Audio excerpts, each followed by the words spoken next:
Welcome, viewers. Today we are going to be playing some Grand Theft Auto. Let me put yesterday's money away. It might not even been yesterday, but we kind of got off before we made our million. Usually make at least $1 million or two.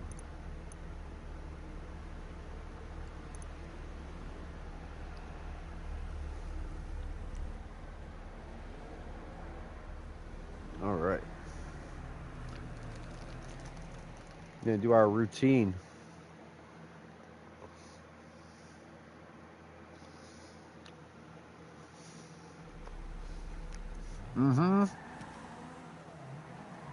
What would you do for a Klondike bar?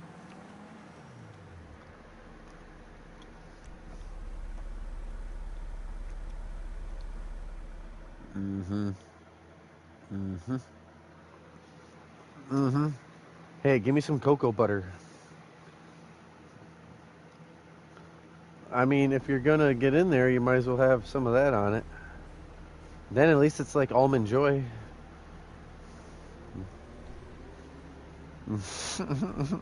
What?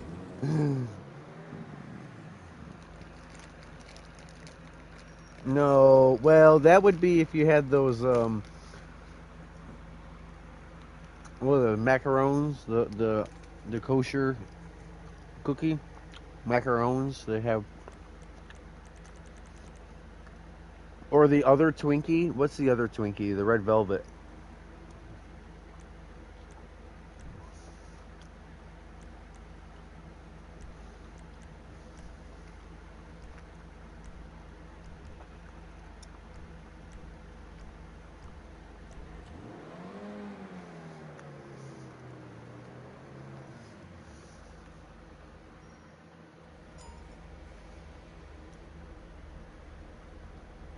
Ooh. What is it? A crackhead? Ah.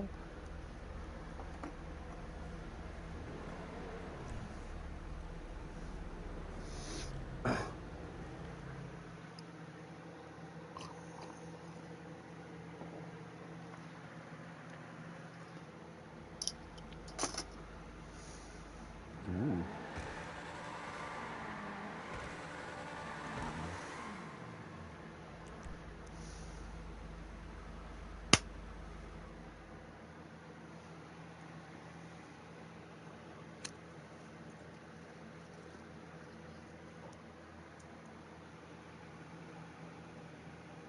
I gotta go hang out with these guys. I just need.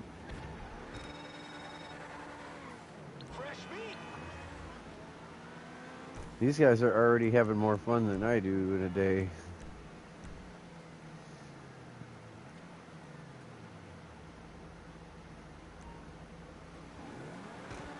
Hello, welcome, viewers. Thank you guys for watching.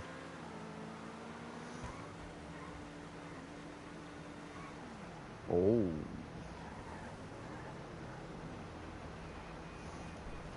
When your excuse is you're stopping for gas. I was just stopping for gas when you don't answer the phone and shit. Like, you weren't.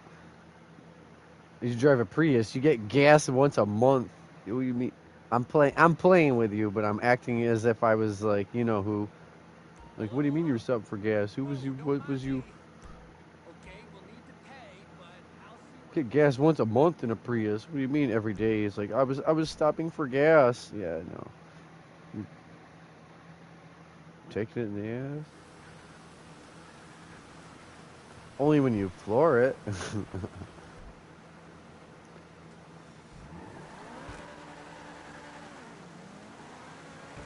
Oh, I know. That's what a hybrid.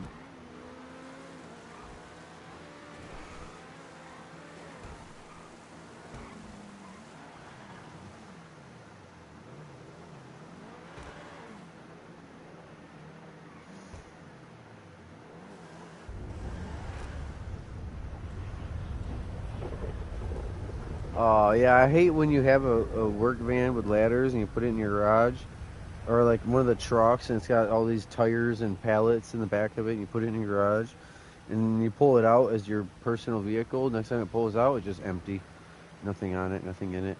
Like the van don't have the ladder, the truck don't have the pallet and tire.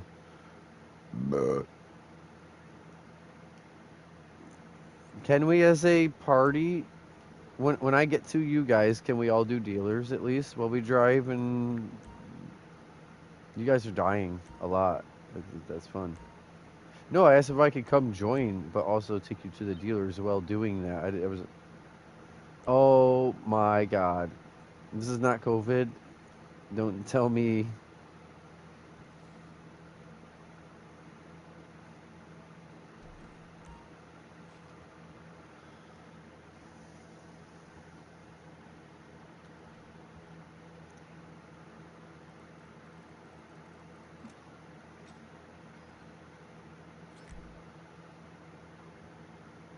Mm-hmm. Mm-hmm. I could listen to that. I could listen to that.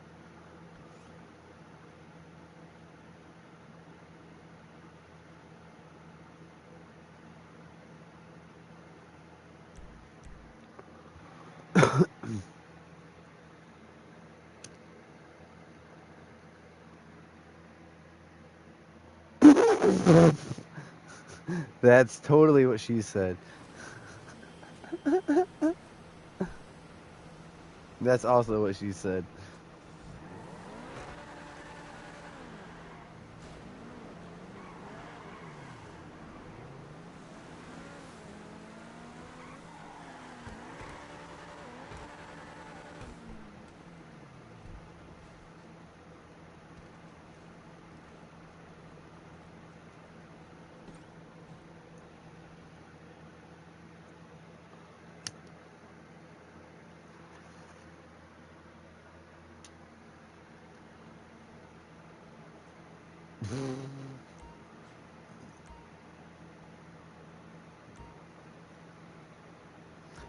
I'm so happy that you are happy and having fun.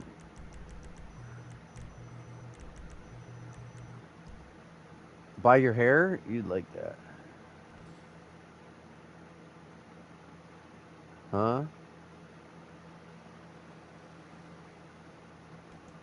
Oh, no, no, no, no, no, no, no, no. I no.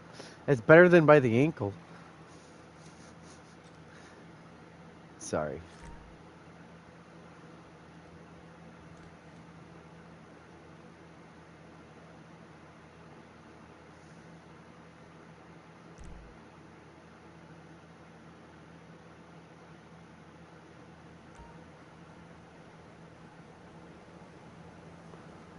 Like on Fallout or Fortnite when you just like straight through the window into the window. Oh, you guys are super close. I didn't know you guys were right here. Hey, hi. Hi.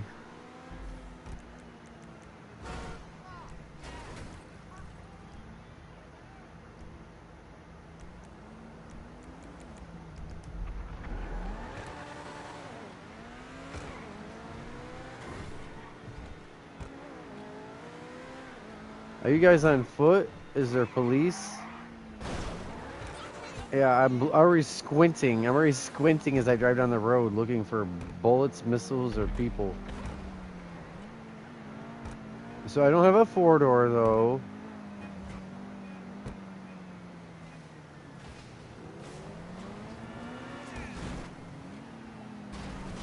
Alright. You want to hop in? You're like, not really.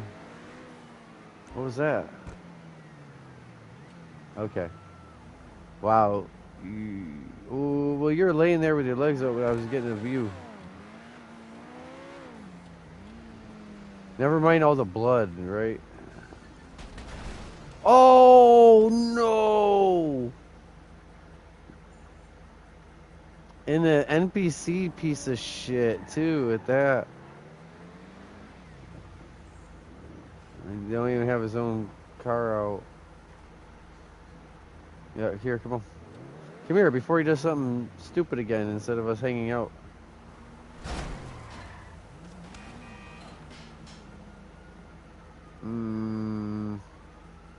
Okay, you're not gonna do anything today, huh?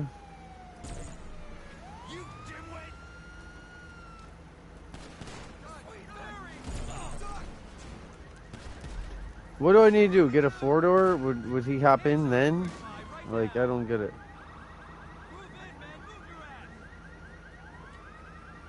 Alright.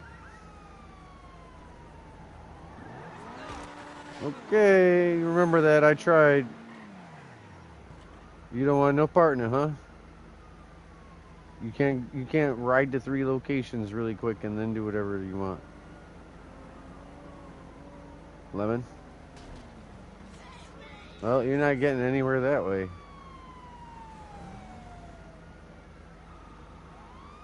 You really aren't going to the dealers. Lemon. Why? Is your product low? Like, give me a legit reason. Okay, but...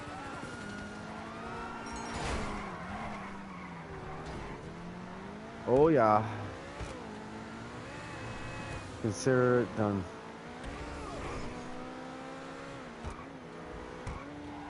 My shit's ready to do shit.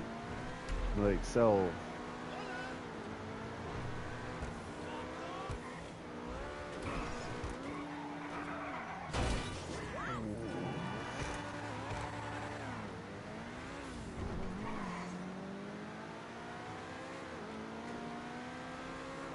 Make any... Alright. That wasn't cleared up before I started. I did.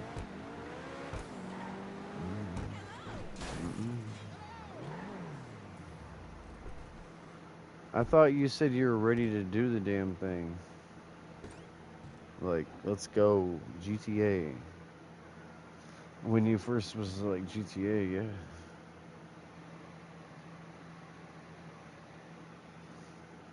I've got money. I've got more money than I could spend on cars. I would have fun, but you act... No, I'm saying, like, I would not do money and I would do have fun, but you're like, no, no, no. Go do. Sure. No, the whole time I was over there wasn't worth it for me to just stand there anymore.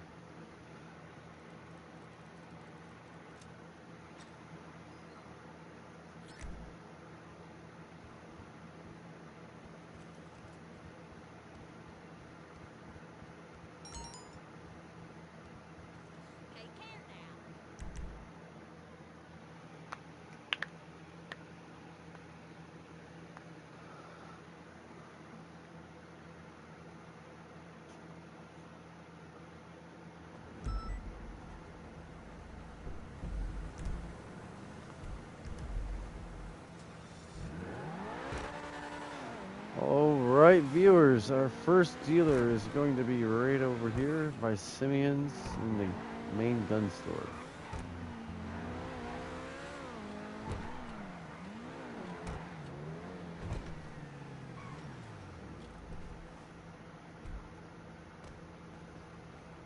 Oh yeah.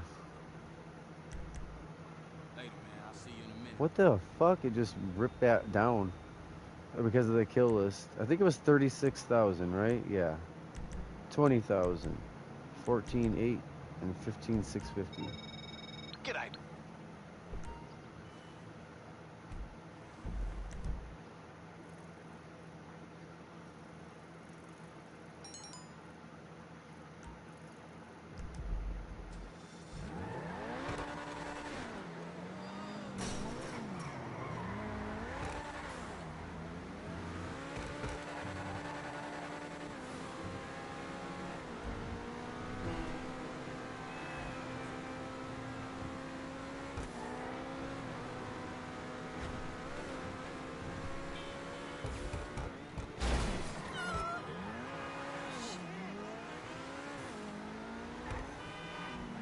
Oh no.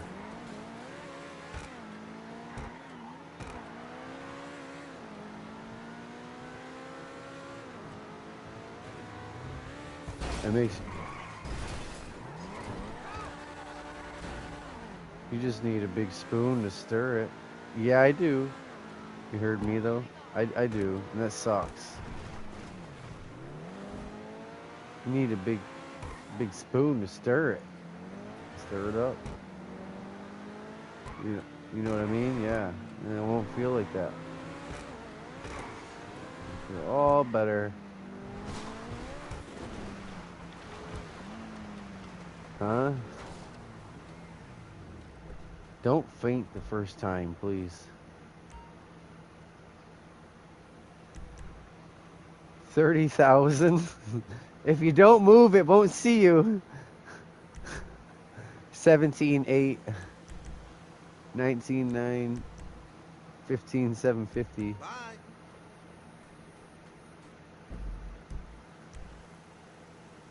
Oh, it's C4.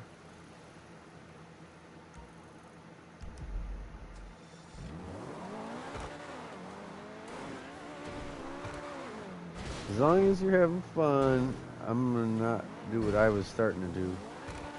I'm just gonna pull back.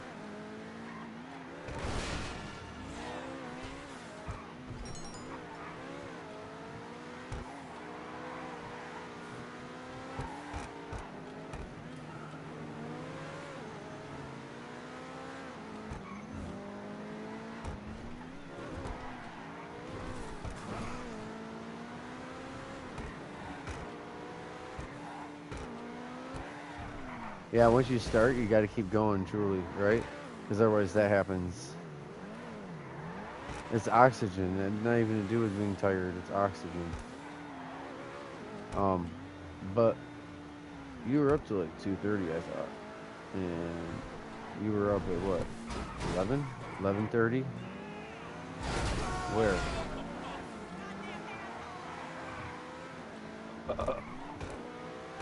Oh yeah, I got it. The shocker.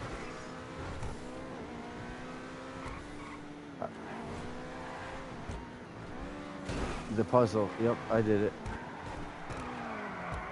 With bio and hazard. Coming up again. Yeah, in another 120 days.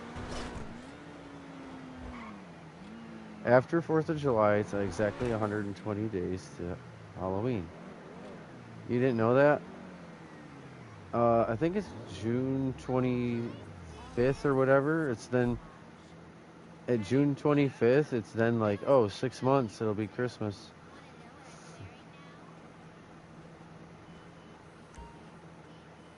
What, that the shocker is here? Yes.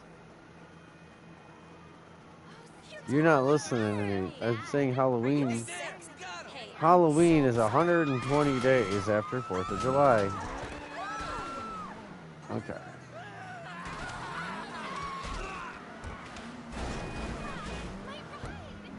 Now it's Halloween. Yeah, because that's how the summer goes. Right.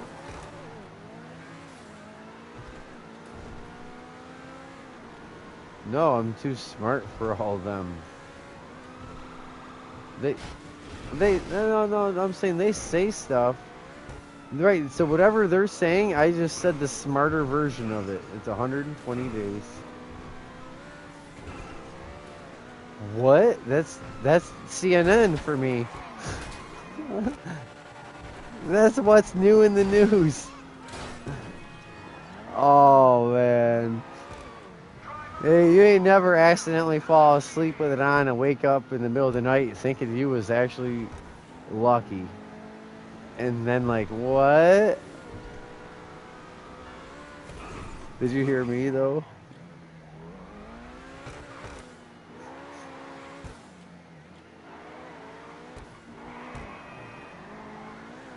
You ain't never just woke up and thought you was actually like, oh man.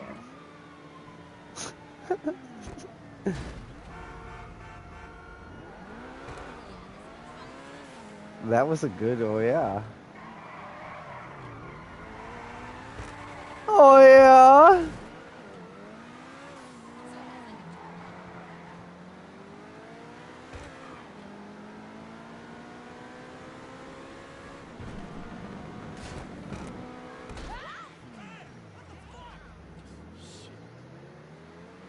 Ooh, I like body shots. Shot. Take a few in a row. 36 4. 19.7, 14.1, 13.950. Later.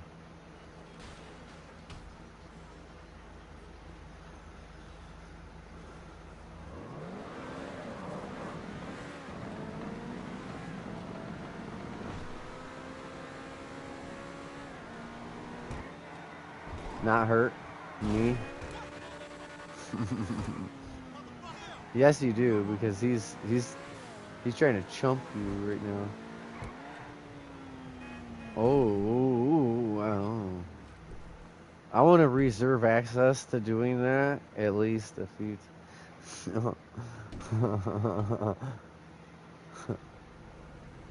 You're just gonna fuck around and try to be bad so I can take it out.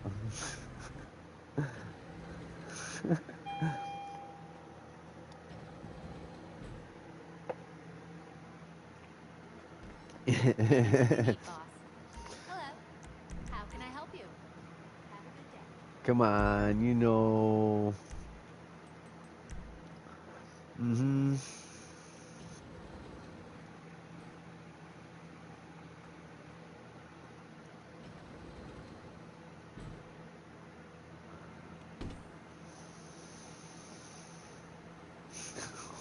You are looking toast Not the only one. delicious.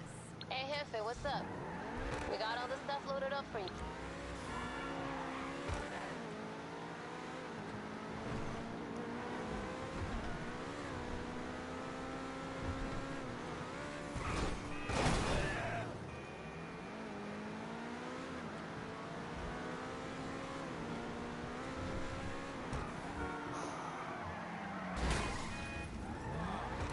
Some sound effects included.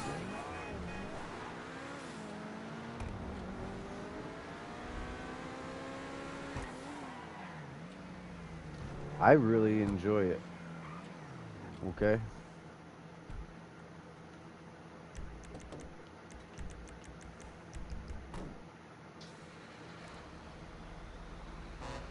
Oh.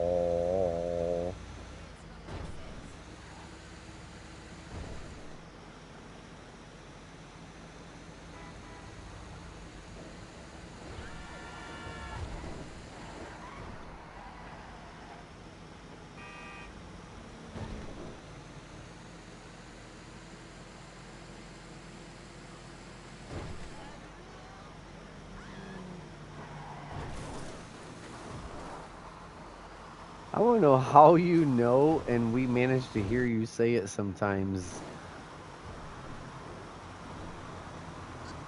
Oh yeah.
I don't know.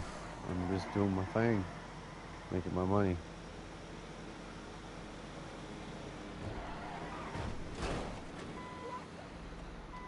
Let's party, motherfuckers!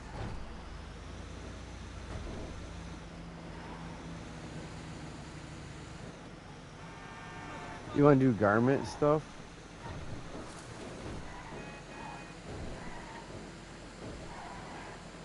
Hmm? Hmm?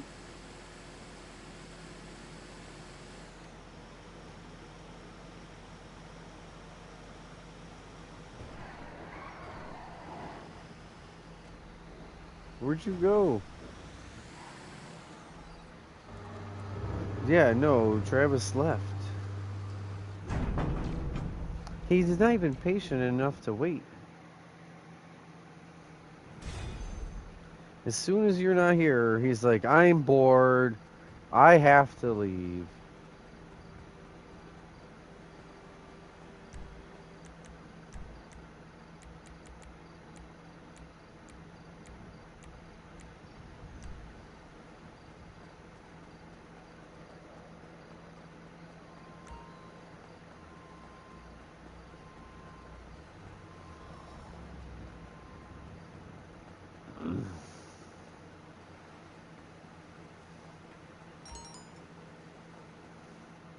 Not impressed.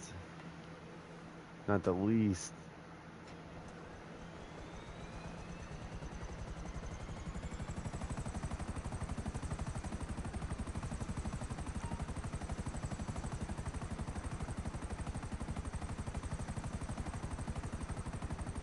Alright, so now what do you want to do? Because you can play with me like a...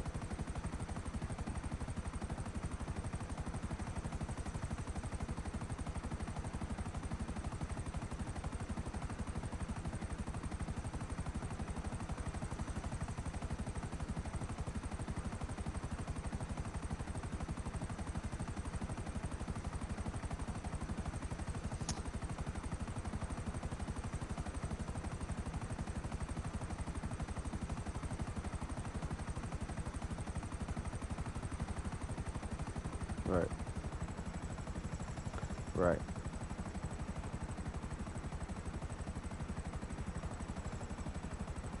Speaking of, you know some of the people he hangs with and also like that same age? Dave Chappelle and Michael Jordan.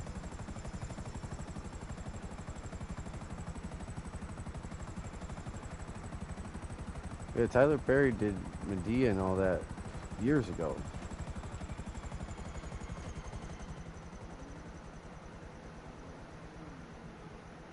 Your tweet about the movie was hilarious.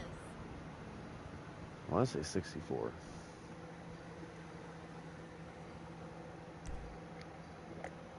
Hmm? No, you're talking about the wrong person. Michael? No, the real Michael Jordan. Who the fuck's that? Who is that? Luxury Oh, valet and 62. concierge services are available to VIP I don't even know members. they're a person. Indulge. You deserve Here you it. go. Good luck. Eh. See you again soon. What does that mean? Is that for the music or for him? Oh, you and the... Good luck finding someone who puts Dude. up with bullshit like I did. Yeah, you're the one who switched it up. Tell him shut the fuck up.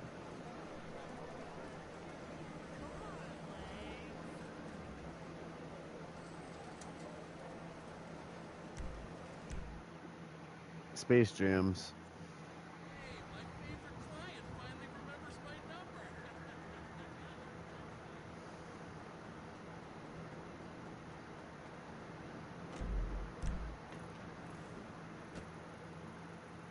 You're right, right. And then you grew up. Fuck that. I ain't hearing it.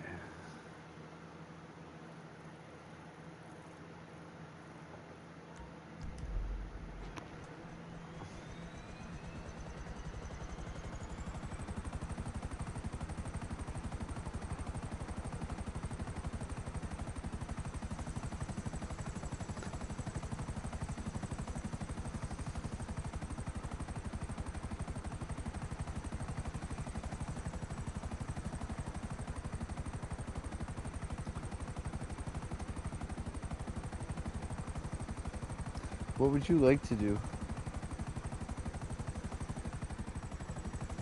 Like, I will have fun with you. We can PvP each other. We can do whatever you want.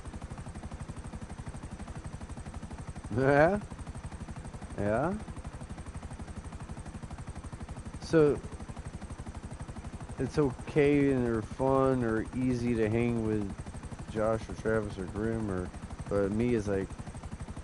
Nah, if the choice is like hang out and shoot each other and laugh, I'll just go do what you usually do in solo grind. Well, that's good, but yeah.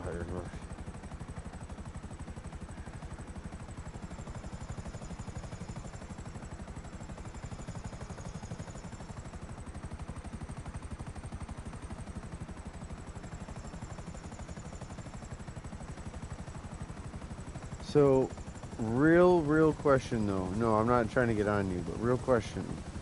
It is what, like 5:30? 5:30? Right? 5:11?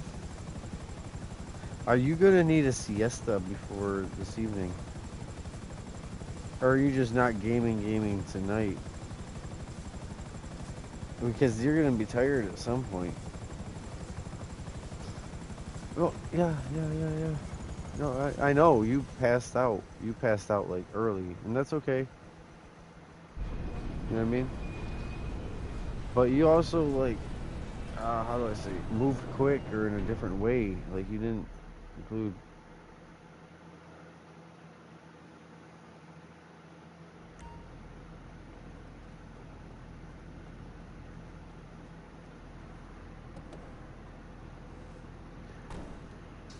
Yay! I don't though, right? I make it warm and tingly. Okay. Huh? Can I get a yes?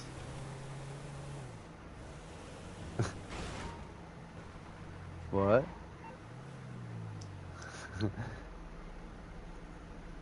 Eh, you said he annoys my soul or something. And I said I make yours warm and tingly. Yeah. Thank you. Ah, Hello, you you're don't through to Pegasus you Lifestyle don't even Management. know. How can I help? I go from feeling like an ant to feeling like Godzilla. Your beautiful new aircraft You is know what I waiting mean? at our nearest airfield. From We just this hope you're thing very that's happy, sir. overlooked and underappreciated Our and to like, oh no. Maybe it don't gotta be Godzilla, but you know, the size.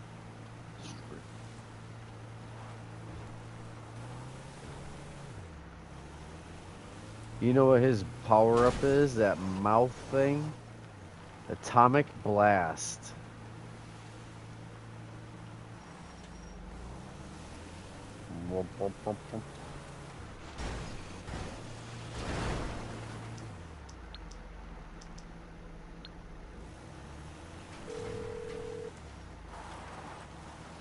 Hello, Pegasus Lifestyle Management. How can I help you? Great. The aircraft is waiting for you at our nearest airfield. We trust you'll be happy, sir. What are you doing? I already did my mixed goods. I already did everything but tow truck. I did the bunker, mutt, and the businesses up here. I could have invited you to the desert, but whoops. I'm ready for flying a... Good.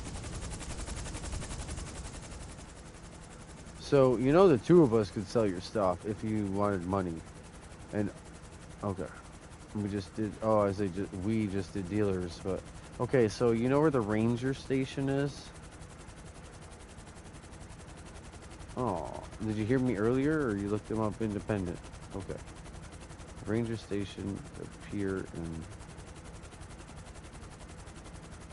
in... Yep. That's... Yo, I wish so badly I could have seen you telling them how to help or what to do and how to do how's that. Like how to pick up a wall and not hurt yourself. You know what I mean? Yeah.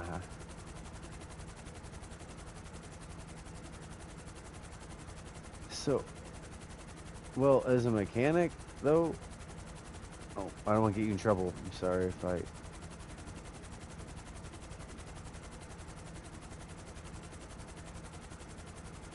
And nod their head. Or asking a question about it.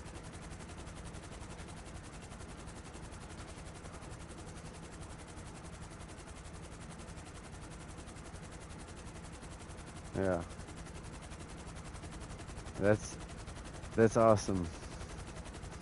So that's how I felt as a mechanic. I was always teaching and teaching and teaching somebody else. My when I was in high school, I already had a college degree and then another college degree and diplomas and certificates and yeah. So I was always teaching our people how to do a job quicker, easier, tricks. Sorry. Sorry, I didn't even mean for that to be a whole.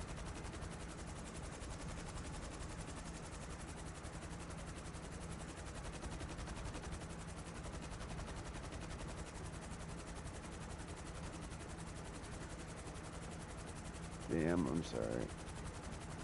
I thought it's awesome. I can totally respect that if you, whether you were just another worker or you were the boss, it don't matter if there's 10, 12 guys that you work with, then we're coworkers. It's not your house or your life. You know how many women go home to like their husband and their kids and like can exist as another human out in public? Only he thinks like that. Like, oh, you can't socialize with the other sex. They'll do things. You know what I mean? So what does that mean? Every time he's talking to someone, he's assessing whether he would with them or not, whether they would back or not. Like that's all he values that conversation as. You know what I mean? If he's always thinking that's what everyone else is doing with you, isn't that just his mentality, right?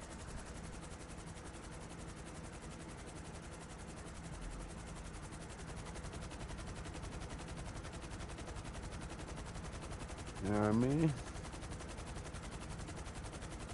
I wish I could just drop you money, like, oh, here's $100 million, because I don't care. I'm serious, 100 million. I could, and I would still have like 76 million or something.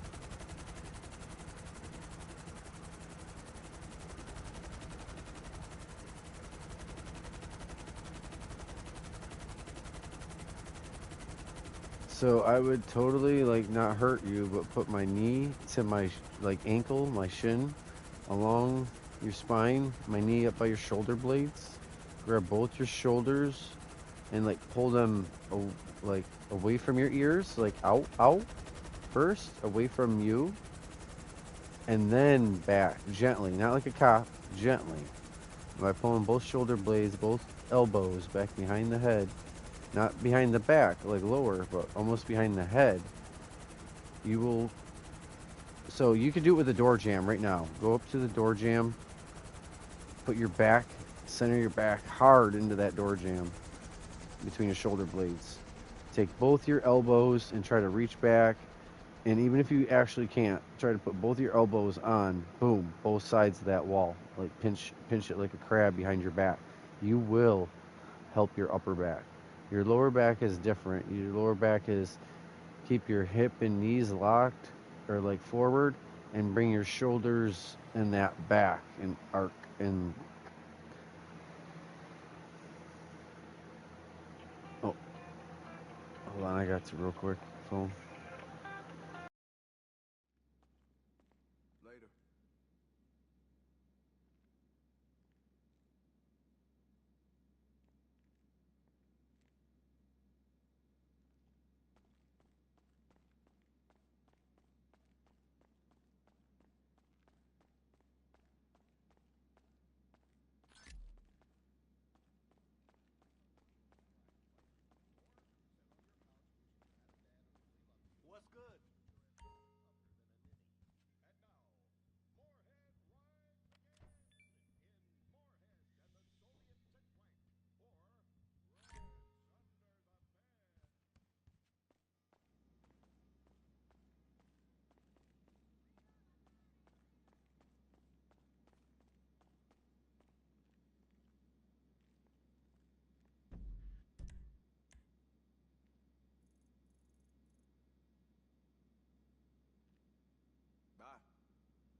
Take care.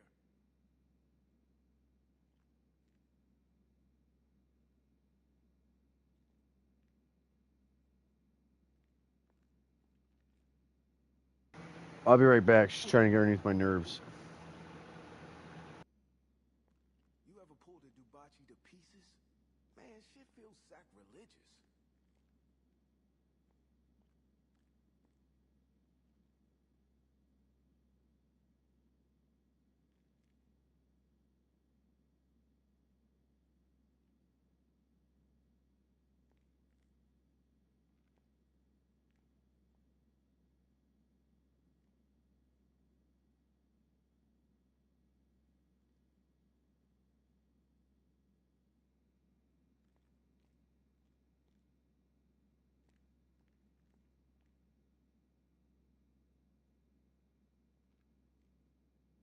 See you around.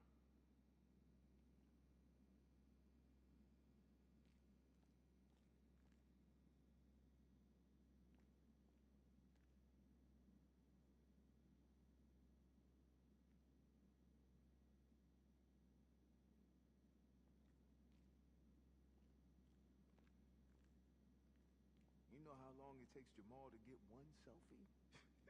I worry about him sometimes.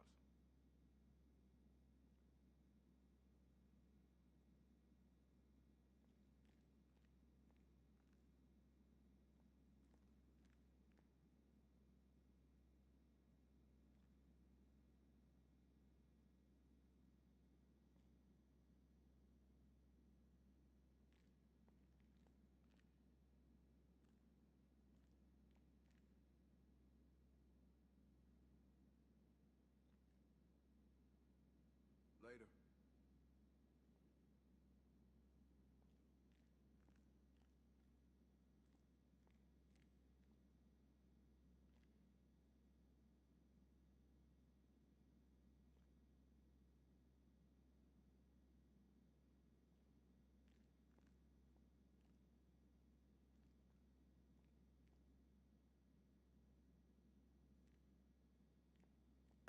You still there?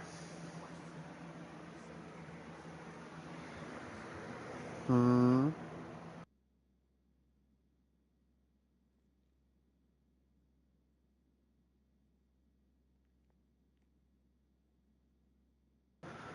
I sure hope to God that you are not being hollered at for anything, especially going out and working. Hey, Josh. Not much. GTA.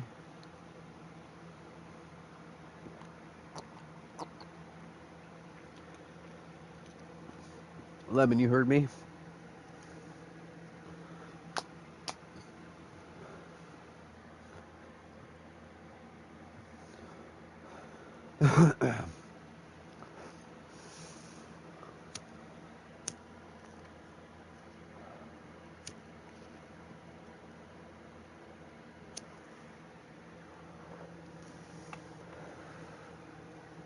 We're on, Josh.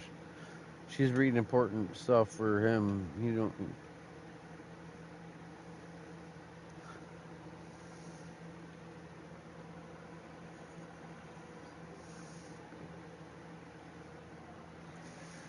Huh.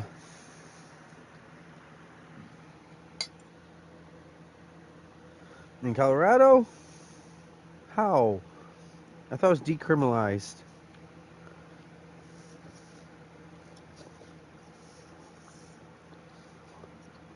Alright, so tell me what happened. Mm-hmm.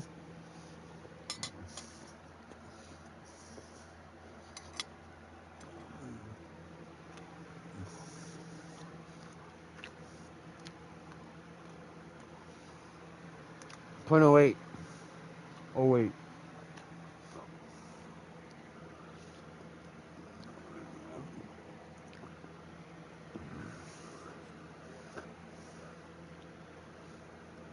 Oh, wow. Who happened? If he had a lawyer, if he had money. Uh, you didn't have the right kind of guy. I got a guy. I've literally got a restraining order against a cop because he tried to pull me over the third time. What I did is I didn't pull over the third time. I did a slow speed um, chase until another cop was there. And I pulled over for him, and I said I didn't feel safe around that guy. He goes, "He's an officer. You have to pull over." I'm like, "No." And I said, a city servant who is paid by taxpayers cannot threaten or endanger me. I don't have to, you know. I said, I stopped for you, and got it proven in court that his behavior was mischievous and unbecoming of a, you know what I mean?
All right, what do you guys want to do?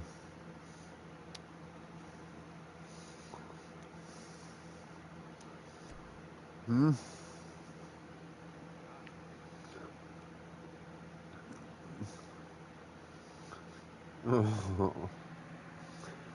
Because he knows you're tense. You're upset. But he's upset too.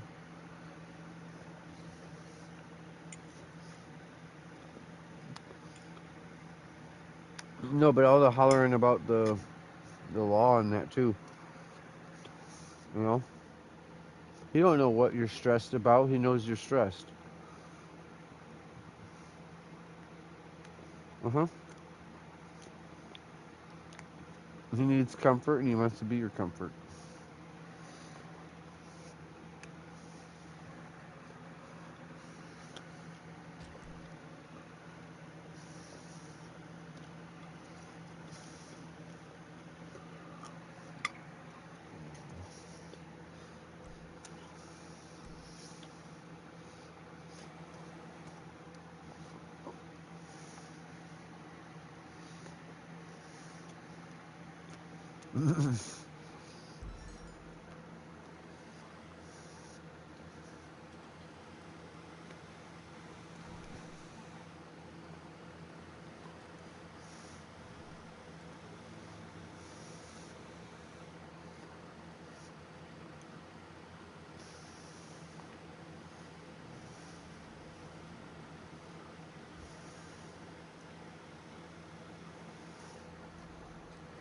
Hello, welcome. Thank you for watching.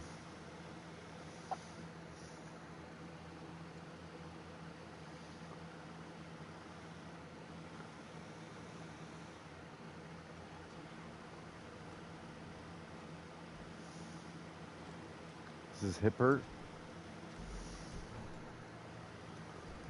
His hip? How old is he? 10? 6?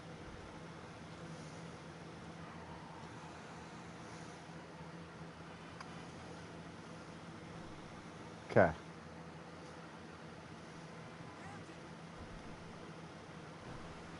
Well, you guys have been together since 19, right? So that's 6 years. Damn.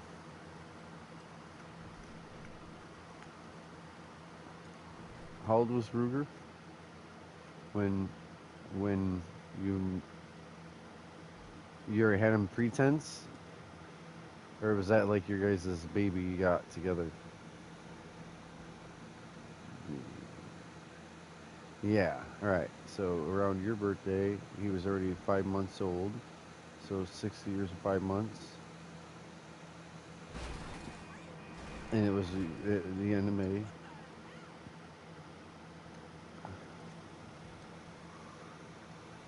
Sorry, you see how my mind works, so I'm trying to get to the resolve for you, even if my questioning seems odd.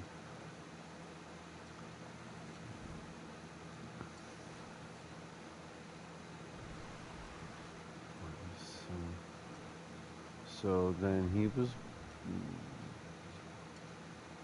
so June, July, August, so the opposite of May, April. So he was born in February or March, 6 years ago. Okay. So he was 3 months old then. Well, no, July, August. That would have been a 1 month old puppy. Was he a 1 month old puppy? Sorry. That's what I'm saying. February or March, 6 years ago. I would that, and I'm right on that. Like by what you gave me. Oh, I know.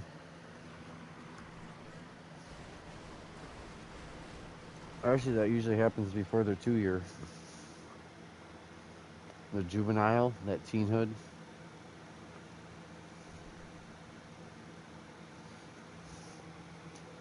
I miss my dog's teenhood. He was a little puppy.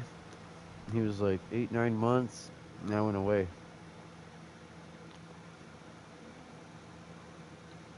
He cried and cried and cried. Like, when I came out, too. Oh my God. He knew. He thought I had deserted him or that something happened to me. You know? Lucky he was with my aunt. Like my mom, my aunt.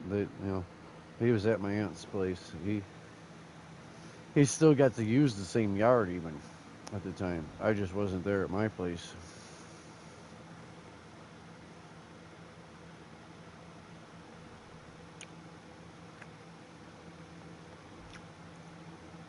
Hmm?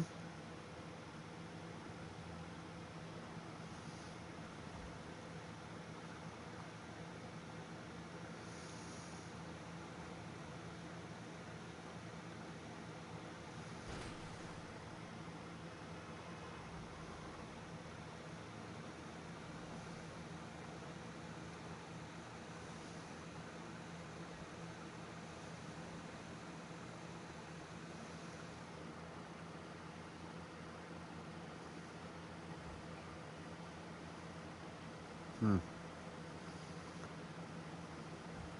Mm. Thin. Yeah. Mm-hmm. Oh yeah. Fuck. The last time I had that feeling though, I was like field dressing a deer. I couldn't use my hands or anything. And I'm like, how did I get a random hair? Like I didn't have my face in it. You know what I mean? I got one random hair, deer hair, on my tongue somehow. Maybe from my shoulder or arm. Like wiping it across. From the like, ooh, not like puke, but like the, oof. You know. Anyways, yeah, I remember field dressing. It was getting dusk and covered in blood and gut and gloves, but couldn't get a hair off my tongue. I tried scraping my teeth and what, what. Almost here? Nice.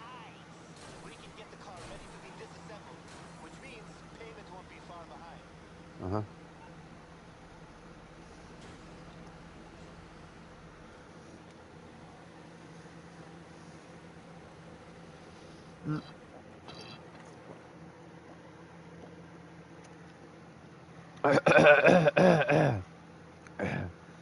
And it was. He literally like gulping down, and then somehow, yeah, yeah. Find me guilty.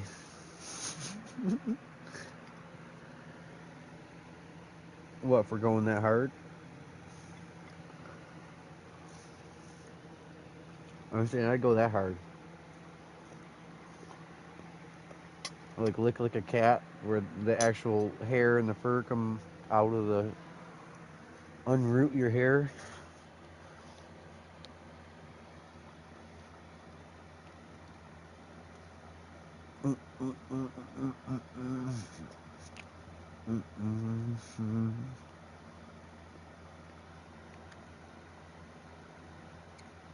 Travis was in here earlier. He had to make something to eat.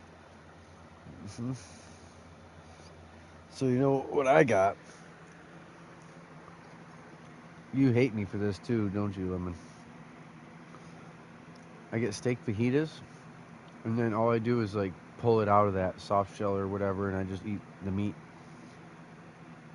It's just meat. It's just steak bits. No sauces, no vegetables, just meat. No soft shell even. I like not ruin a steak fajita, but yeah, I just eat the steak.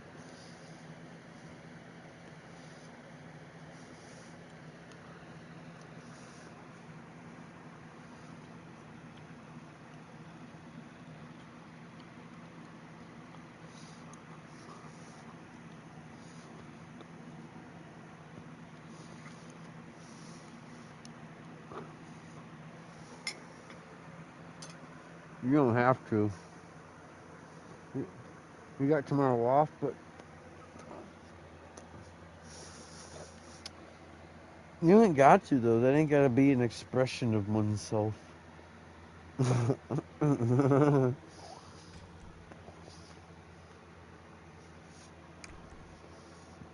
Mm.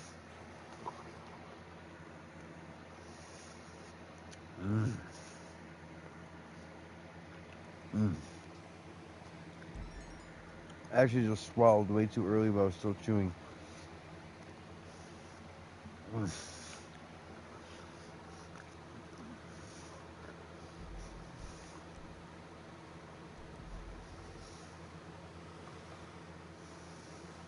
Mm-hmm.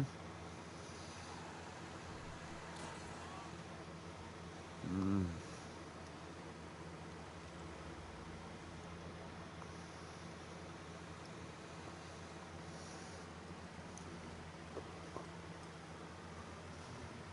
I can't blame people for doing that. You know, the game steers you in a direction where other people actually populate a game session that is dead. You know, and it's actually popular again for other people who are actually doing it again. For all those people who have a hard time soloing, like you should be able to find 3 random people to do those missions if they're double or triple money or RP. But for me, I see them. Go ahead. I see them as like a distraction from my way of doing what I do. It would be a loss for me.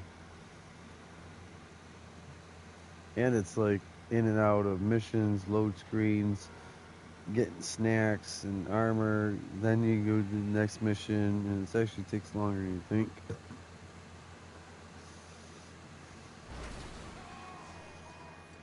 Mm-hmm. Mm-hmm.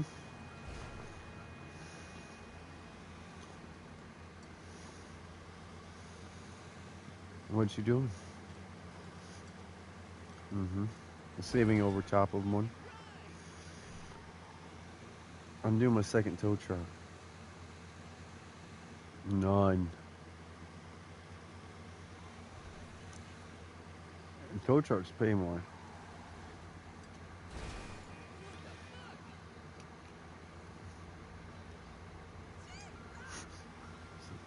Say it again slower.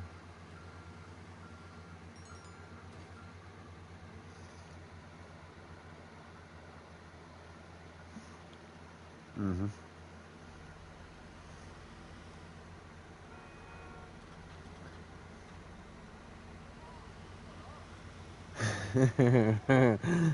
I try to hold it together.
I'm over here like, you know what I mean? I can't even.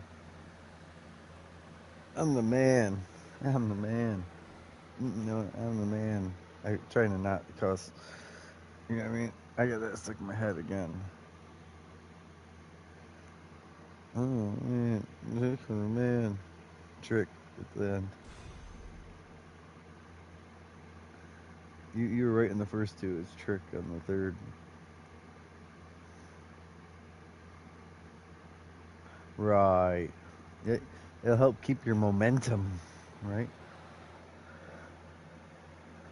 You know what's helping keep my momentum? This fan. Yeah, I got this one fan blowing. Well, I got more than one fan, but one fan's blowing on me. I hope it's not too low. Headset wise.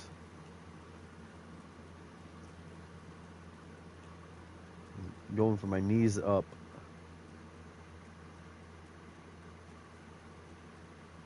It's ventilating.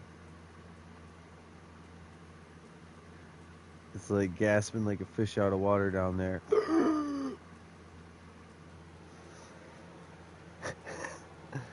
You ain't heard that one? That's new.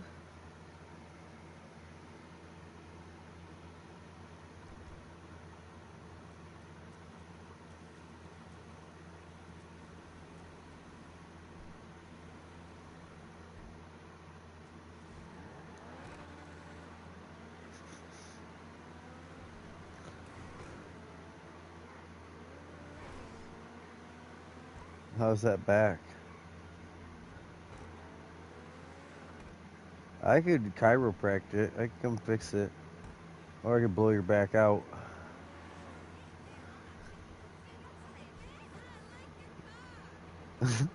What?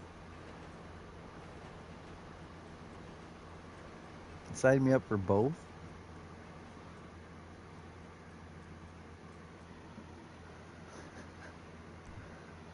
Which one first?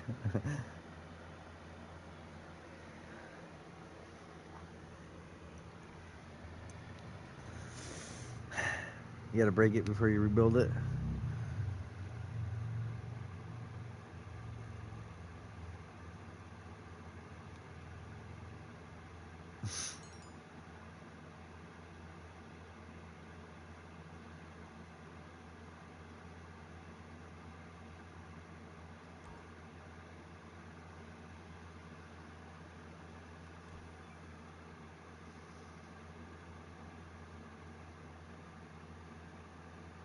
Hmm?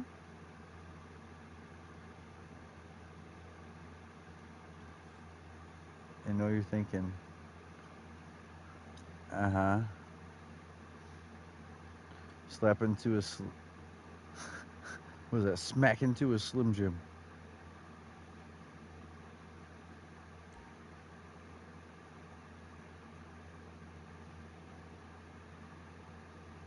Type. Text. Text.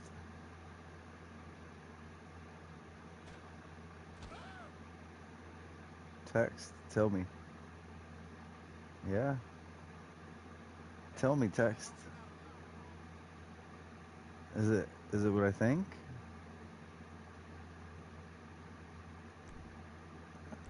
No? I don't have to do with the master?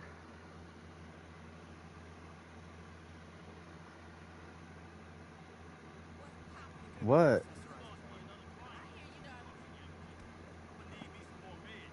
No, really, please text me. No, come on. Just text.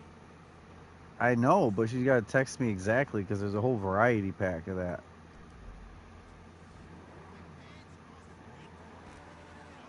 Uh huh. So I'm just like, where are we at?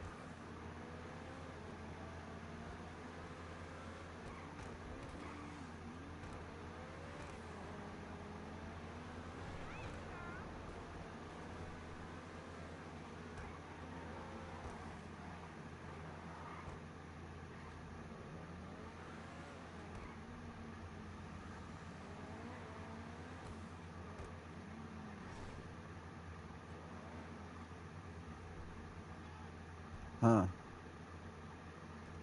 Come on. You know I know, but you gotta tell me. Yeah, text it. I know you can just like reach over.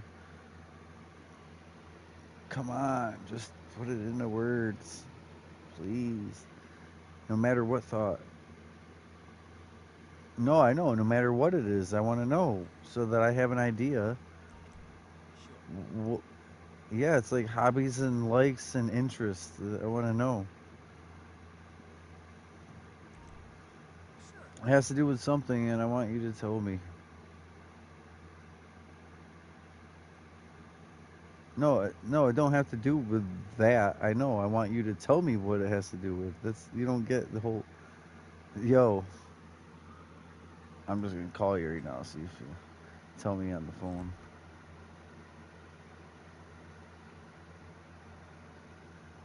Yeah, yeah, because you don't want to say it. No, just tell me.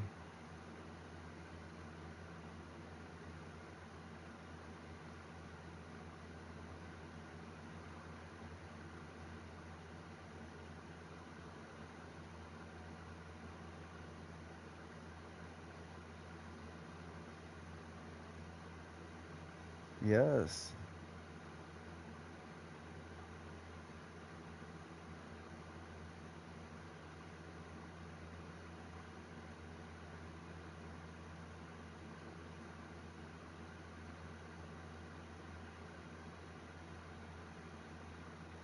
Come on.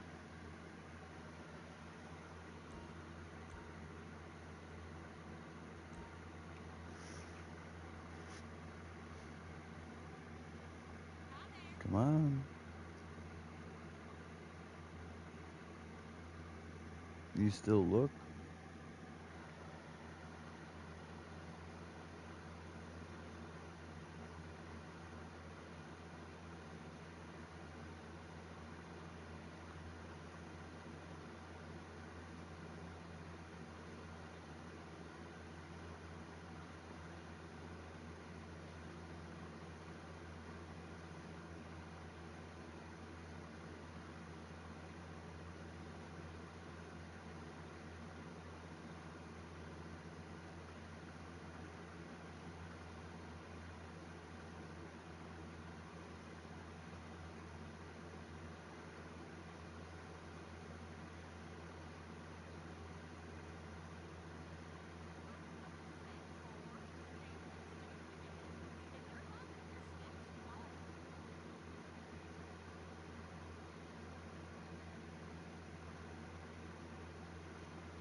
Hmm.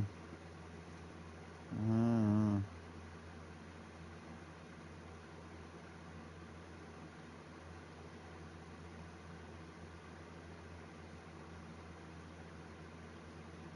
Hey, hey, hey.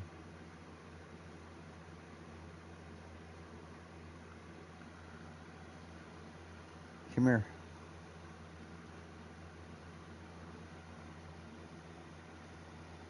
No, I'm telling her to look at.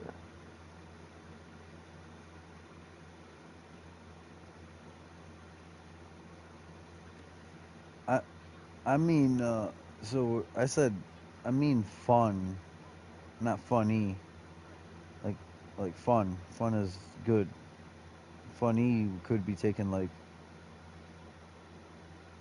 sounds fun, sounds funny. You know what I mean? Sounds way different. So that's fun, not funny. My bad.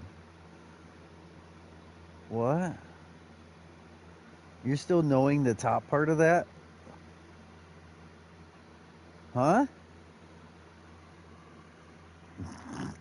And that means harder. Oh, well, I didn't hear the safe word. Like with some random chick, sure, sure. No, stop. But like if we got a safe word, no, stop, ouch, all that's just part of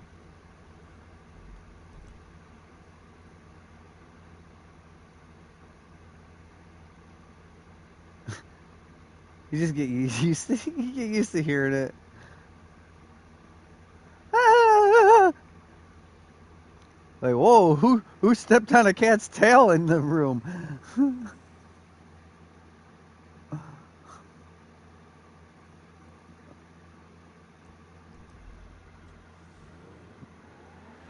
What?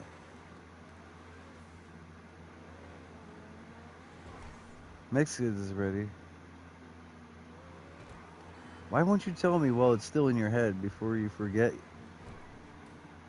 Yeah, but it was a thought, so you remember what it was, what you were thinking about, and how it was making you feel. That's all I want to know. I do that all the time openly. Oh, I was thinking, and it made me think or feel. You know what I mean? That's why I offered to PM it instead of out here and there. Come on.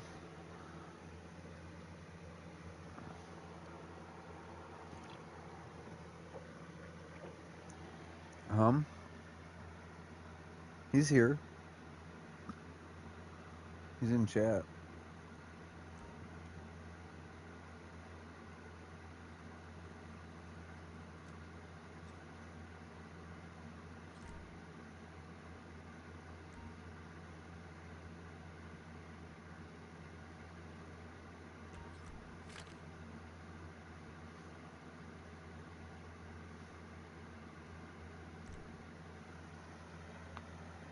Huh? What? Oh, so the one game you were playing the other day with Willie, I want to try that with you. Is that cool? Sometime? Hmm?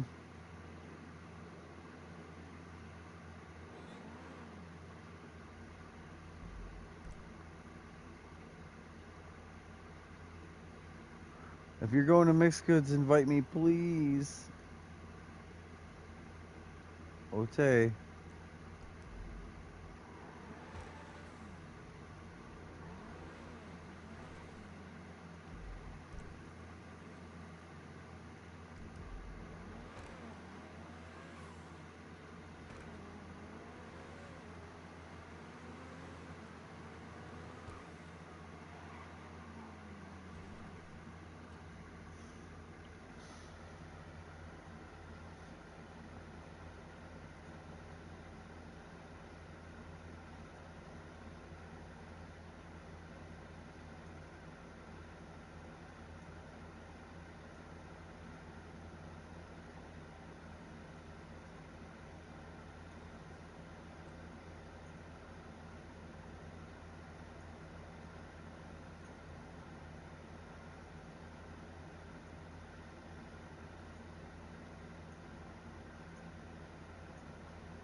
That car is smoking.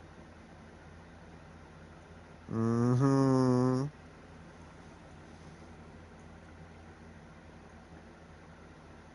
Hey, so what was that one game you guys played? Because I wanted one of those games on there. I wanted to try it with you. Because I was like, oh, that sounds like my thing.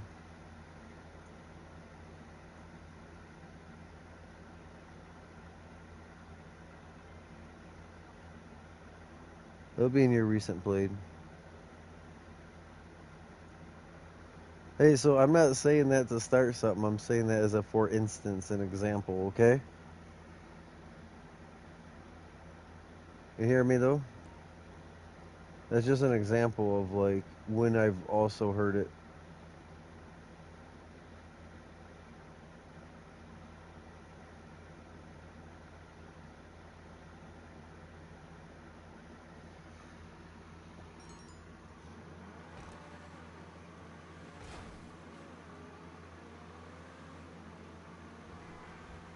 No. And I said that. No. And I said that. One, that I felt bad that he could hear us at first. I didn't know that he could hear me, but it's because of how you had your phone. I heard because of the feedback. Anyways, then it quit doing that. Anyway, no, I totally respect that because you didn't want to worry about like making me mad or like keeping him happy or like in a focus.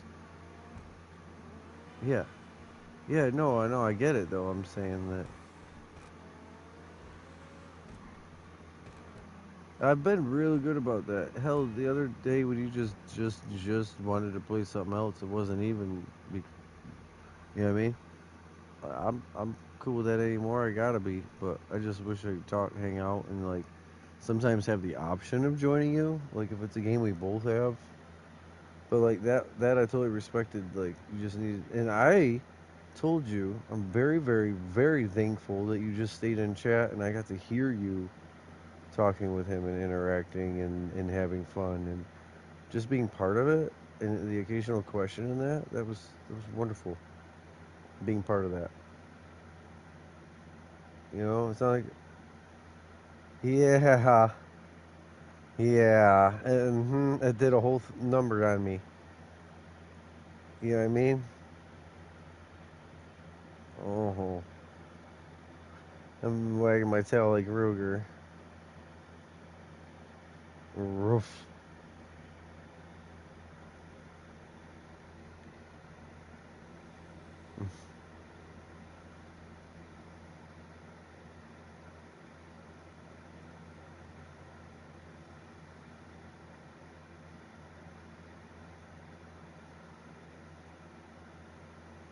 I sent more. I guess I'm gonna do my mixed goods. Is you, huh? I'm still conversating with a wall.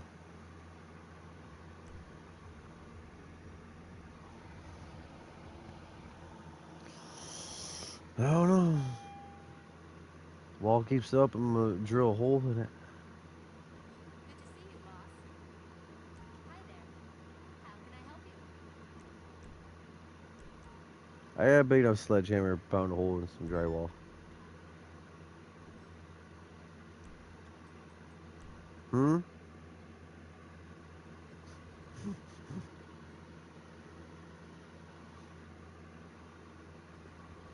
Yep.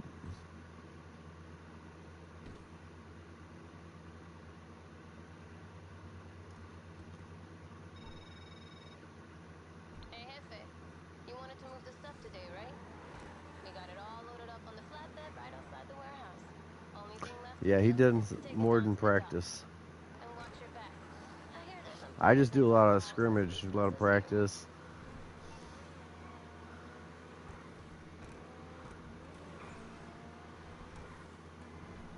Oh, that's good.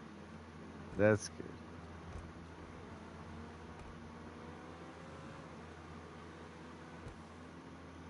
Oh, all I can say is ain't.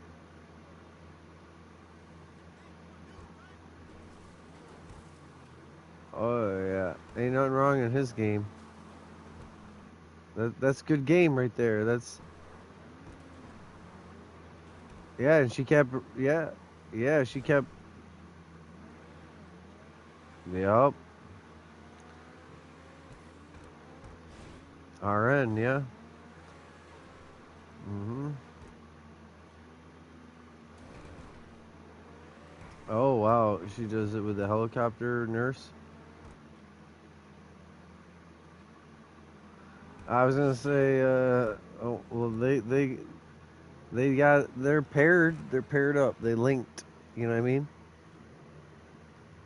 He ain't doing nothing wrong if it happened four more times, except for pulling out. They might be doing one thing wrong.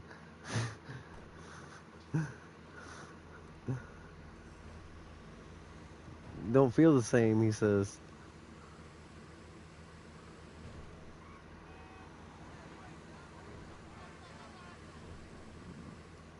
Oh, believe me, believe me.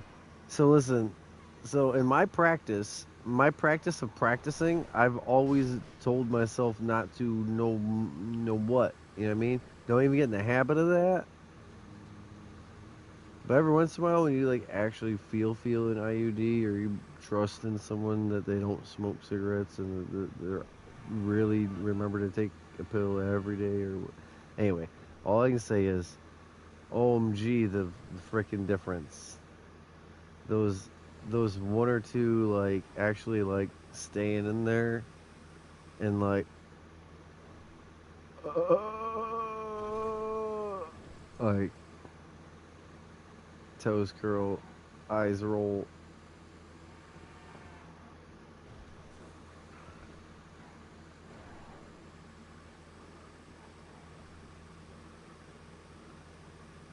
Lemon, take my soul.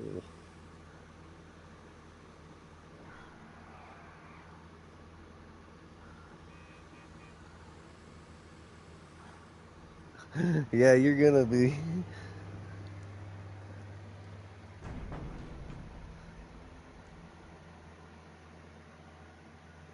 You know what I meant by that, right? Because that almost sounded like. Oh, yeah. Well, uh, mm, about punishing it. Was I still talking about the front or the back? Huh? First, yeah, yeah. I don't know.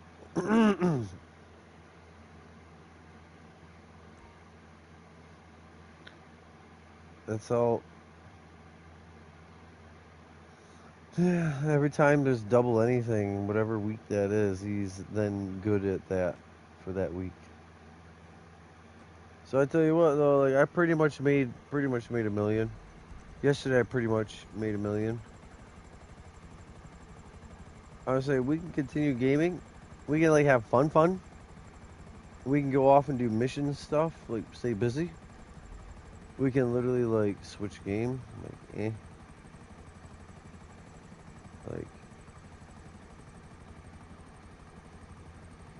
I'm just, I'm just,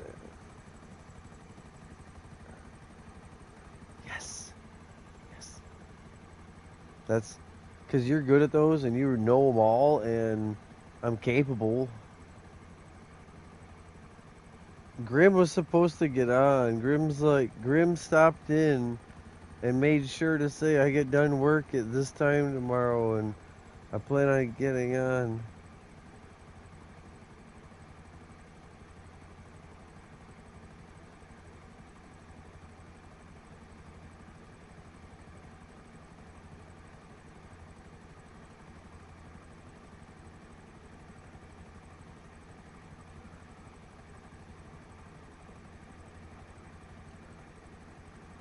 Um, Literally last night.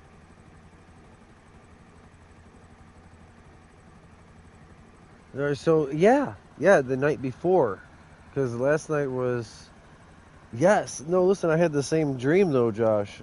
Listen, the night before I had that same dream in a way, like literally having my right hand broken by her clutch.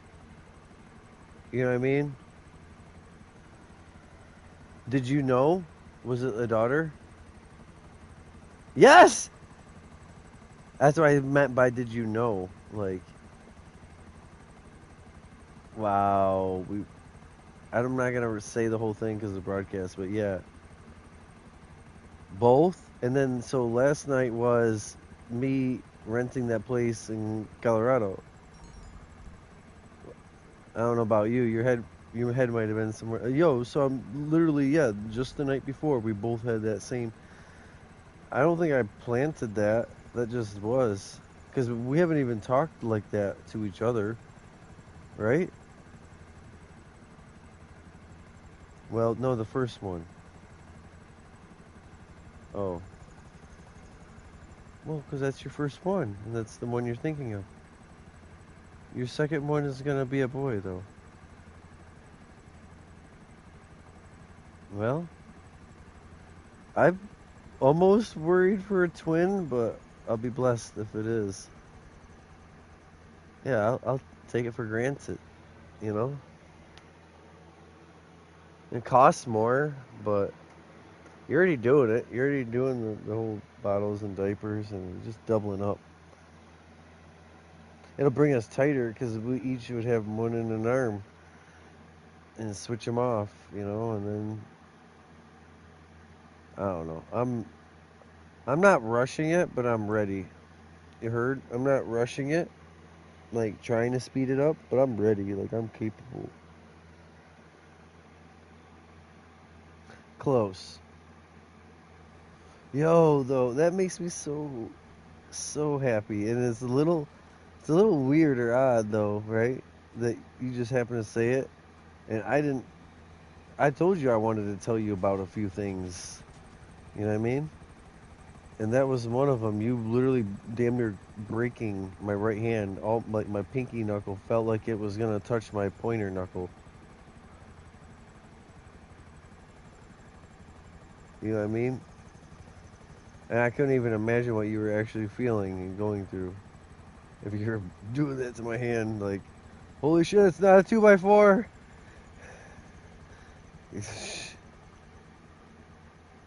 So what kind of car do I want for this? Do I want a Mark II? Do I want what? Lemon. Do I want my Mark II oppressor? Do I want my Torador armored Kuruma?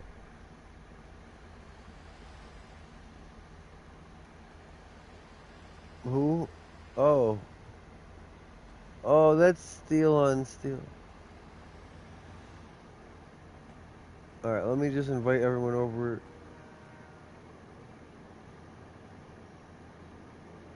Oh, are you in the middle of a mission, Josh? Damn. Alright, I'll have to wait.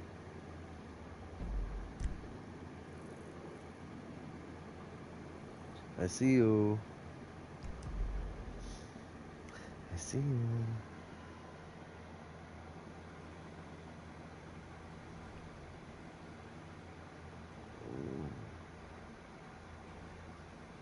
So, you know, sometimes it hurts though when you're talking and you're talking and you're talking all day, like texting, and the person just like might read and acknowledge it, doesn't even say two words, let alone actually have a conversation with you. You heard me? No. Mm.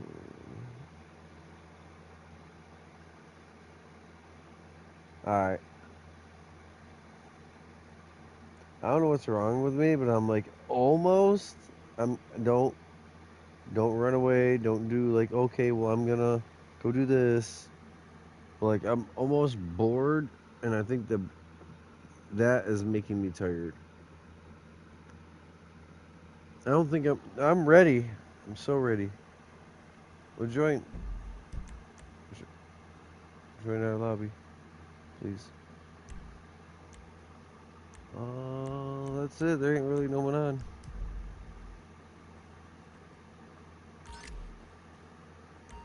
I messaged him, but yeah, he said when he got done with work. Yeah, no, I didn't on Messenger. I did on PlayStation. So if he does get on the PlayStation, it's there. But no, I didn't. Like, you should on Messenger. Like, I thought you was done with work. Why? Because he's a kid. Mine wouldn't do that. Mine wouldn't do that either. He, right, right. It's because he's a kid. Yeah.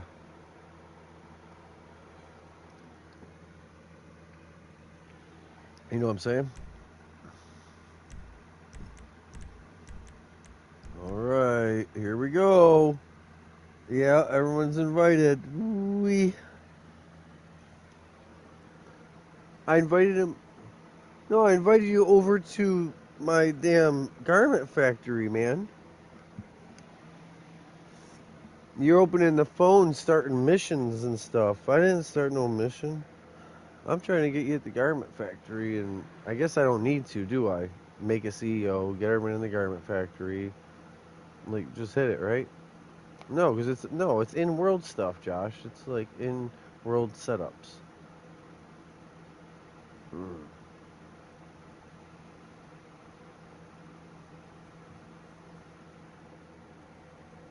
What do I want?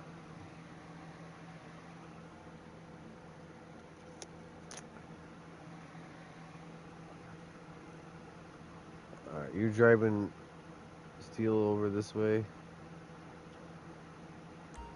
Sure.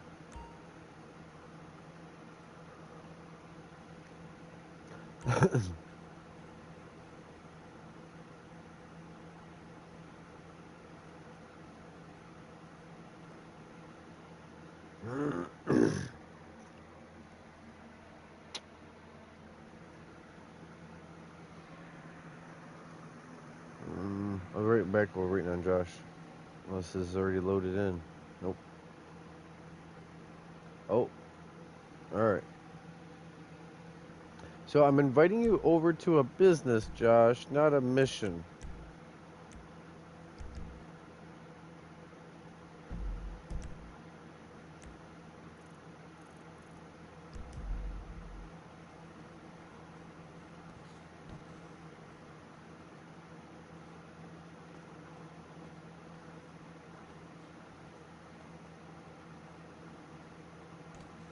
So he wasn't even there, and you couldn't even reply in a text real quick. You didn't have to say it. You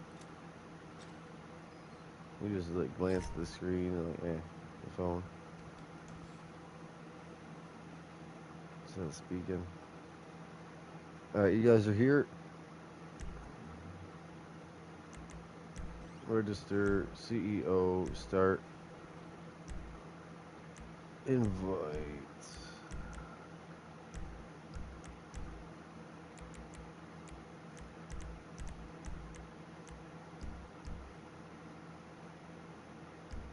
You guys are standing right outside. That's all right. You don't have to come in.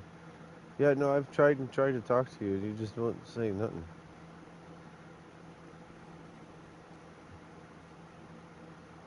But you didn't reply. You didn't reply.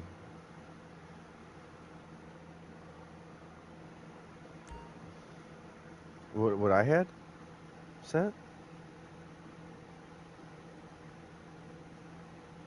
Yeah, that I sent, and you didn't reply.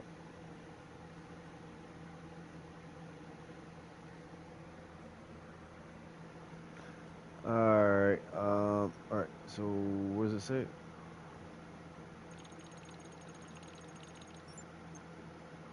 Alright, EMP charges. We've already done it. It's green. Approach vehicle.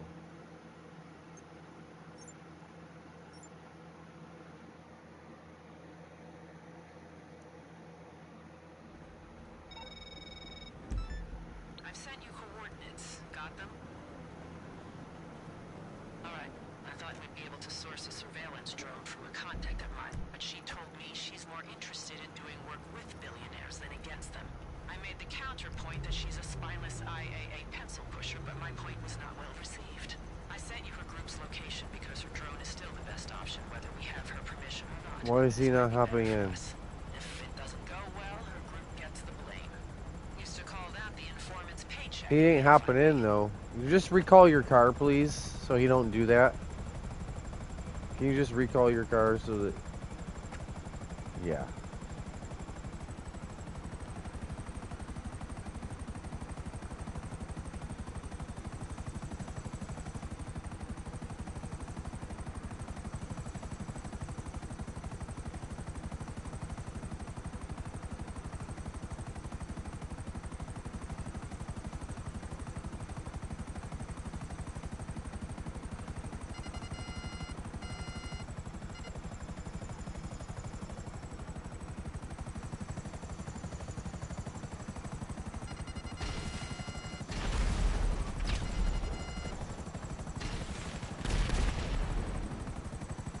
That's poultry, right?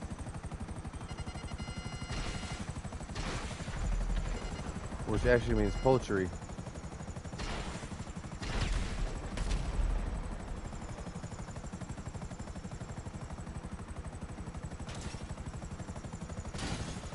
Mm.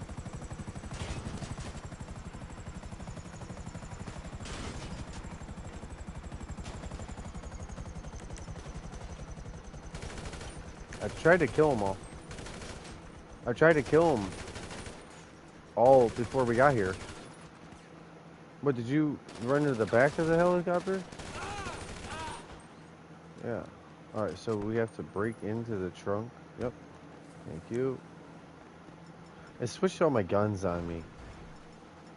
They don't save the guns I want out.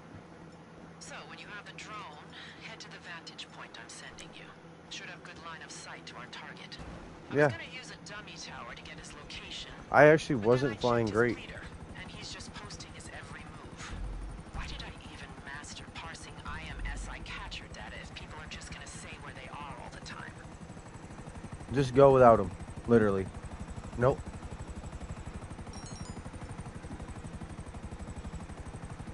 Okay.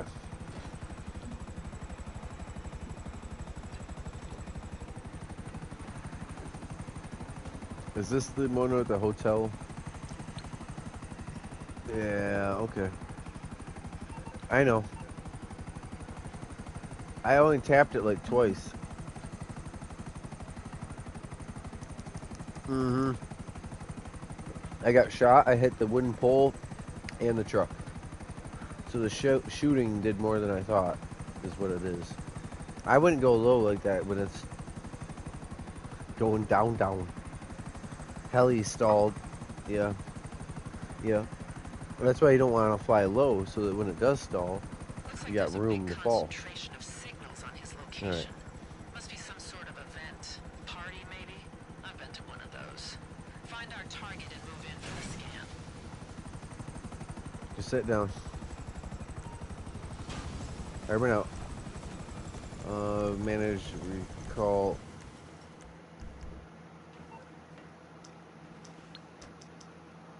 Oh, it was on the... I already did look at that. I already did. Hold on, I'm calling my mechanic. Shit, sorry, I can't get there at the moment.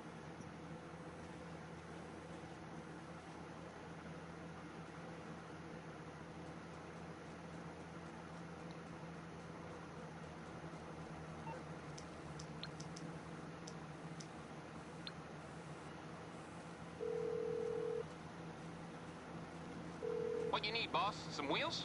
I can bring them round. It's coming at you.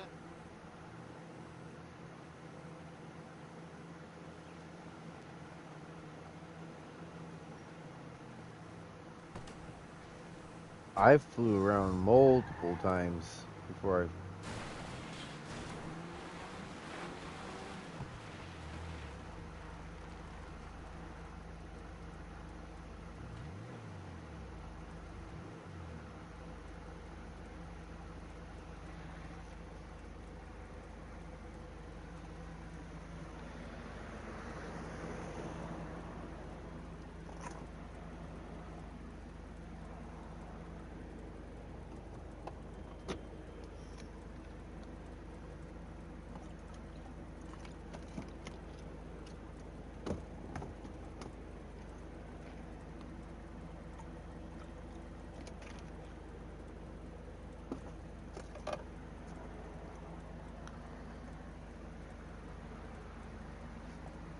Swinging the stuff around?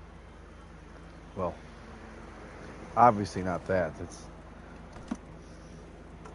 not possible.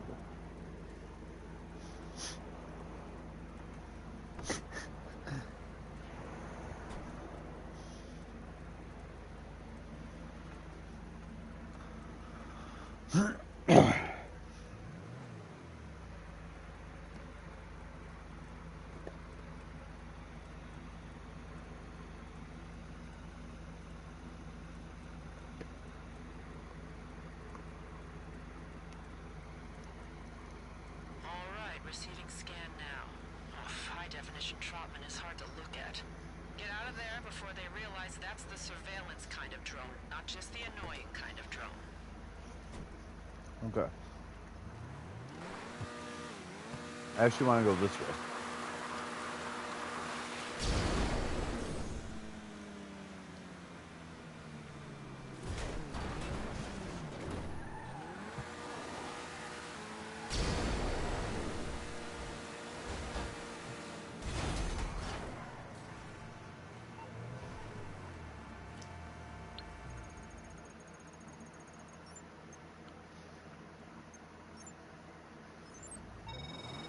I have seen a lot of disturbing images in my career, but I tell you, this scan is up there. And besides giving Pavel nightmares, it's gonna give us what we need to spoof the facial wreck. A ground approach to the penthouse is too risky, too much visibility. Air approach is the best option. Head to LSIA. Plenty of choppers there we can requisition. Wouldn't be your first time. The FIB receives so many unauthorized access reports from airfield. They logged you as an employee to cut down on paperwork.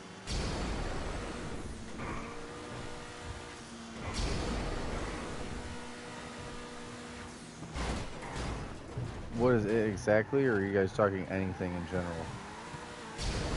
Is there a specific or general? Hello?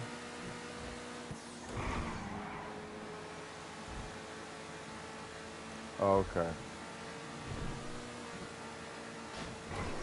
I can't hear him like that. I turned her down because she was like, I had her all the way up, and then she would holler at Ruth or something. It was.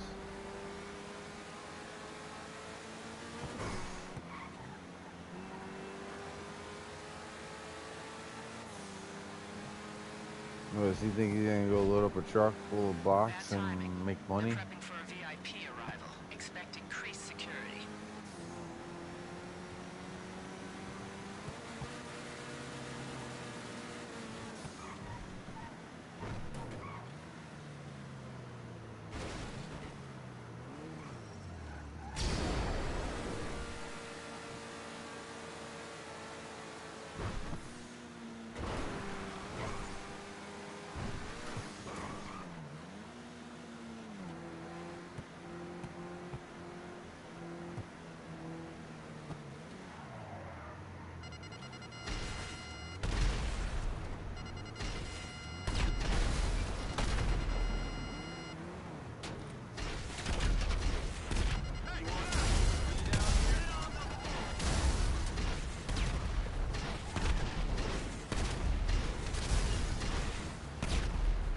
Think we're clear.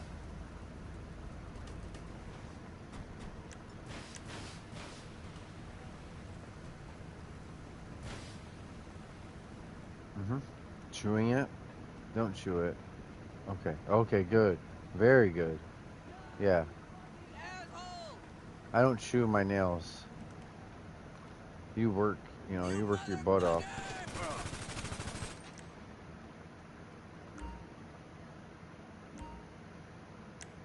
No body armor available, you fucking game.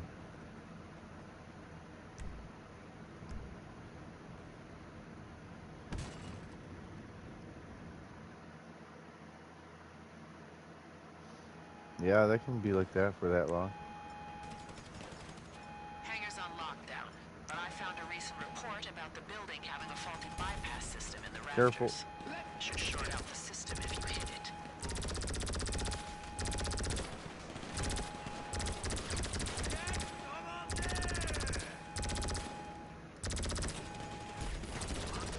We're working it.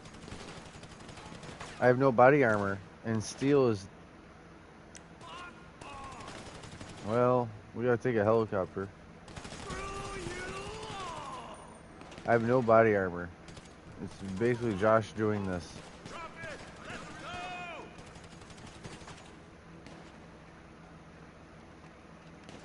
Yeah, because there's a lot of people to shoot. For you to be like, let me know when you're done. This is. Some of them are quick, easy. This one is shoot your way through it all.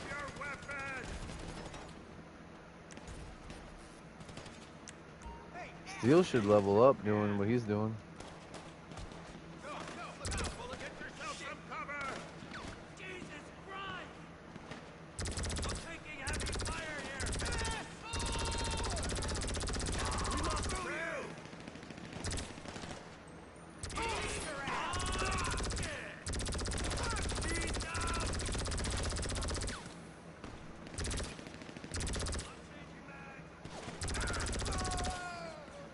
Now they're almost all dead. So which one do we want? A Frogger, pretty much. Huh? Ouch! I'm gonna die. I'm gonna die. No one's shooting anything anymore all of a sudden.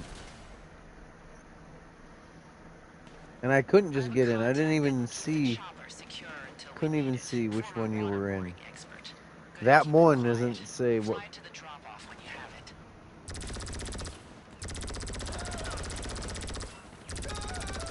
it. All right, now we all have to hurry up and get outside because she took off with it.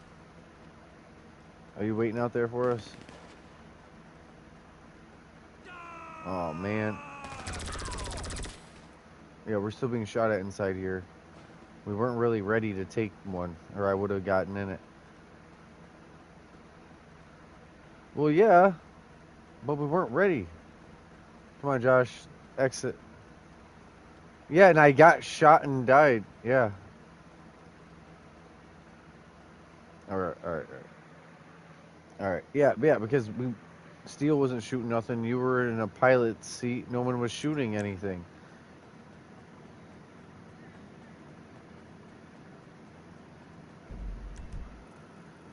All right. Well, as long as you get the helicopter back there.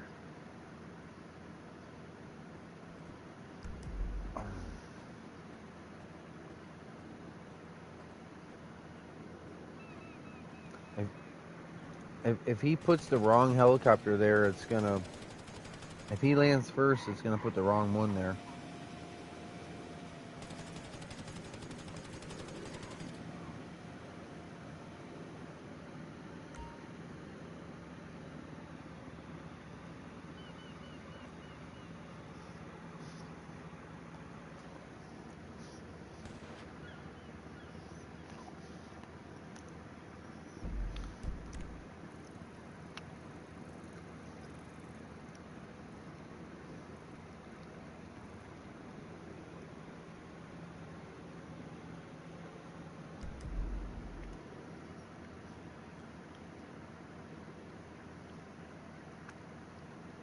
I guess I have to invite him.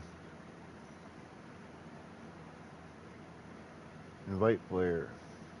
I don't know if he can.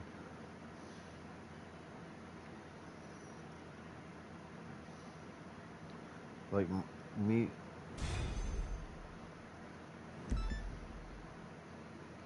He don't even know who we're talking about. Idiot.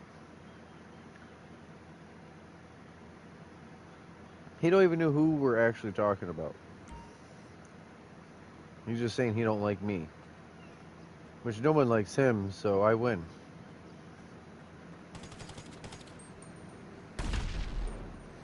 Hey, what's up? So he don't like me because he just don't like anyone. He don't like people who have fun. He don't like people who are having a good time. Chopper is in position. No, I'm not talking about you. I'm talking about someone else, Steel. Yeah, I was talking about someone as you joined. So I need to disband unless we're ready to go here on this. This is it. Chopper's in position, charges are checked, and facial regs primed. When you're ready, let's get to work.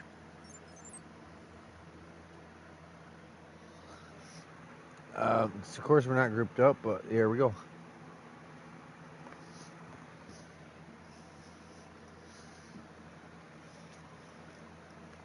I should have went back to the garment factory and invited everyone. Oh, never mind. It does that for us? Wow.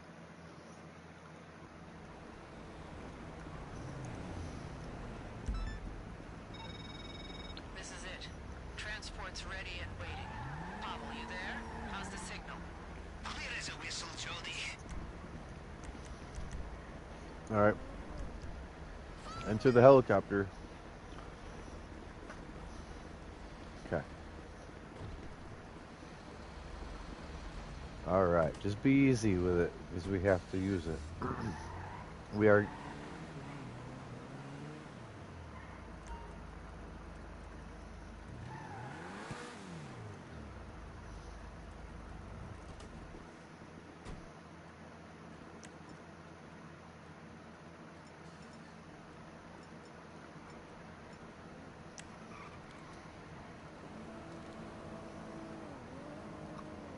Thank you guys for doing this. Hopefully it goes well. I'm eating these lemon squares, and they're like almost too tart. And they're way bigger than a square. It's like sugar cookie and lemon meringue pie. You know? Sure. Oh.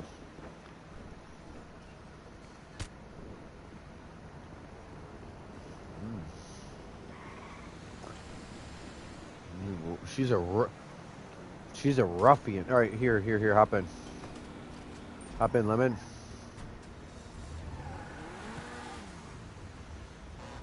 If we would have known, we would have all just walked over and got on the roof. Hey, lemon, here. Lemon, here, please. I know. Yeah, he's just sitting on a rooftop instead of us all going up the same ladder. Yeah, I will. It's this building. I believe the ladder is...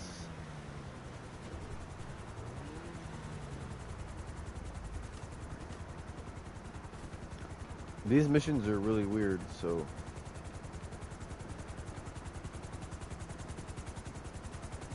It won't let him take off, and it won't let him hop out. It just wants us to all... Yeah.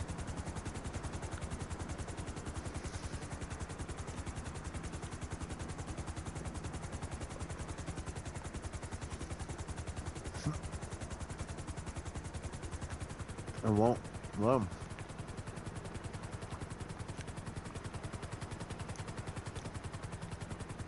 No, these missions are really weird. Remember, this is the mission...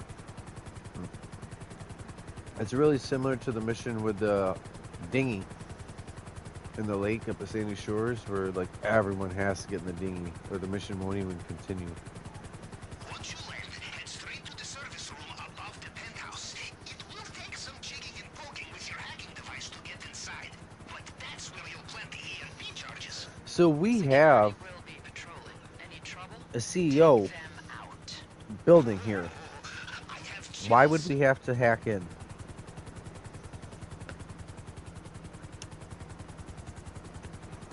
I'm saying we own this business.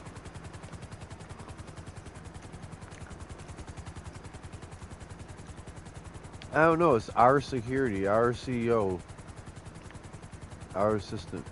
We shouldn't have to deal with any bullshit. Hack the thing. Gently. Don't jump off the building.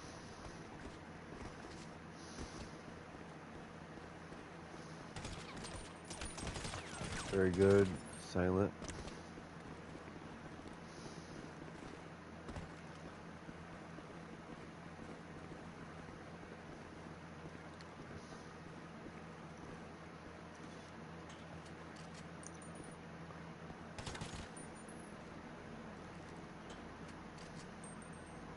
You guys are suppressed, right?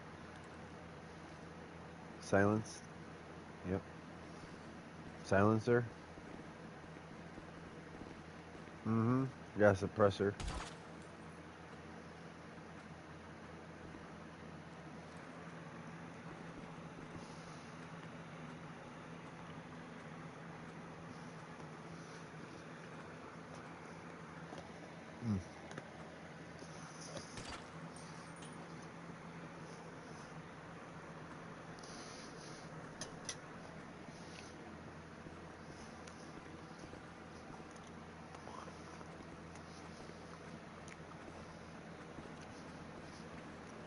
You can do it.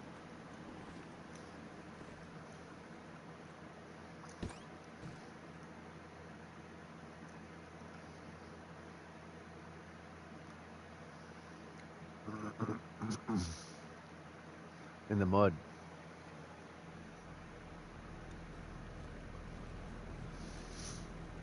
Once you've detonated the charges, the building will go dark. You should have night vision goggles in your pack. Use them to find the maintenance hatch. It'll drop you straight to Trotman's penthouse. I just threw a C4. Watch out. I don't have night vision. Well, yet. Mm-hmm. Remember to Downstairs. steer clear of the EMPs before you detonate. You don't want Hold your on. night vision to blow.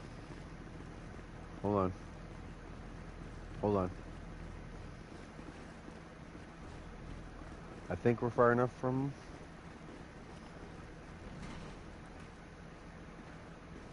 3, 2.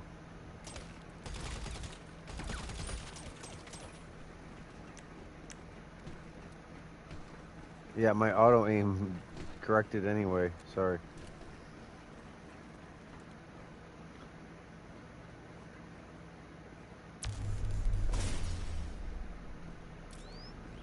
There we go. Enter the. Oh yeah.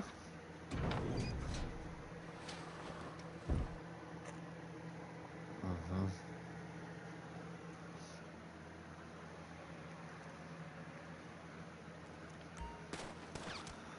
Watch out. This should be in Trotman's man cave. It's a glorified panic room with backup power. So I've calibrated your phone to pick up any frequencies coming from the entry mechanism. Careful. Probably a hidden switch. Follow the signal and look for an entry point. Trotman has his own security on site, so watch your six. Watch both sides of this. The right side, there's enemies. Left side's the door. Nice, Lemon. Doing wonderfully. Remember, when you encounter the rec system, we're prepped. Fingerprints, hack the scanner. I need to get Witness, body armor scan after the this. image I sent Hey. to your phone.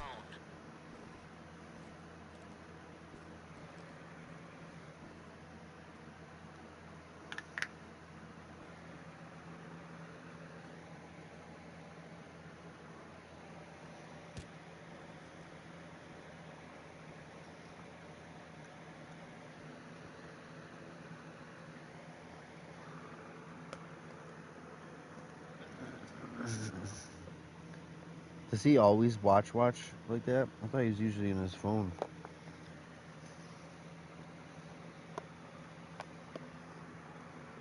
I'm telling you, I might be smart. I might think things through. I might know what I'm talking about. But you're my hero when it comes to actually like just run and gun, shoot, hands on the controller.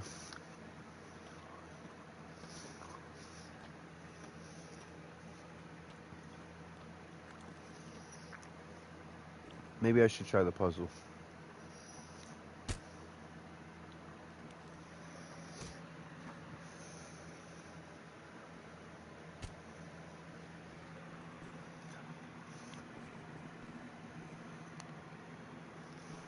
There, stop it. Stop. I know you're bored, but don't be annoying.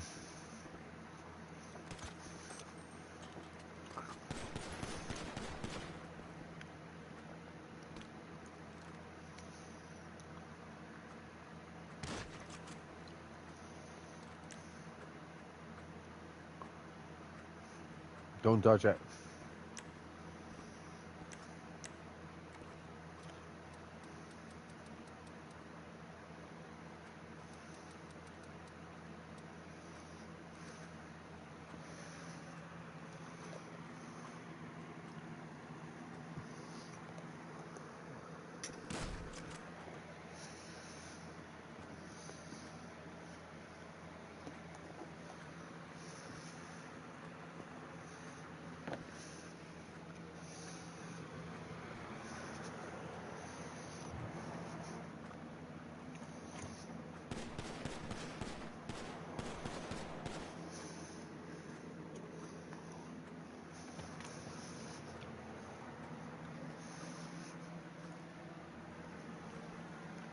Good luck.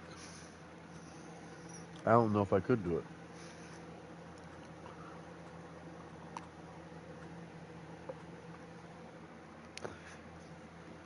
When you have to go really fast to get something done, I'm not exactly like the best.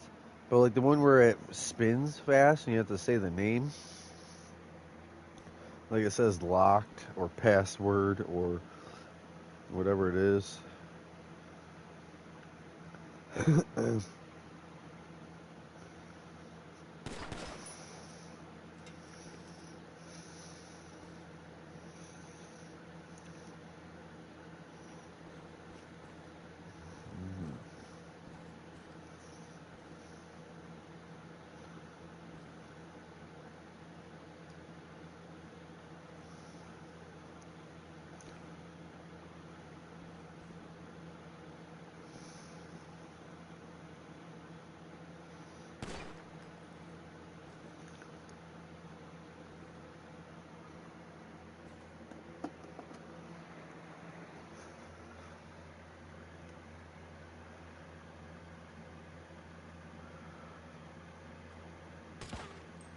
Is this the main thing, or is this the last mini setup? Is this the main thing?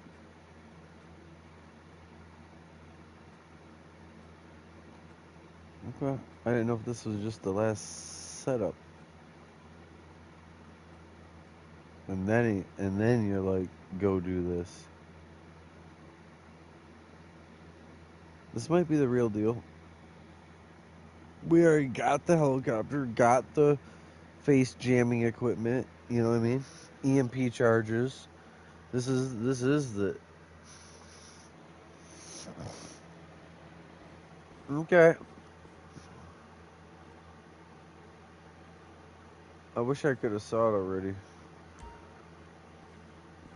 Like, cause he was spectating. Well, I mean, he wasn't here with us. There's four of us. Oh, I could do this. Yeah. All right, so that's right. That moves.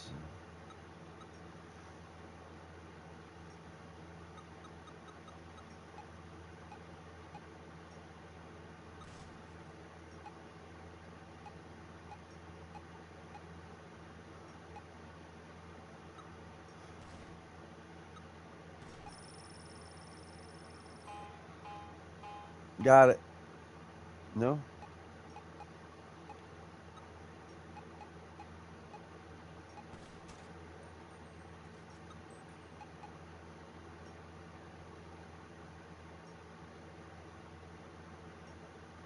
Uh-huh.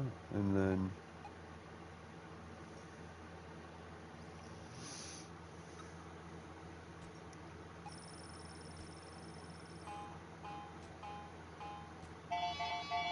got it. Got it. I got multiple fingerprints. I'm good at stuff like that. Once you're in, grab a Egg. piece and anything of value you can see. Jody, I did not know you had the light fingers. Smash all them You open, all should three, plan on and feeding grab. plans sometime. You, me, crate of demolition charges. Redistribution of stolen goods does bolster the economy. I'm in. A pressure plate, huh? Neat device. I'd get out of there if I were you. Looks like it triggered something, but I don't know what. The elevator's Boom. run on a backup generator. Get to the basement and take whatever car you get to first. We need you out of there. All right, I'll probably drive. I'm the wheelman. You guys can shoot out the windows. Sometimes no one shoots, but like I want to drive, so we're not just say constantly crashing. But I might crash it. I'm picking up chatter. No, I'm saying no one ever Basement. shoots If out there's the company, car. Like I'm driving, everyone just sits there in the passenger seat watching. Like what I'm saying is, besides.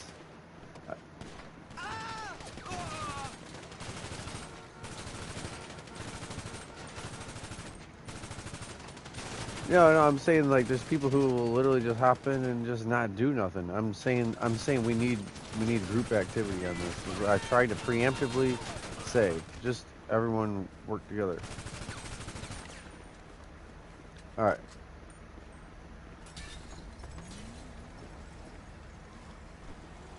Yeah, four-door, of course.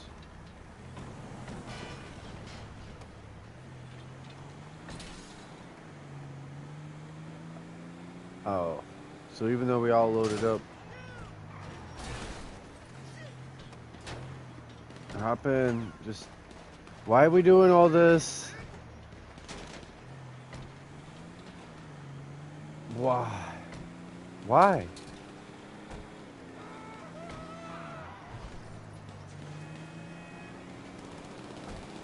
I don't know why you guys hopped out when he needed to get in the first place. Back before we even left that property, everyone should have been in one.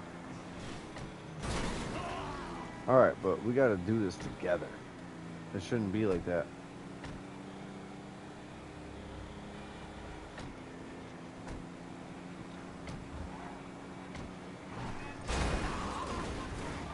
I'm saying it'd be a lot less stressful if we just...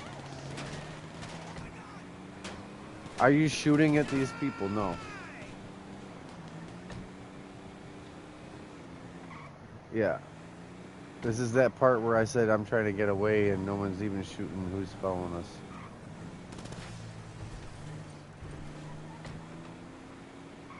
And of course we are going around.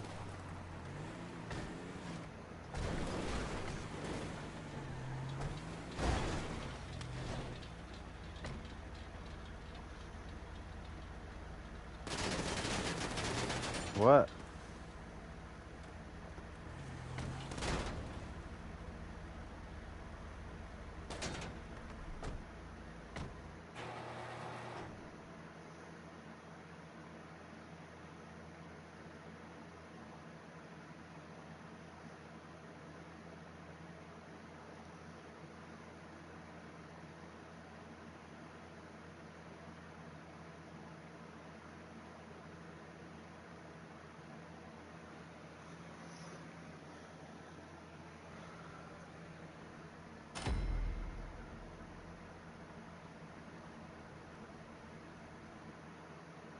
We didn't take all the stuff out of the containers even? I thought that's what you got. 3 people hit the 3 jewelry stands. You telling me you didn't even... You know, sales of black market art in Los Santos went up 40% in the last 7 years. Good. It's culture. Yay, the art file. Done. Now, is there a short delay or can I do this? Alright, so which ones have I done? The plane, the scarab, and the egg.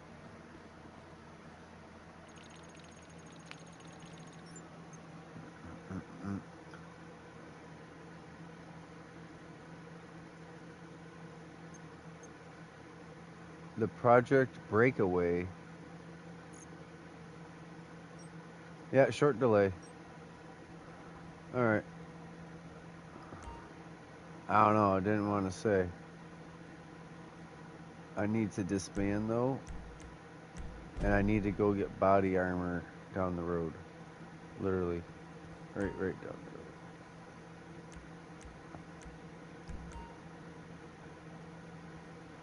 That was good though. Thank you. And no, I wasn't upset. I just like when we were loading out into that bottom basement, I'm like, everyone get in one car and like, let's go. And yeah, but if everyone would have just done it, it would have just happened. It wouldn't even have been a thing. Hi. If Bye.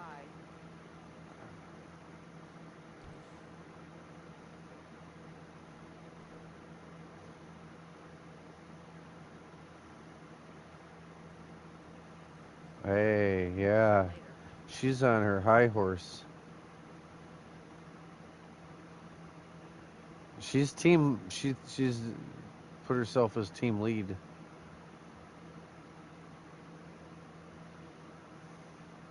But you don't like my mansplaining of things? No, it was a directive. What's the point of the chat if no one even like acknowledges my voice and like what our group effort was? No. It's all right. Yeah, that's what I'm saying. It is all right. It is all right. But we got shot once we left the property, so it wasn't all right. If Steele would have been in the SUV with us, if he would have been in the SUV in the beginning, like when you got out the Corvette,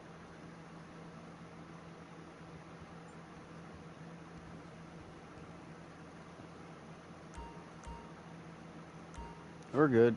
I'm just saying, I speak for a reason.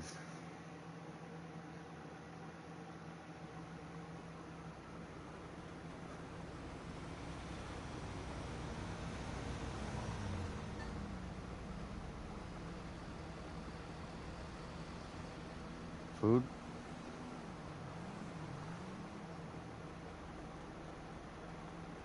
What about Ruger? Too much chicken.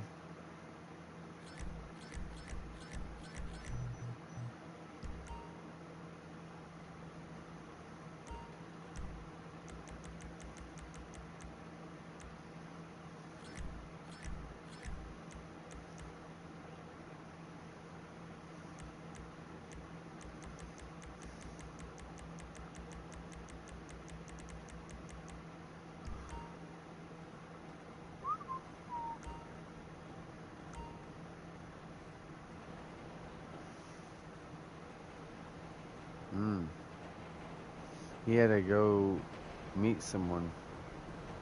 Sorry, I wasn't trying to make things difficult that were fun. Like the mission had us do what we had to do, like the helicopter. No, I'm saying with like Steel. That wasn't his choice. He couldn't get back out once he got in. It does stupid, weird little shit sometimes in the mission.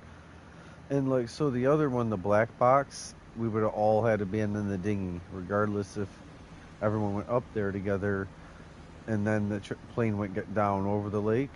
Even if you were in the city just standing there, the whole mission would make you wait for that fourth person to make it up there, get it in the dinghy, and then you get shot at.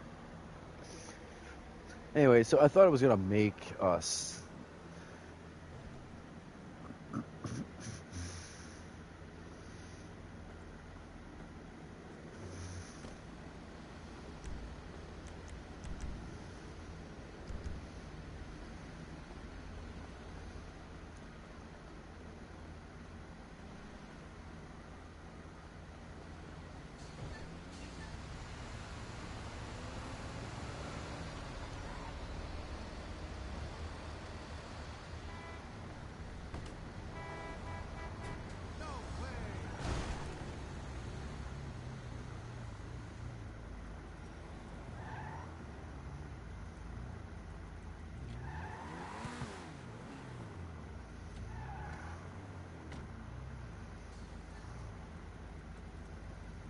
We're just still over here at the garment factory.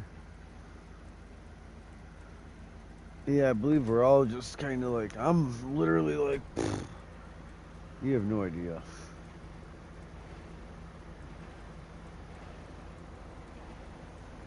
It's not, no, I don't want to. I don't plan to, but I feel like crap.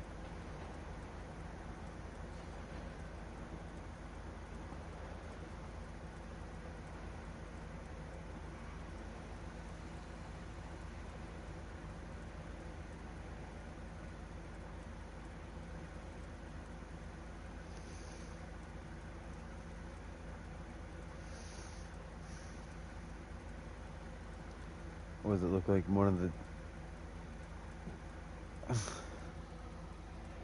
Are you outside? Are you outside? Oh, we're here.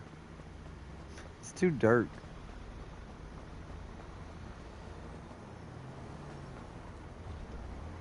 I can't see you really, is what I'm saying.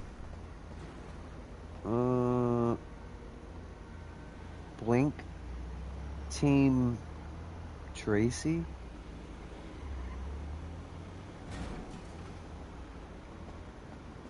Okay.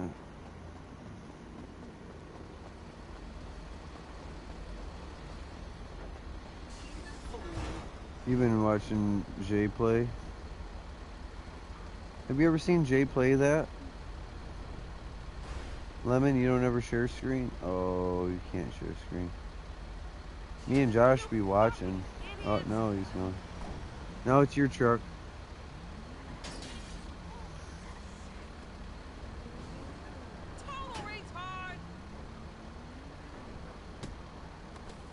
My person don't crouch right. How do you crouch?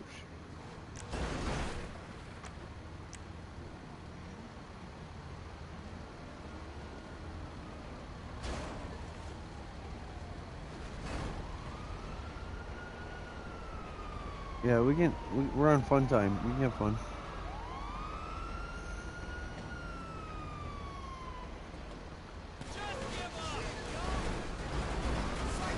So me and Josh don't get the police for riding with you because we're not riding with you. We didn't choose the vehicle. We just choose to stand here.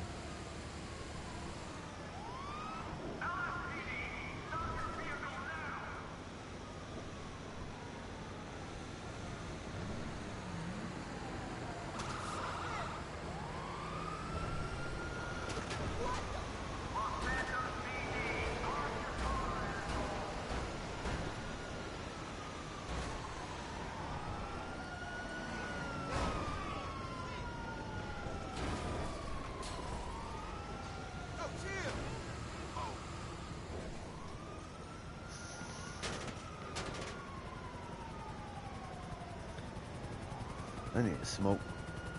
I haven't even tried. Uh-oh.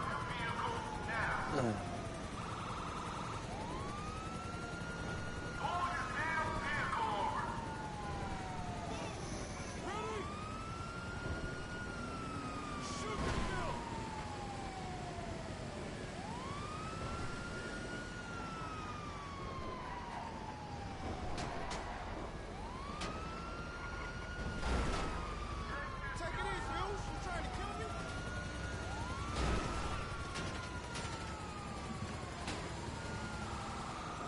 Eat a dick. I can just kill you and make up a reason later. Ooh. Douche. Woo. I didn't plan on getting that wet. Yeah, it's deep and wet.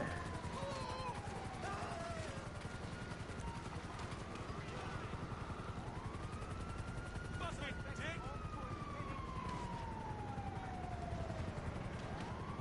I'll help dry you off.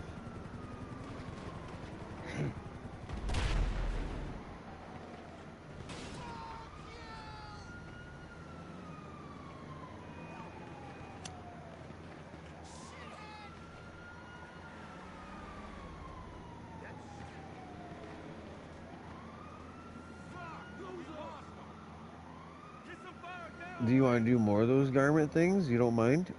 Once the cooldown is...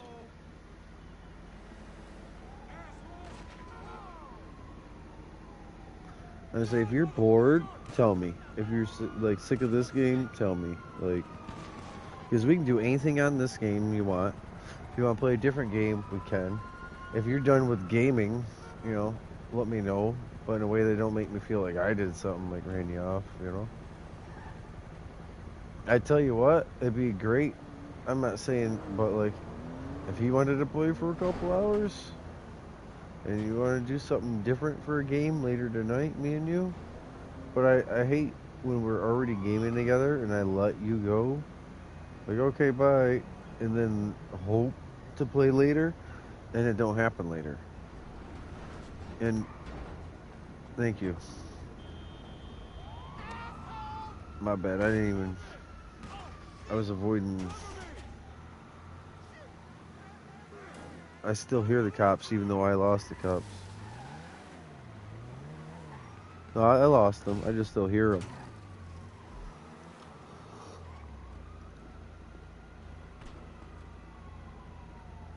What do you think, Lemon?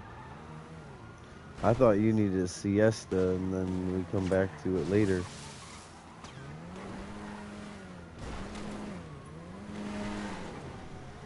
You're not gonna take an actual nap or...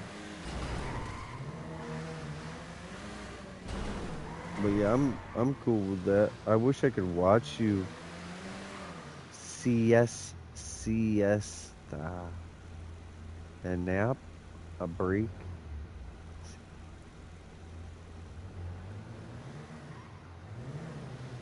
No, a siesta, not free. Anyway, I want to watch you. Why can't I watch? No, I want you to try it though. Like, don't cuss me. Don't cuss me. I'm not your cousin. I'm not your cousin. So just try it. You don't even try. Listen, don't with that. I know it's really... your nose and that. That's all. That's cute, but. So what, does he want to play? I wish you'd let him play so we could play later instead of. Well, let me watch. Yes, at least attempt. Oh man, no. Listen, try, and don't do that go to bed shit. Like you won't talk to me the rest of the night thing. The way you said that, like you say good night, like I'm done. Like I ain't gonna be back.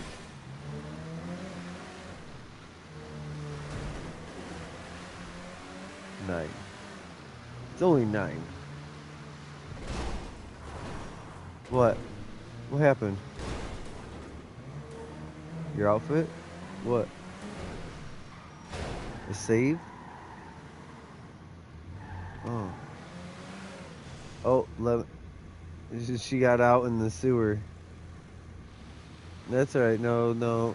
There's no money on her, I promise.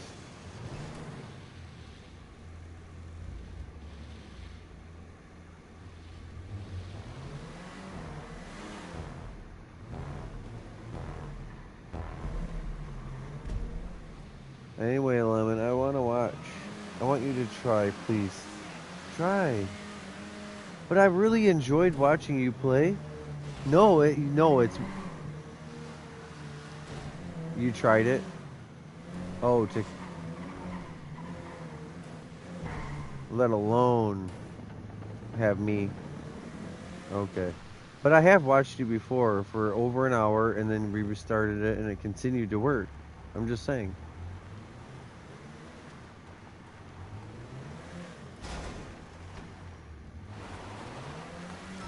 Josh, they just dealing with some family stuff.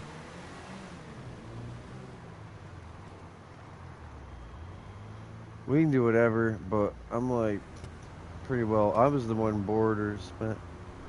Bone Crusher's even on here. Like, there was 5 of us on here. We were doing missions. I know how I feel, but I wasn't ready to just give into that feeling.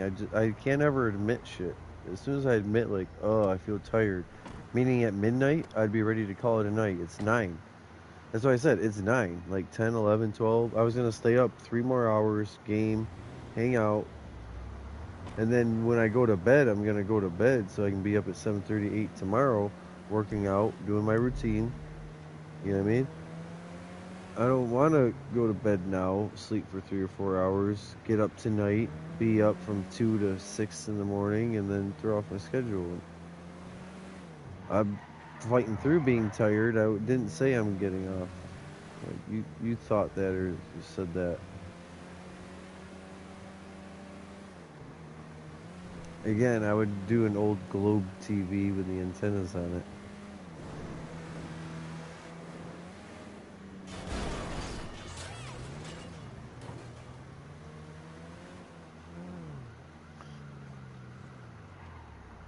I wouldn't repair this unless you're gonna keep it. I will. We didn't need to.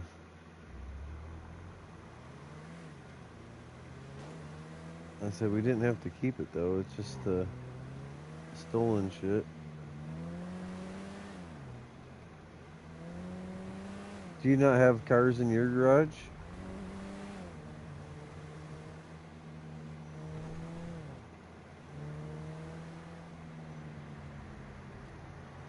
Damn, Lemon. I wanted to play and or watch you play.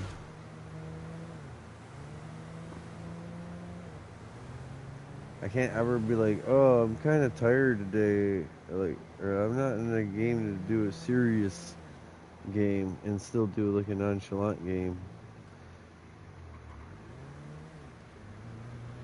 But I did ask you, are you bored? Because I could feel it, like you were done with GTA. You know what I mean? Hello? You were sick of GTA, right? You done it enough? Yeah, that's fine. I just thank you for clarifying. We should ride with them. I don't know if that's a four-door, though.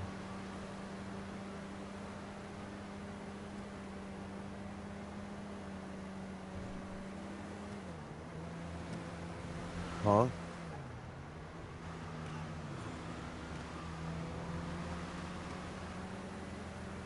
Here, slowly pull over. Like, don't just brake check.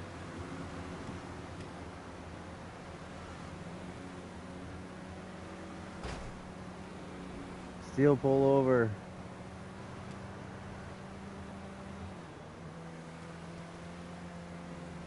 So he's playing.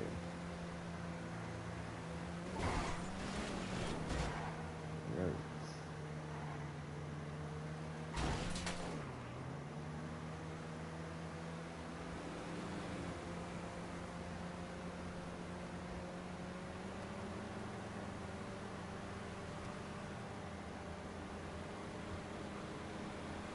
The TV's a TV. It's a flat screen.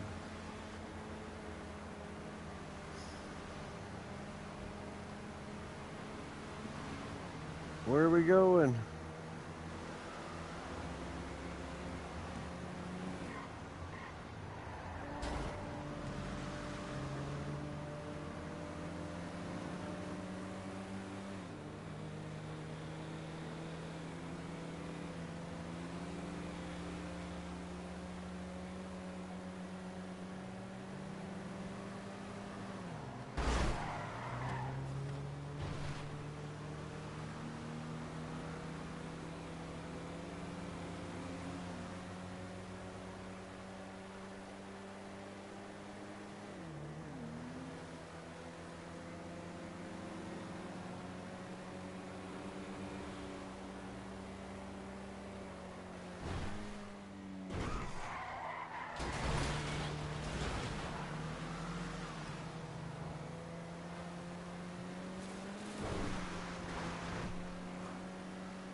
Wow.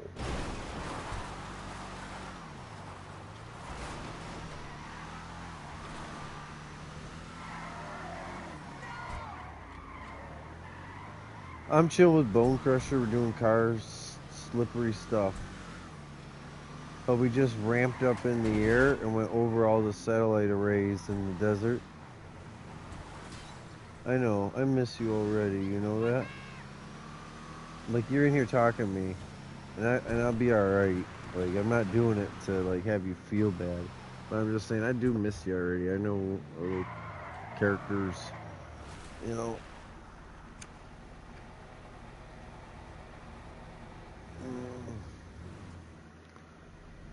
I really do wish I could watch what you're doing, too, because I like your way of building. I know a few times I've asked you to count stuff and do it like my way, and you do it a whole different way than counting, you know?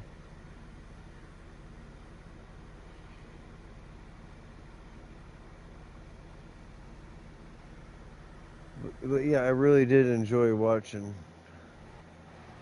Hey, what's up?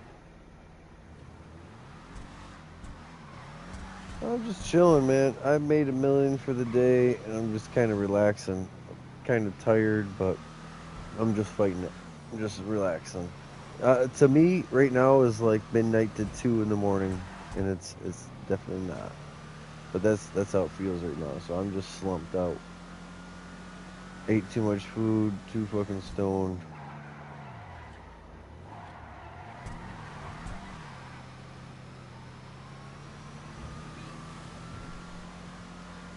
Days I don't work out, I feel lazy. Days I do work out, I feel like exhausted, like I worked a whole week. And all I did is work out for a little bit.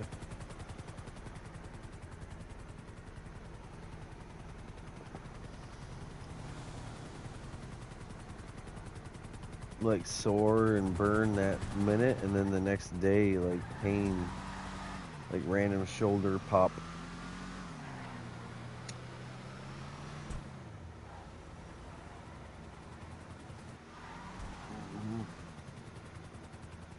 This is a nice car. I haven't bought one of these yet, but I heard there wasn't like lowrider options. There wasn't really like drag car options. Like I heard it just kind of lacked in the customization, like everything recently.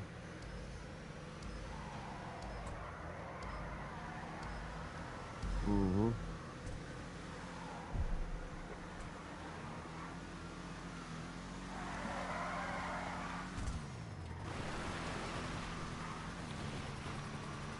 Oh yeah, it's not muscle. It's sport classic. Okay. Right. I wonder if they'll nerf it, but right now with it being new, yeah, it's the shit. Beautiful too.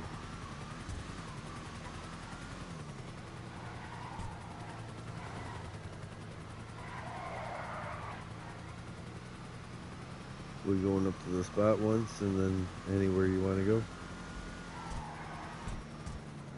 I didn't know if you were going to the radio tower once, and then yeah, I'm along for the ride. It don't matter to me. Like I said, I'm like, it might as well be 2 in the morning, and I'm in the back seat, and I'm just like I made my money on here. We were doing, well, we just got done with the garment factory thing, and it pushed us into there, kinda. But I don't feel like doing more garment factory things. My shooter Lemon left. Now Josh, well, he's in the game. He bouncing chats.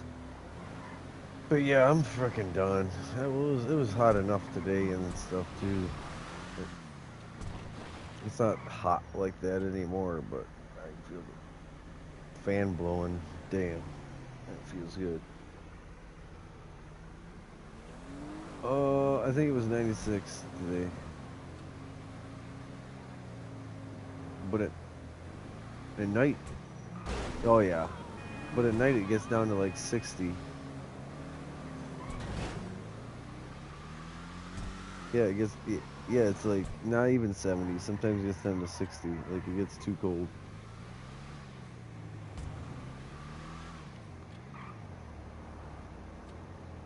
It won't hit that.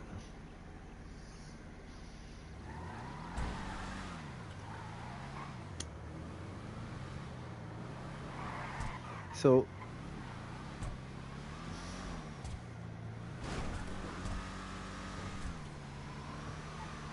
so I've said to other people, but like with lemon too, like yeah, if you like, oh my god, it's too hot where you're at, or you're like, ooh, I wish it was 10, 20 degrees cooler, like almost every single day, even like in the winter, like you actually want some snow or winter, which I don't like the cold, but this is the place where I'm at, just averages lower. Even when it's hot, it's not hot, like, you know what I mean?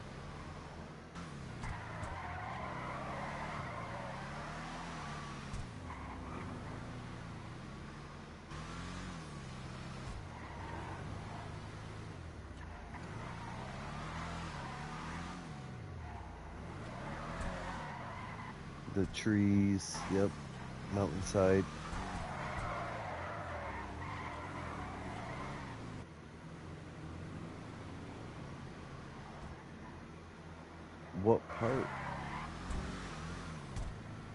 if you don't mind.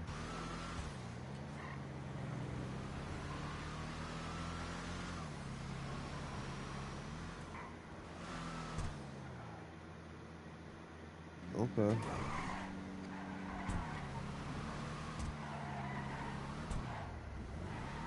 Okay. So I've been to Bryce Canyon City, but that's Utah. That's National Park. Yep. Yeah.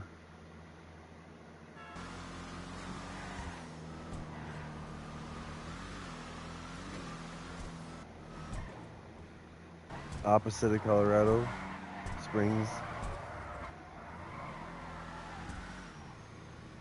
Okay, yeah, the opposite way. See, I have a slight bearing of where you're at, believe it or not. Who? Who?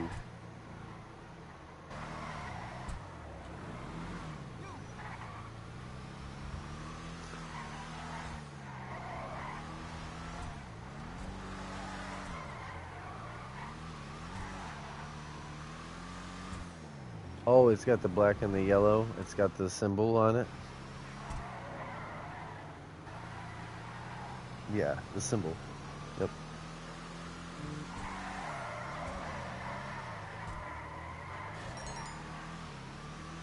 Nice. So, could I play that with you, or that's not a thing?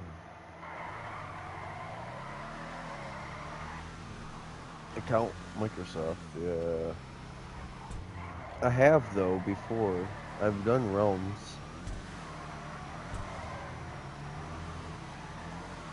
A realm is totally not worth it to me because nobody ever shows up. Like, if you just do a normal little survival, people show up day after day and like, oh, I would have played more, but you weren't here. You do a realm and no one gathers for the whole month just to make sure you wasted your money.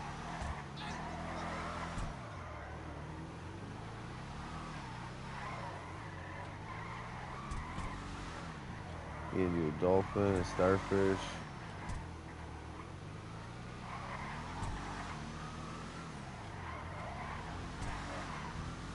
Jawa.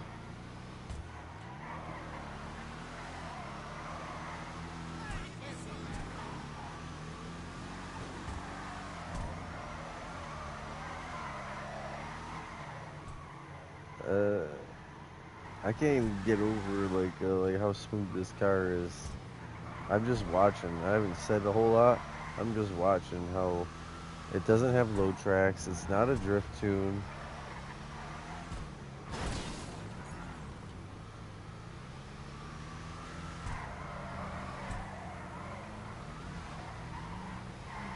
I'm saying it's moving real nice, like the weight of it, the muscle of it, and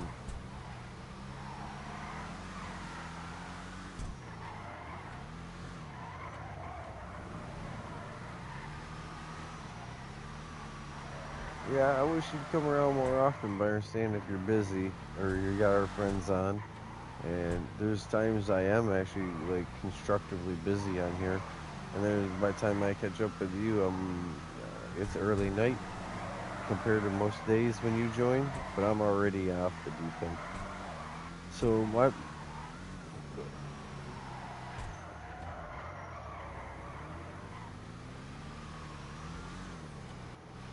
right, yep,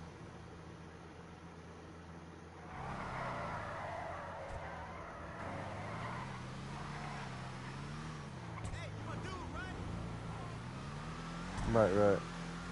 Yeah, I figured like Fortnite and that you were busy. Okay. Yeah, I don't like the Siege 6. The idea of that.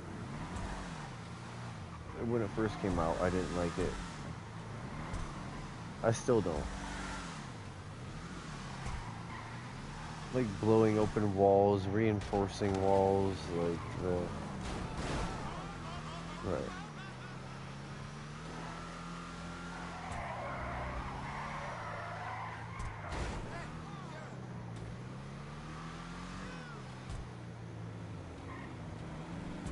is that one.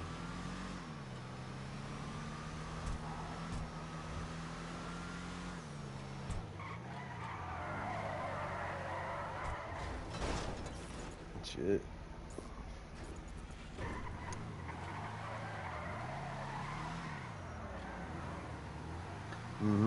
So we have like a lag.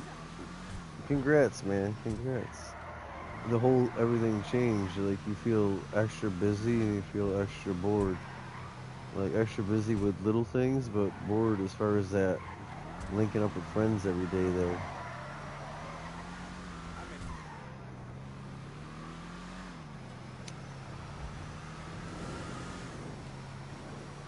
Yeah.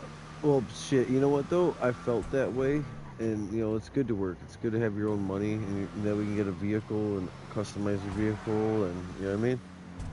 Other things you want, like stereo or clothes or something to see, some new shoes. Bam. Yep. But I tell you, I wish it was possible, right? When kids got out of school, maybe not at 18, maybe once they were 20, like from 20 to 25, you didn't have to work, like retire, you know, like, and then later in your life you would be working. So you wouldn't retire at 65, you might retire at 70, 72.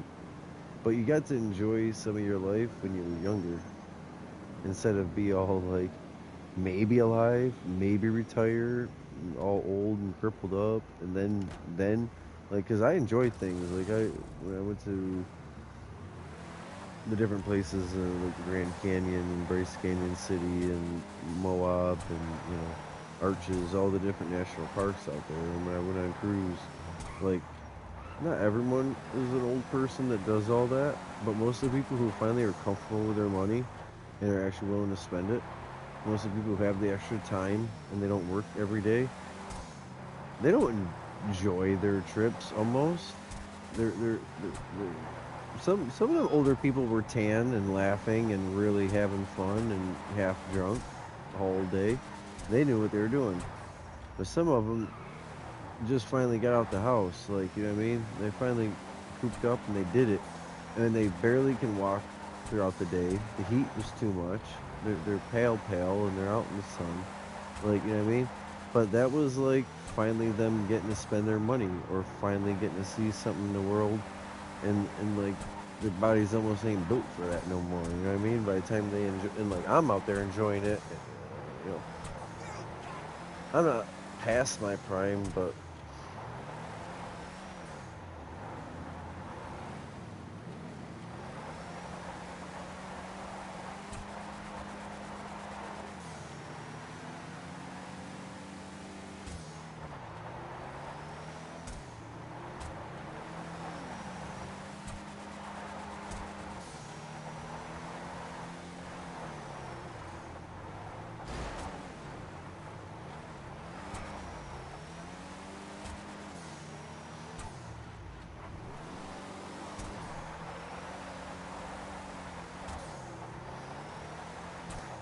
he don't do it like from a caring, positive morale. You should do this for yourself. He's saying,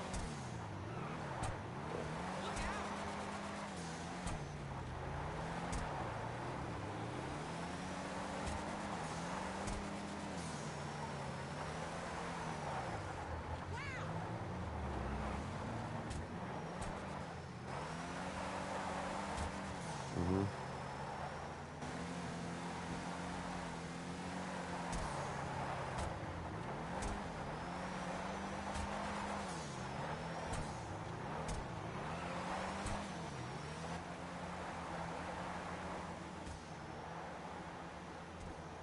That's his.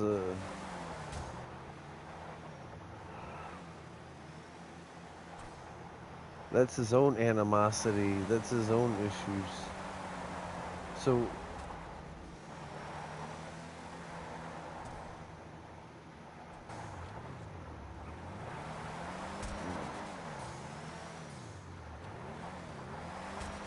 mm-hmm, mm-hmm. Yeah, because the license and the No, that's his opinion though. Everyone has different hobbies. Everyone has different. All right, so some people, when they have spare time, they want to go out like at a bar or a amusement park. They want to be around a bunch of people. That's what they want to do. Some people, when they have their own time, they just want to sit there quietly and like read a book or watch the sunset. Like they don't want anyone around. Right.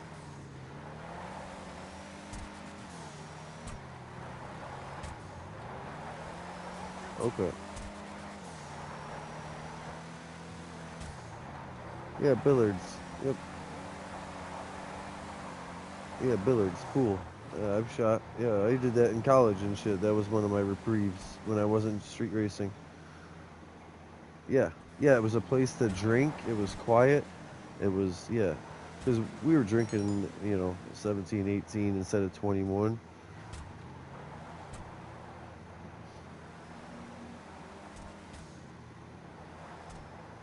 Well, and here's the thing. Yeah, whether you have to bounce through a few jobs and you don't enjoy it, but you had the money, or you find a job you actually do enjoy, right? And you find that job you do enjoy, you don't want to lose it over your own childishness, your own, I don't feel like waking up today. Oh, my friends wanted to get a hold of me on a Thursday, so Friday I'm just not going to work. You know what I mean? Because he partied last night. Like, you can screw up what could have been a good job. Like, I did that with one of my car dealership jobs, but it was me, like, literally, yeah, destroying. I destroyed a customer's vehicle out on a test drive because I was having way too much fun. No, yeah, yeah. So I lost that job, but it wasn't like I crashed a car. Like, well, yeah, no, I did. I totaled it, but anyways. So, all right, I got to tell you, you both lemon. You heard in this, lemon. You there? All right, so Chevy Impalas when they first came out, again, the SS, like Dale Earnhardt Jr. Chevy Impala SS with a V8 in it instead of a V6.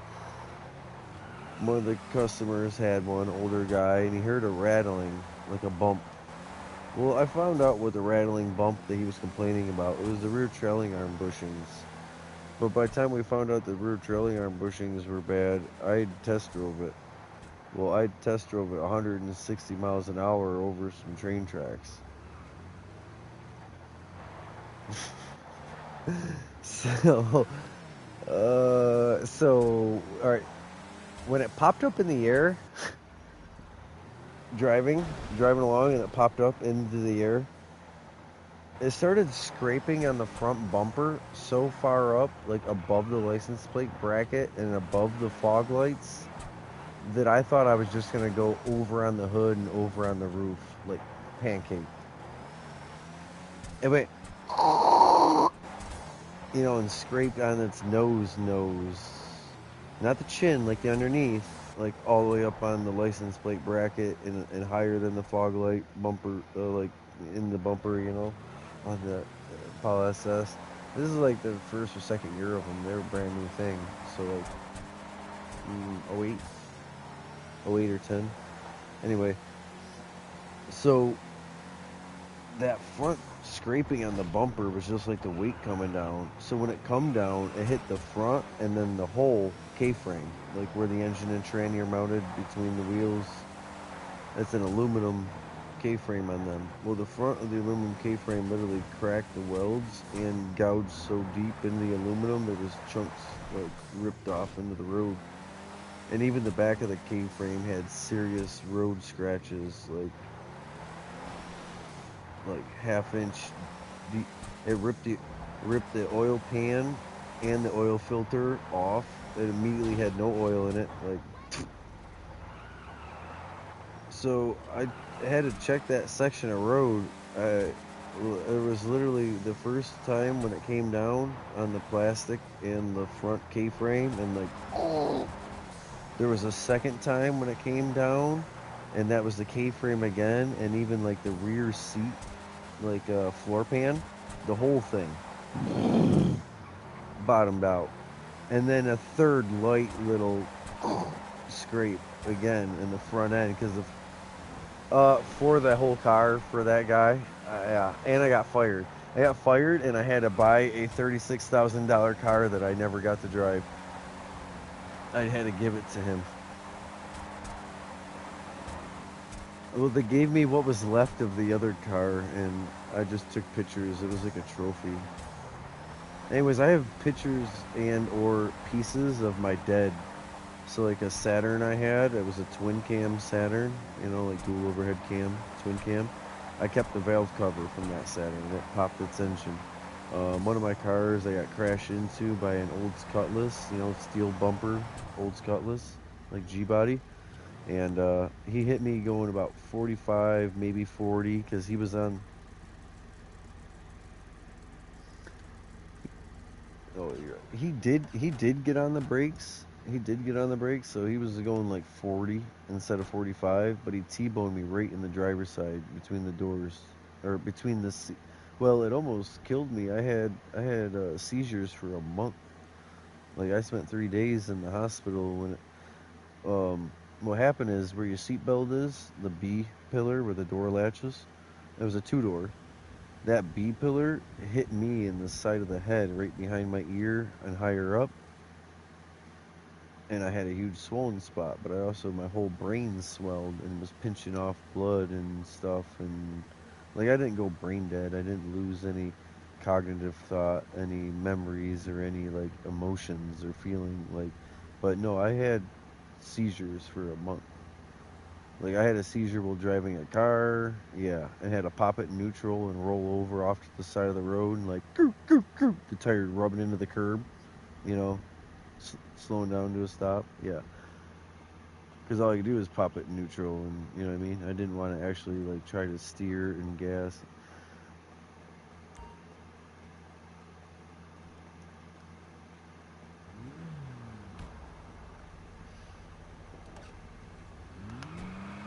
Damn, damn.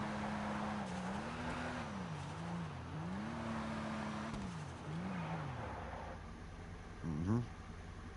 Yeah, yeah. So that's why I let go of everything, but then I let let go of your body. You don't really have a say in it, but like at least I felt it coming. You know what I mean? I just pop neutral, and like I didn't rah, the engine, and I didn't slam the brake. I didn't steer.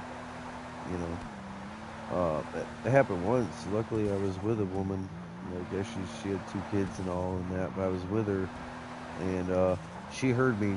Doom! And I was in there taking a shower, and she came in, and I was face down by the drain. My face was down in the, drain into the shower and shit. Could have drowned or died or whatever. Just seizuring like a fish in the water. But there was no long-term permanent problems. Once the swelling finally went down, once the brain healed, I was good. It was just pinching. It was pinching multiple different spots, and um, but yeah, no, I've been put in a drug-induced coma for over a week over issues and shit, and it was a different time than that. But yeah, getting T-boned like that, yeah, I didn't know when I was getting hit if I was gonna make it out of that, like without breaking my hip, shoulder, any of that, and I didn't break any of that, just my skull almost.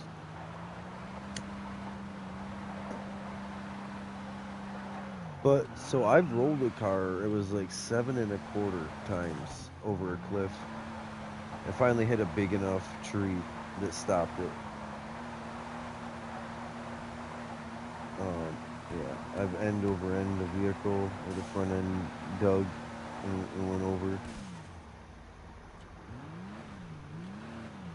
Well, I mean, so when you own as many cars as I have, and you drive cars like an asshole, like I always did, um, yeah.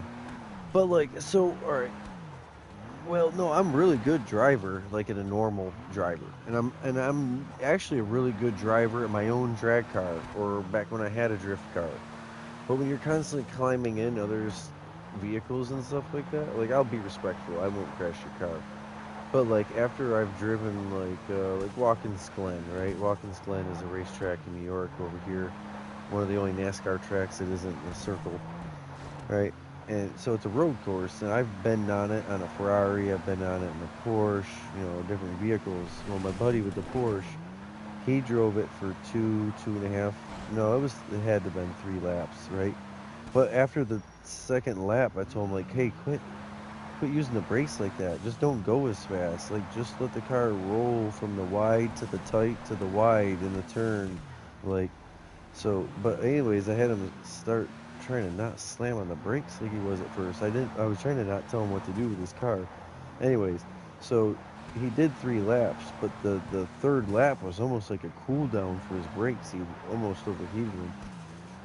So I got in and I drove it, and I drove the first lap real cool because I was learning it and how it feels, what the weight feels like in it. You know what I mean? The rear engine and that. But I drove the first lap showing him how you're supposed to do it if you're like how he should have been also driving it. Just slow, calm, enjoying it. That's what he was asking for. And so that let the brakes cool. But I showed him in 2 turns, like with heavy braking, like how it actually just doesn't make the car faster because then you're just using the gas to recover, or like it throws the weight off. I try to get the car all turned and then get on the brake, and he felt the rear start to like, you know, started to try to pull Paul Walker, and I was like, yeah, see, like, because it being a Porsche, especially that weight. Yeah, if you stab brakes with it turned hard, yeah, it'll come around. So I did, I think 5 laps, but my third, fourth, fifth lap, I went hard. Like I literally told him, shut up, just hold on. Because I think it was the third lap. He was like, whoa, whoa. He's like, oh. He's like, no, he's just moaning like he thinks it's too fast. Yeah. So shut up. And yeah, so I ended up doing some impressive times, and it did wear his tires out. Like just in those 3 laps that I really pushed on it compared to when he drove it, like it took multiple 30 seconds off. Like, you know, the tires went to being half used, the rear ones were more than half used. And that's just from like, yeah, through every single turn, 3 or 4 of the wheels were chirping. Chirping is you're not drifting, you didn't lose traction, you're not out of control. Chirping is the car's weight, speed, and engine power are at the actual limits, and anything more would just blow the tire off. Like, yeah, you could hit the gas harder, the wheel would just spin. Yeah, you could steer sharper, the wheel would just smoke and lose all traction like it's driving on ice. Yeah. So I've had it where car in real life, no ABS, no traction control, like my kind of cars. Hell, my Jeep Cherokee, going 85 in my Jeep Cherokee on the highway, and something jumped out in front of me. I hit the brakes, and it goes, whoop, whoop, whoop. It sounds like an airplane landing. They're just randomly locking up, and the front 2 are locking up twice as often as the back, because the back's drum. And it's trying to like leap up on its front end, and it's trying to leap up on all the weight on the passenger front wheel, and like, holy shit, you know what I mean? And there's no anti-lock brake. It just like, but I don't like usually just hold the brake pedal down like that. Like with the Intrepids and all that, I literally like modulate. I don't completely let off, but I go from half to full, half to full, half to full, braking, and like, yeah, but. Yeah, there's something about driving real vehicles, like even the Scat Pack Charger I drove without traction control. It was just a complete another animal. Like I drove it for a little bit with traction control on and all that, and I'm like, that's cute, great, watch.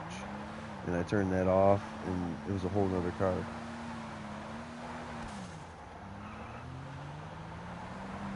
Yeah, yep, G-body. They haven't seen all the all-wheel Grand Nationals with the huge turbos and shit, big blocks.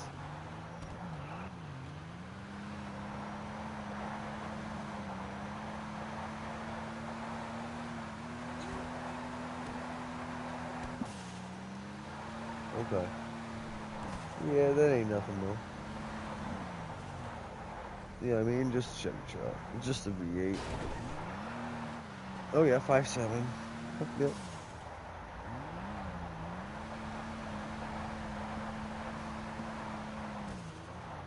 Well, because the nice thing about getting something like that, you're talking about a car that still has an actual frame, not just steel floor pan like chassis. Like it still has an actual frame in a G body. So when you start adding a lot of power and you put it into the back wheels, you aren't gonna like twist the chassis like unibody chassis, or like even the old Mopars and that, they were unibody. That's why they would twist up. But you're way less in a truck.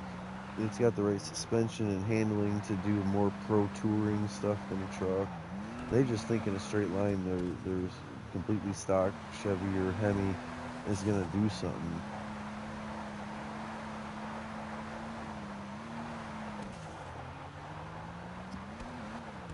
Right. I mean, I've seen it. You get a Corvette supercharged engine, you get an all-wheel drive chassis, and you do a big supercharger, twin turbo, all in a Monte Carlo or a Grand National or something like that. It's a powerhouse.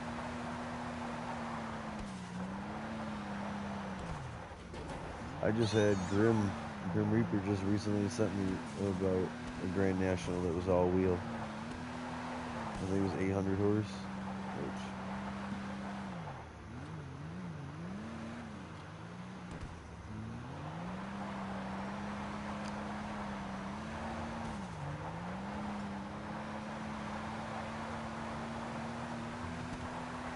okay.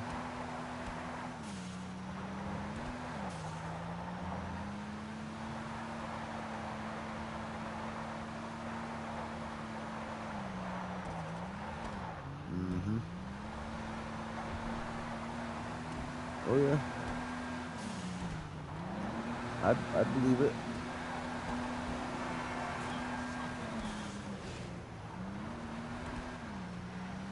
Nice.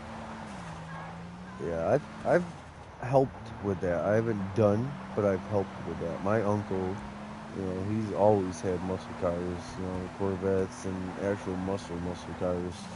Besides that, Novas, Chevelles, 50s trucks, 36 Chevy truck, like you name it, 36, 50, 62, 78, all the different Chevy trucks, and then nice. So one of his 50, because he ended up with a 49 and a 50 Chevy. The 49 ended up having like a Mercedes diesel uh, grill, like radiator, and it had wrenches for like different parts as far as like connecting rods holding the headlight. Like for a piston, the connecting rod holding the headlights. I gotta find the pictures, but he made the frame. Like it was just um, 2x8 steel, 2x8 steel, and he had one here, one here. He saw where his engine, like the not K-frame, but like the engine support and all that was gonna be and how, and it was parts from a 36 Chevy. It was parts from a 50 Chevy. It was parts from that Mercedes grill. Um, what was it? Corvette rear axle, Corvette rims. Hmm.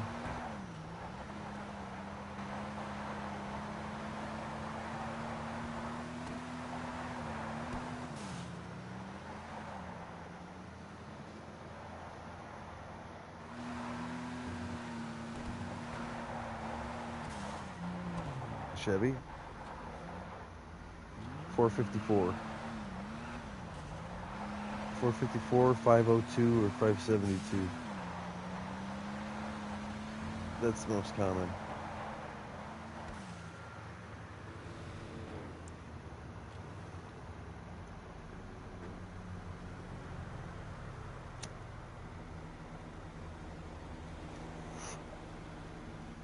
Okay.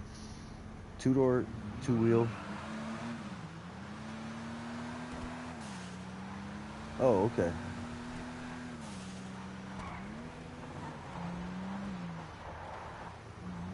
Okay.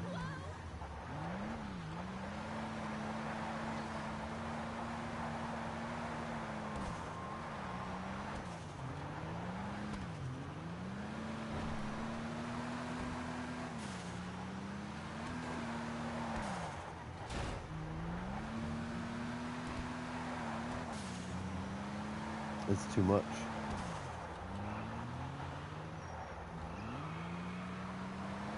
Put that in the El Camino, cheap body. Hmm.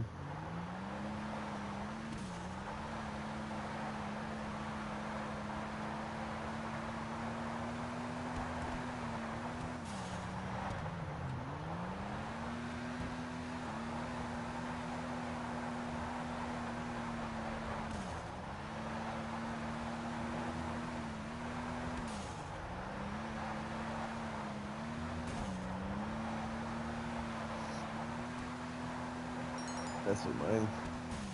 Yeah.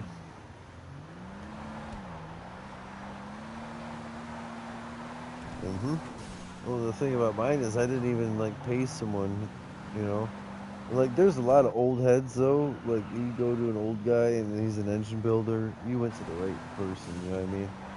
But like, I've learned from them old guys. So that's when you're in a drag car and it's something you own, not somebody else. It's your money that you've put into it, not a backer. Because some people don't own the car. It's literally someone else's. And regardless of sometimes who owns the car is one person, like a horse race. The backer who invests the money is somebody else. You know what I mean? And the driver is somebody else. You know what I mean? Like your jockey. And it's like, no, when you got your own vehicle like that, and then you didn't even have someone else build the engine. I've actually had my engine apart, built it, put it together. You know what I mean? And tweak on it.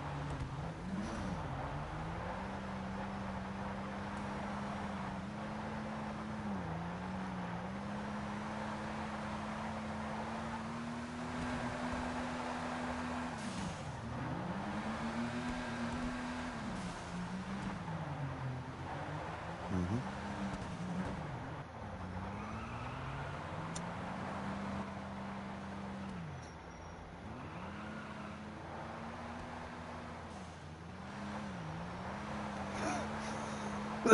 Start letting them know that you have spare time. When can I come over? Hey, I have spare time. When can I come over? You know what I mean? Just say you want to help, you want to watch, you want to like apprentice, pretty much. You know what I mean? See what he's up to.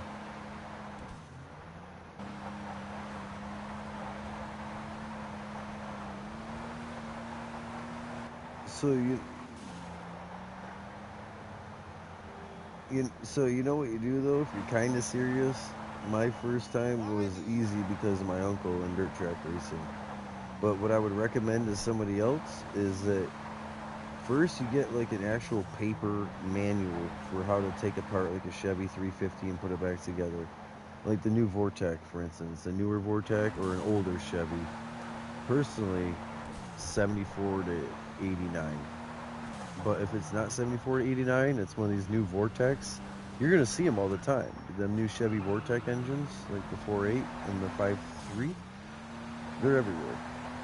So if you learn how to work on a 5.3 from having the paper manual and reading it, because that's the exact specs. Those exact specs have to be followed every time. The torque sequence, the amount of torque, the order of events. But also, like, watch someone on YouTube. Watch someone take apart that same engine that you plan to, right? I would literally already own a vehicle that has that engine, or go buy that junkyard engine. Go spend $300, $500 on a junkyard engine to take it apart. But as you take it apart, be proper about it. Every part has to go in a line, in a row, the right way. Like, every push rod, every connecting rod. Well, no, it has to be one is one and two is two and three is three. You can't move them parts around. You can't just put three's rods in two's hole, like push rods and that. So everything has, like, if you see an engine builder, they'll have special trays, and those trays are literally made for exactly what's in there. The valve springs, the rockers, the push rods, everything. Once you do take the crank out, then the pistons and the ring pin and the rod, all that, everything goes in its designated spot in each designated tray. But then you can literally put that all back together with like almost no new parts, maybe crank bearings or bearing rehaul. you can rebuild that and start it, and it should run, and it shouldn't be loud, and it shouldn't clang. You know what I mean? I wouldn't suggest doing it with your first time, but I've had it someone with their very first time doing that, like what I said, they already had racing heads and they already had racing pistons. But if they did that wrong, like tightening this, doing that, forgetting this, having something fall in any engine, if you have something just fall in it, yeah. Anyways, practice makes perfect, and like I didn't ever have issues. I know that sounds stupid, like I'm lying, but no, in college we had to rebuild the Dodge Neon engine first. Boom. Like, I was done a day and a half earlier than everyone else. I was the first one to like actually start mine, and everyone had to hear it, you know. And like they didn't really have exhaust on them, but there was like the manifold. But anyways, and it had to be hooked up to a dry transmission. It was called, which it had a torque converter and all that, but it was just something to hold the engine so it wouldn't accidentally over rev or it could have a load on it. And my engine was perfectly fine, perfectly fine. No ticking, no tut tut tut tut tut. We have to take them back apart and then show that we didn't wear out parts, bend this, you know, whatever. So you take an engine that's already together, you take it apart, you put it back together, you run it, that you'd put it together, and then you take it back apart to show that it wasn't, you know, broke. But then, so what they're telling you though is you put it back together another time, and that's so that when the next person comes up to it, it's a complete engine. That you don't have to. So like they don't have you restart it that second time, and that's like one they should to see if you do get it wrong again. But like that's more likely to blow up or break an engine. But that's literally what that college did. That was the idea of it. Anyways, but that way when that next person took it apart, like they weren't already dealing with a blown engine. I don't know. Anyways, I didn't have any issues in mine, and believe me, some of them had like gah gah gah gah. Like the one guy didn't plastic gauge at all, or like what was it? The worst of it was someone who did like the crank and didn't have the crank bearings like in. They didn't like snap the. Yeah, it was all loose assembly. Yeah, no loose assembly, but there was plenty of them with like valve knock and train and issues, and one had the timing tooth off a gear. You know, like it was only one gear, but you could tell. Anyways,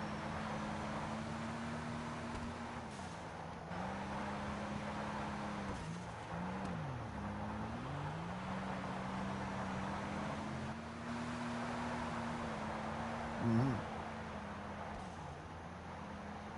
mhm,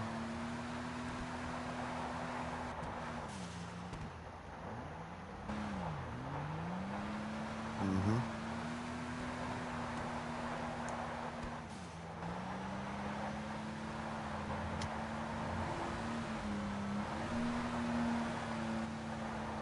Yeah, everything has to be right.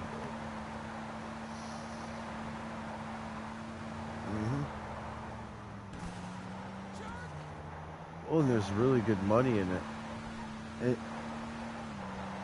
so, and it's good to know it all. Like I was able to bend exhaust. I was one of the only younger people that like I was actually the only person under 60 that worked at any of their shops in New York that knew how to bend pipe. Everyone else was like retiring age or like older that used the bender, because now you just buy a pipe like from Ford or whoever. You buy the exhaust pipe and it's bent to fit up in there. Well, with custom jobs, you can't do that. People with diesels or muscle cars or like, you know, lifted truck, they want straight pipes or they want side exits like on a Crown Vic. One of the guys had a slam Crown Vic that laid frame, and he wanted side exit exhaust. And I'm like, well, you can't do that because it's going to be below the frame. This is the frame on the side, you know? And so we did a whole thing where the exhaust came up into the wheel well, and the back wheel wells didn't touch the tire, didn't melt the rubber, you know what I mean? It was like, but we slid the exhaust out side exit in the very front of the wheel wells, and not in the problem with the frame. I don't remember exactly how, but he could slam it. It was a bagged Crown Vic with a Shelby Super Snake engine, pretty much. It was a supercharged. It wasn't a Coyote. It was based off that 4.6 twin overhead cam. So it wasn't a Coyote or 5.0 or anything, but I'm pretty sure it had a supercharger on it, and it was airbagged and rims, and yeah, he wanted the exhaust on custom. But like, yeah, no, like custom awesome work like that was awesome. And every once in a while, it was like Pontiac Aztec or a Kia Soul or something like that, for instance, and they just didn't have the part in stock, or it was a weird part where this part and that part would have normally met, and one broke or rusted, or you know what I mean. And I could just go from the Cadillac inverter back and bend pipe. Sometimes I could do it in one big pipe for most of the whole tail section, besides where the muffler was going to be or whatever, and then you just weld your own hangers on it with the hanger already in the rubber where it needs to be on the car, and then pull it over with the vice grips. When you weld it, you're on a vice grip or something with a rubber glove. Hold that hanger to where the pipe is and where the hanger needs to be, and then it always is. And it's all isolated on rubber. There's no vibration.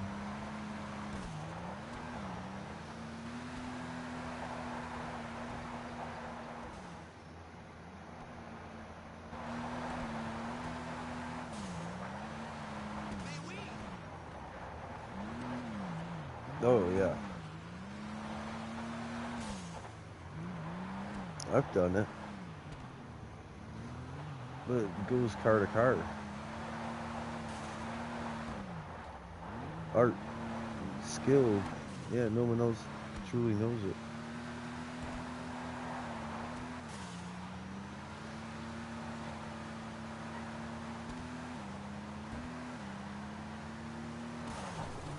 I'm trying to think of. hmm As far as vehicles, I worked on a Model T. So the Model T, I think, was 1919, right? I worked on a 1926 Dodge, a 1928 Cadillac, 36 Chevy, um, and then a bunch of vehicles from what was it, 42 Hudson, 46 Packard. So the 46 Packard had an 80 horsepower engine that was like a 6-liter, even though it was only 4-cylinder. So there are these huge pistons, right? There's only 4 of them, and they're huge. And it said it had liters of air and like displacement, but it was only like 80 horsepower because it was like boat engine technology. It was like pre-World War II or the beginning of World War II technology. Or actually, World War II ended 45. That was 46, that Packard. But it had real wood interior. It had like corduroy seats and headliner and all that. You could see the wooden chassis. It's really a wooden car with metal, screwed or riveted over it for the door and the roof and the carriage. It's really a steel-bodied carriage on a wooden chassis thing, and then on a steel car frame. And like the Model T, the rear axle was like fucking toothpick. You know what I mean?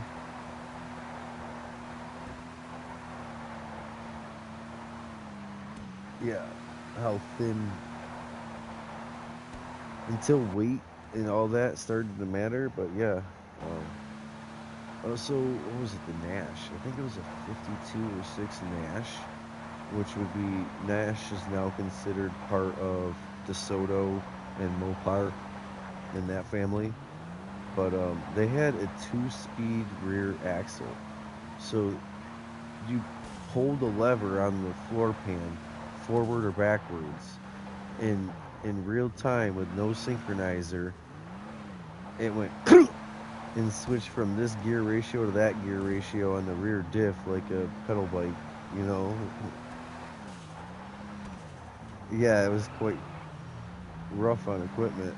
If you're going uphill or something, and like I need low gear, you just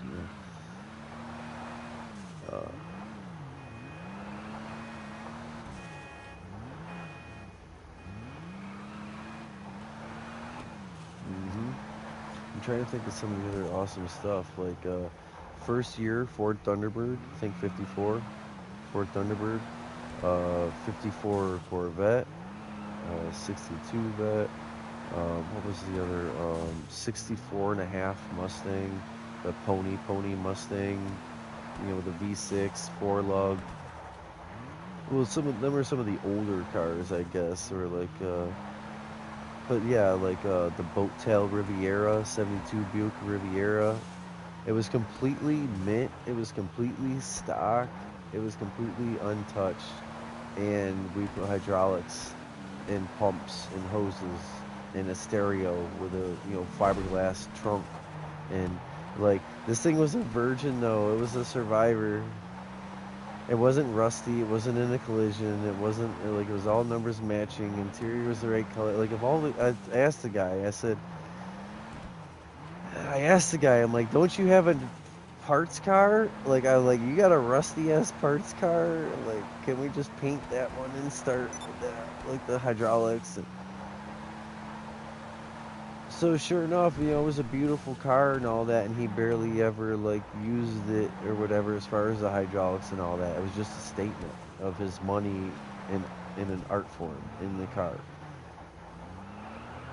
So well, he did, but he just like barely used the pump sitting there still and that. Anyways, so one of one of his friends bought it, right? And they have the video. I remember seeing it. The first time they actually started like using it, boom, boom, boom, boom, boom, boom. Like instantly it like crinkled one of the fenders a little, slightly twist the whole chassis, like and here this was one of those mint cars with the original engine, original interior, paint code, and it became a lowrider, and then it like it's still on the road. Someone's driving it, but it's twisted. It's a banana chassis, you know.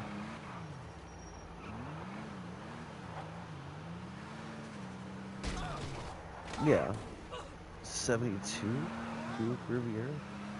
So like I had a 63 Impala, and that was like almost completely original. I did pipes on it, like instead of the manifold, because they were cast iron manifolds. They were completely restricted. So like the heads were the same as the block. It was all numbers matching, but I put headers on it so you could hear it. Whoa, whoa, whoa, whoa, whoa, whoa, whoa, whoa, whoa, whoa. And then just like classic exhaust, 2.5. It had an X frame. I don't know if you know what an X frame is. It basically the back two pieces at the axle and the front two pieces at the wheel.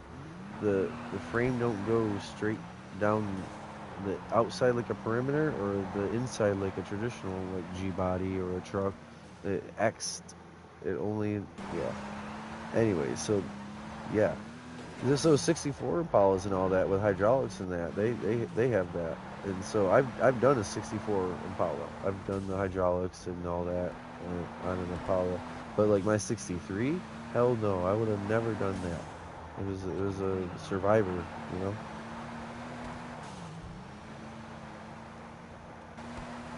But the 63 was the way mine looked. It was light powder blue, all white interior. It had the factory rim and the white wall tire. It kind of looked like a lowrider. It looked clean.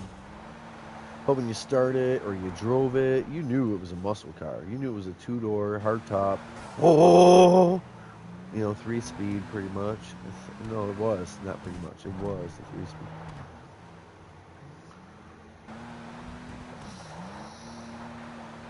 Well, it can be both though.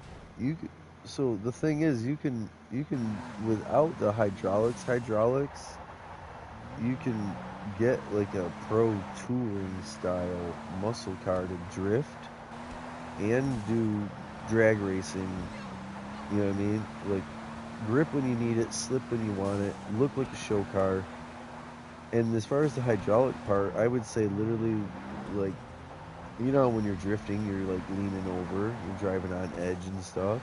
Other than that, like that little stuff they do, uh, I'm telling you, like my Intrepid with absolutely stock suspension, if you just like punch the gas hard, slam the brake, punch the gas hard, slam the brake, you could. Oh man, yeah, I used to hop a car. So I used to have people pissed. You know why? Because I would go from left to right in my lane, almost on the yellow, almost on the white. And we're talking like coming up to a red light or like bullshit traffic where like you're gonna sit through three red lights instead of just like rolling up, stopping, rolling up, stopping, rolling up, stopping, right? I would just constantly like brake, brake, brake, brake, brake, brake, brake, and I would constantly go like all the way left and then all the way right in the lane. Like I had the car sitting like 30, 40 degrees sideways and just jerk, jerk, jerk. You see the front and back bumpers going up and down like someone's fucking in the back, right? And it's like got no hydraulics or nothing, just completely stock car, just knowing what to do with it. Every once in a while, you have to give it a little gas beside the brake to get it like, like, you know,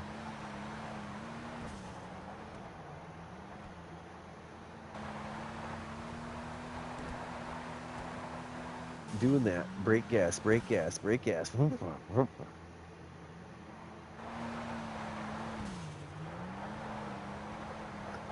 Hmm.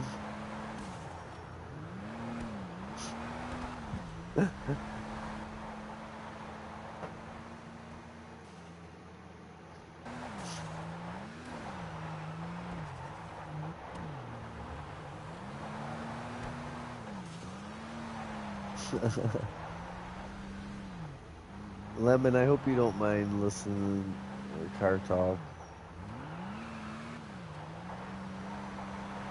No, she's here vaguely, I hope. Lemon, I'm sorry. So you might want to hear this one. Feel free to, but you've seen, have you guys have both seen my 84 Toyota, the monster truck? It's been a while since but I've posted the pictures multiple times. The one with the big ass tires and that monster truck. I have to literally like, if, you know, like if a chick was riding with me, they basically have to like sit on my shoulder, and then I put them up into the truck where they can like reach up for the door and the seat and like pull themselves up into the cab of the truck. You know what I mean? It had a foot guard, like I have a foot guard, but I can flat on the feet jump up and do like that. Like I still have to like grab for the door and grab for like the seat or the seat rail of the cab, like the floor pan, and pull myself up in, like where my right foot comes up higher than my damn wrist. You know what I mean? My my right ankle is higher than my right wrist. You know, and then I pull myself up in it.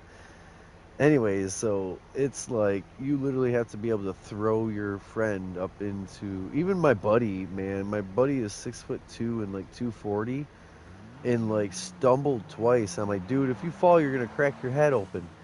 And I'm like, watch here. And but I just did it like I put both my hands there on my elbow and had him put his big old boot stomp right into my hands, and then I jacked him up into it like a cheerleader though, right up into the truck. But not him sitting on my shoulder, but yeah, no. So yeah, you got used to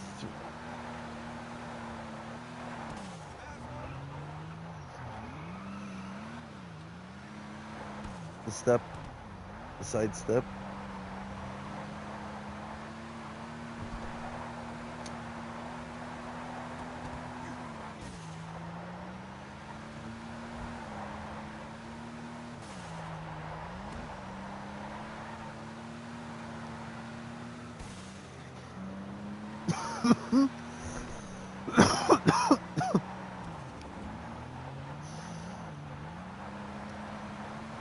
Right, right. The upper, yeah, yeah. I wish I would have had someone take a video. No one ever took a video of me like climbing up in it. It's got different tires on it now, honestly. But the them tires back it was like right in its era. You know what I mean? I had to switch the tires. They were dry rotting. They were from the 80s. The tires. Yeah. They were Dixie Pick Fun Country, 4 foot tall, 18.5 wide, which is almost 2 foot, wide. Big knobby blocks. But they were on the car, or well, not on the truck, but they were the same era. They were correct. So like it's an '84 truck, Toyota, and the engine, tranny, transfer case are all '88 Chevy, and the tires were like '85 or '86. It was like me going around. Same with the Malibu, my '79 Malibu. The newest thing in it is 1980 seats, racing seats, like out of a drag car. You know what I mean? Two different drag cars from the '80s that were a single seater for the two seats in the '79. hmm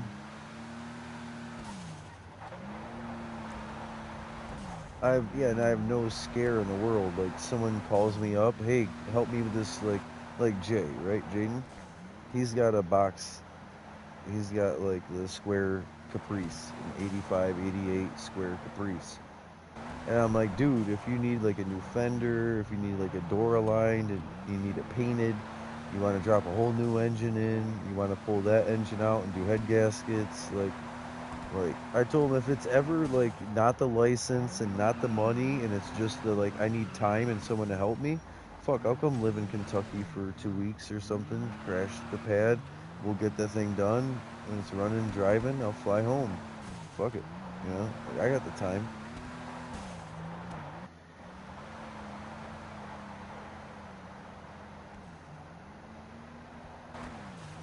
No, that's right.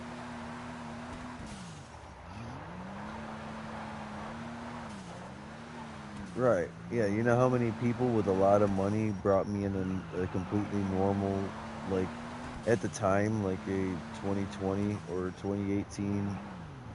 The 2020 was a Chevy, the 2018 was a Dodge Ram. Brand new.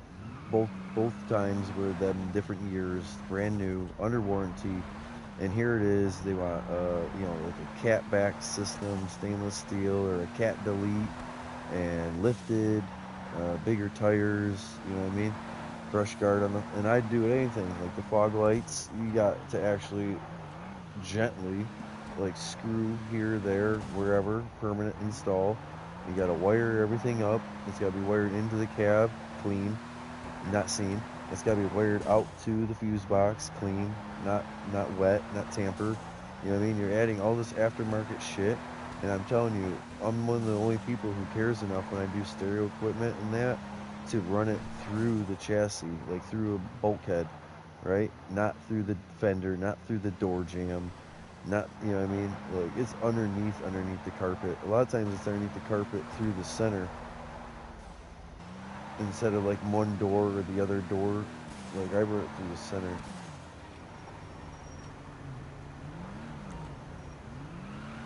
hmm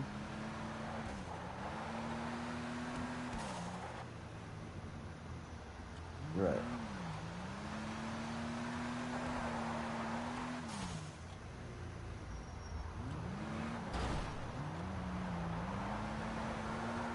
So get this. Like when I do stereo equipment, you always have to run a power wire all the way back, and it always has to have a fuse up at the very beginning of it before running it all the way back. And then at the back, you ground it somewhere in the chassis back there. And if you're adding capacitors, now you have to usually have a second power coming back with a second fuse coming back, even if it's running through the capacitors and then to the amp and then to the speakers. But a lot of times when I would run a stereo, I would run just like I did with the red power wire. It literally would cost me more and I didn't charge people more. I would run a black ground wire sometimes all the way to the back. So it had the same amount of amperage, the same amount of, capability ground side as it did power side. And it actually affected the stereo.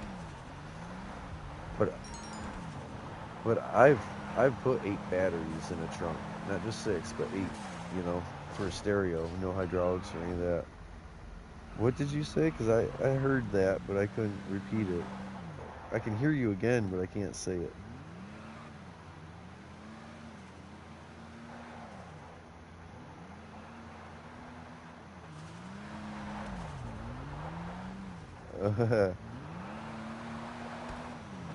Sorry that we're so into it. Like, so what I was gonna say that I started to draw you in earlier, but like you might want to hear this when I was talking about the monster truck, wasn't just hoisting people up in it like all that, but like any woman, even if she didn't have a big chest, like any chest or any belly or like anything, that monster truck just constantly jiggled and wiggled and moved driving. Like completely straight line, 30 miles an hour, just in traffic, like not even like stop, go, even like just rolling at 30, like every little bump and every little thing, because it was all the old chrome rugged trail suspension. It wasn't like newer, you know. The suspension was, it was all based pre-90. It was a pre-90 build when I made it. When I did the Malibu, it was a pre-80 build when I made it. So I will go around to old people in parts stores and, like I say, in the 79 Malibu, it's got the seats were the 80, and then I have skinny wheels that are from 72, and the engine is 76 because it's a big block in it, and it never would have had a big block in the 79 Malibu. The biggest they had was a 350. Most of them were inline sixes. They were grandma cars. It was a two-door economy car. It just wasn't little like the Vega. Luckily, I had a two, not a four-door. Yeah.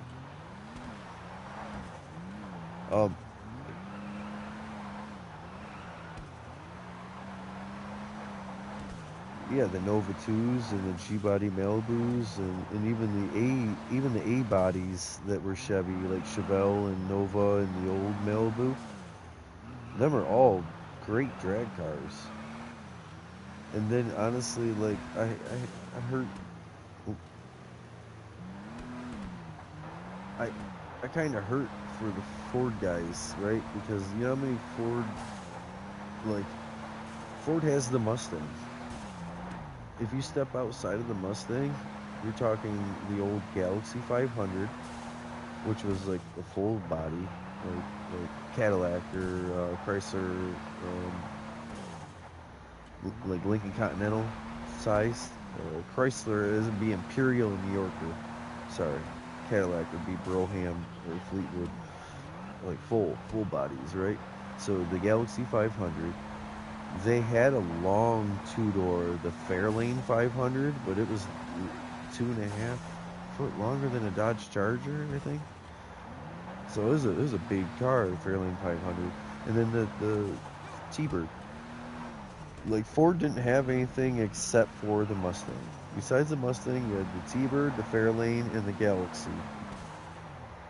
And the Fairlane and the Galaxy 500s were like the ramped up version, but they were nothing like a GT 500. Anyway, I guess AC, the Shelby Cobra, SC Shelby Cobra, but it was AC. It was a British car that Ford put an engine in. Is I guess a Ford.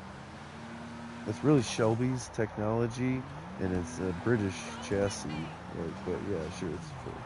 Anyways, but then you look at the Chevy lineup, right? You have C, right? So C, Camaro, Chevelle, Corvette, even the Corvair, the rear engine. You have big body Impalas in that. They still were quite powerful. Malibu used to be its own. So like, if you had a 76 Chevelle, it would be a Malibu Chevelle if it was the luxury interior. It was like a Chevy Bel Air. So Chevy Bel Air isn't every car that looks like that. Chevy Bel Air is and now listen, I've had someone try to sell me a Chevy Bel Air and it was a 210. If you know what a 210 is, a 210 is just the sedan. It's just the car.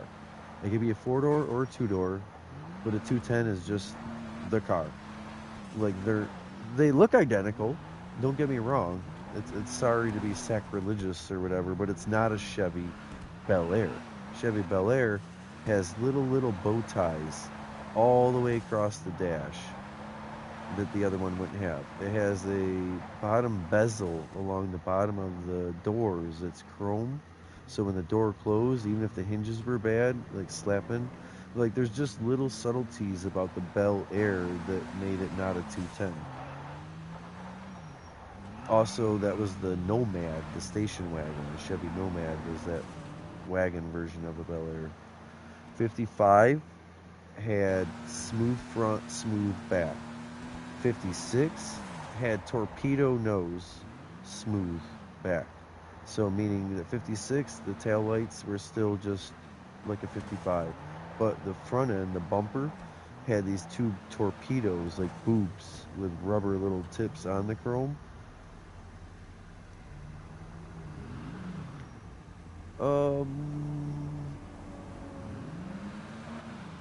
Well, like, not, no, I'd have to show you. I see the headlights on the front of this, but no, they were like, it's the bumper. Oh, yes, the tornado, yes, in the game. Yeah. And then, sorry, I was looking at this like, oh no, this is, sorry. So then, um, after 56 was 57, that was the only year with the fins. The 57 Bel Air with that fin on it, besides the torpedoes in the front, is the most iconic or taken pictures of the three. They're called shoebox Chevys. They only lasted for those 3 years. Now, the most beautiful and least known about, I would say, is the 58 that happened after the Bel Air, the Biscayne. If Biscayne, you should Google 58 Biscayne. Because every single one you're going to see is a lowrider with like almost chrome paint and 20s on it probably now, with like a Corvette engine that's all chrome. Like, if anyone has a 58 Biscayne, they've overly like made it look better than a 64 Impala or the Buick, the boat tail. You see a 58 Biscayne, they're a hidden thing that a lot of people don't even know about. So the next year would have been the 59 Impala. You've seen the 59 Impala, right? The booty, the voodoo on the game. Yep. All right. So while you're looking, look up a 63 Impala butt, because that's what I had, the 63 Impala, and it kind of looks like the 58 Biscayne butt.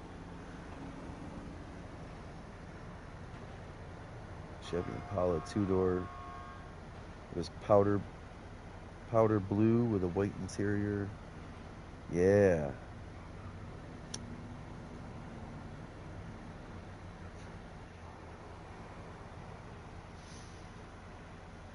So the few cars I've crashed or destroyed were all like within 8 to 18 years old. They weren't like 20-year-old cars or anything important to anyone else. You know what I mean?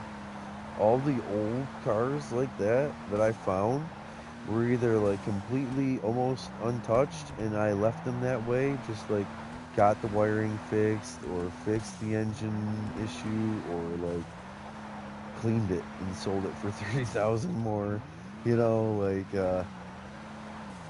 but some of them I completely had to go through. They were just this like where I can take two of them.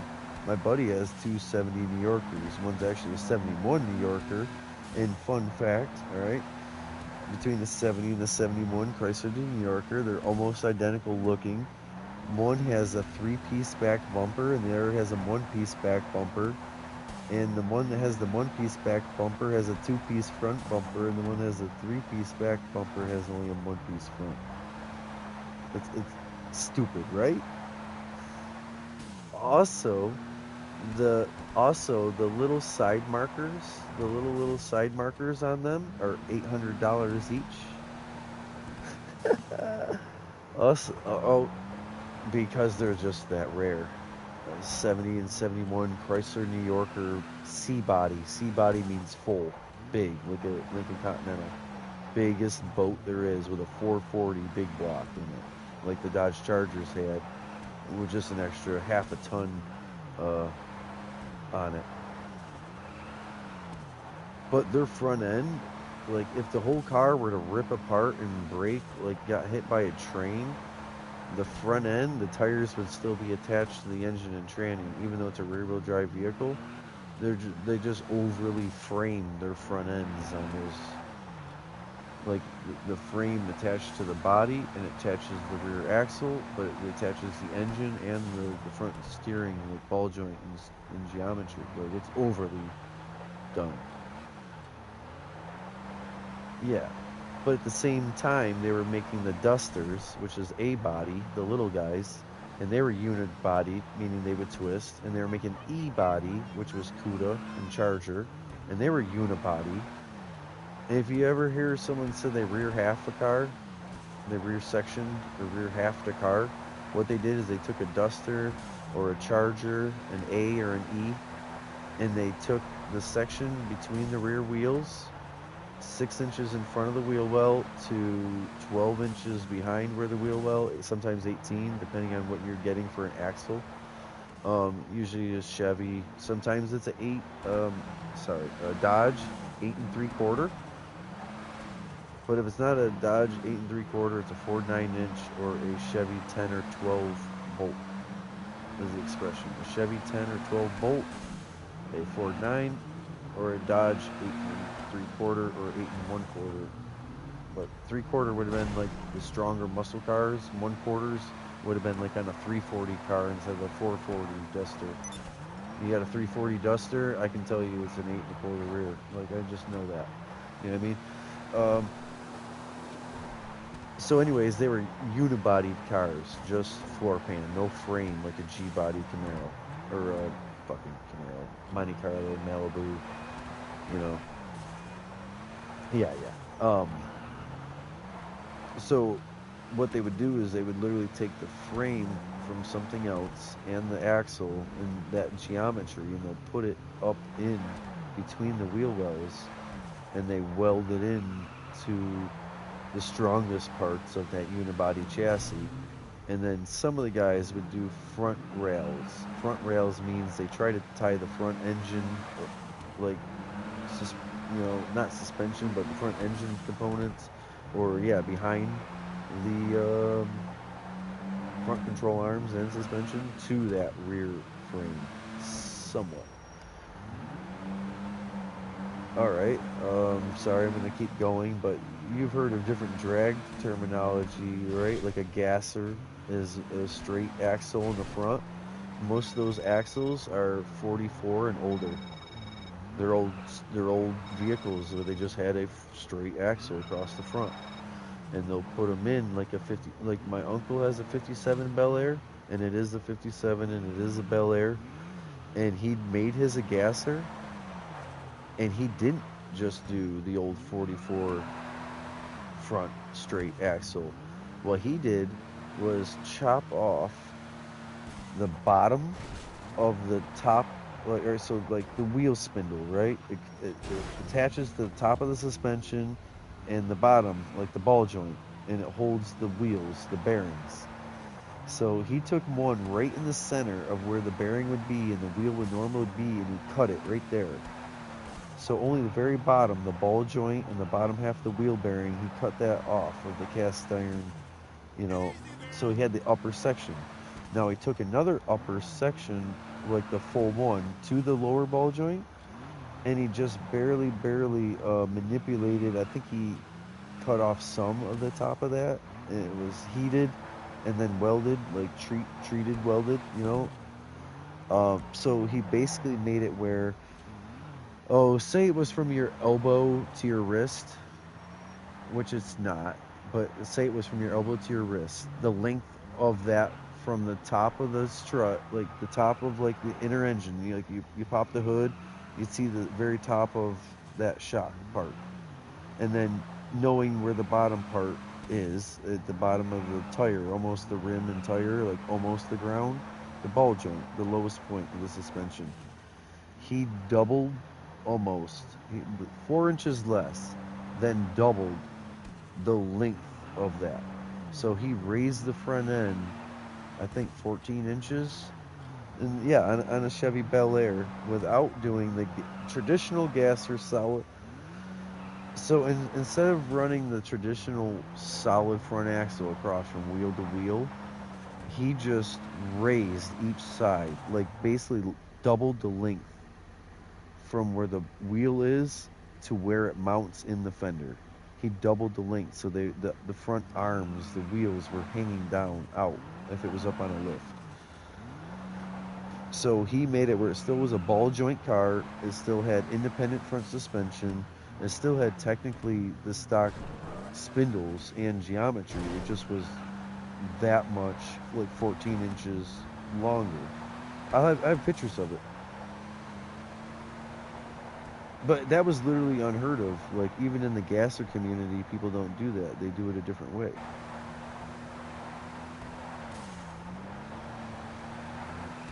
I kind of got off subject, but when we were talking about the frame off, when he did that with that Mercedes and the Corvette axle and that is a chop top. So, all right, hold on.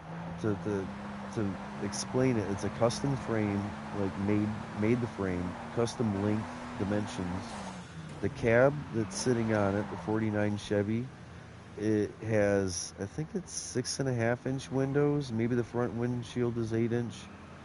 So it's chopped because they start with like a 28 or over 2-foot front windshield. I'll have pictures. I have pictures of a 50 with a standard windshield and side door, and then of that 49 chop, you know.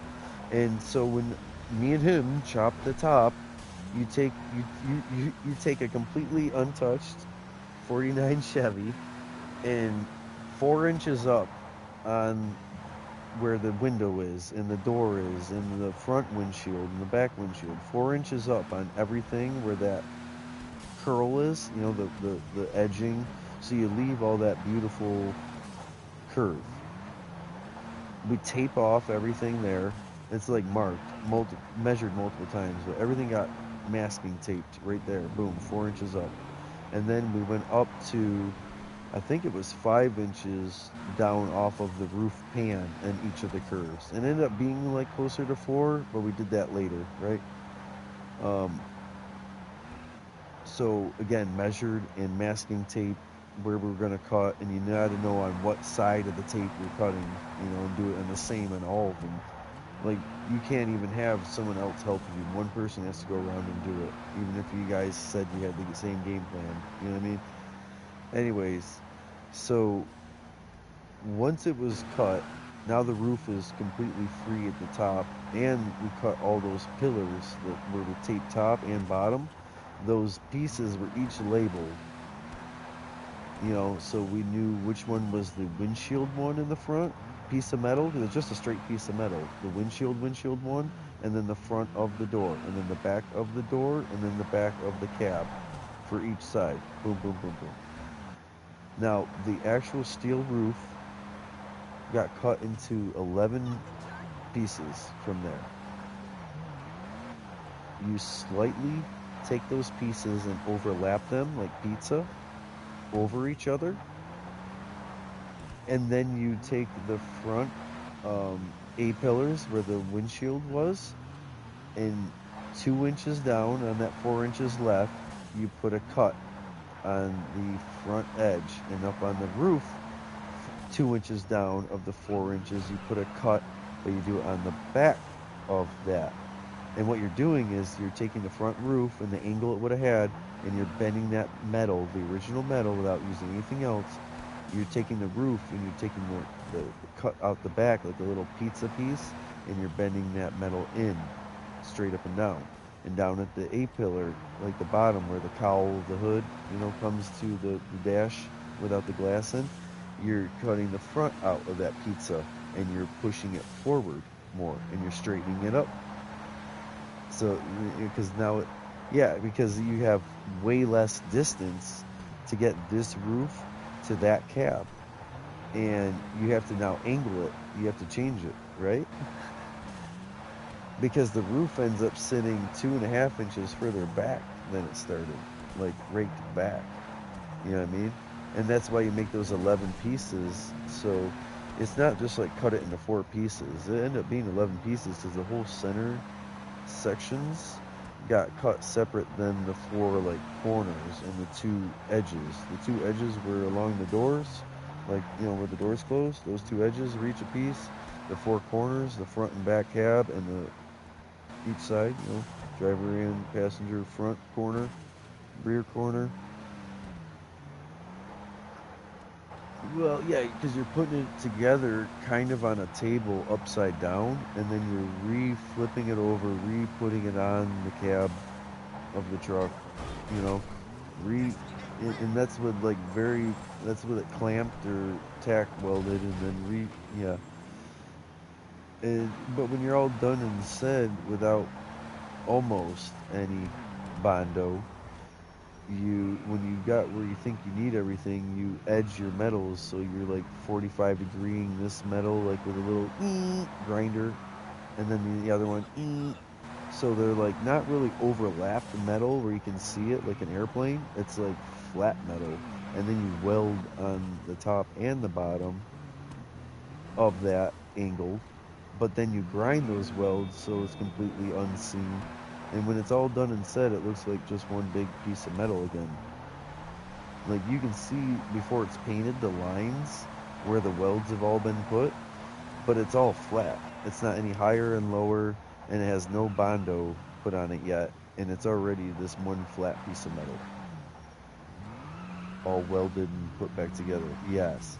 So then you can glaze it. Glazing it is where the whole truck's done and it's about to be painted anyways, and they just lightly, like very thin, just basically wet the whole roof with fiberglass and then almost squeegee as much of it back off as you can. But that way when you put down your primer, your base, and your paint, like it is going to have that mirror finish. You're not going to see little nickels of the welding. You're not going to see like the welding swirls, you know what I mean? It looks like stacks of nickels or dimes laid out, especially TIG welding aluminum.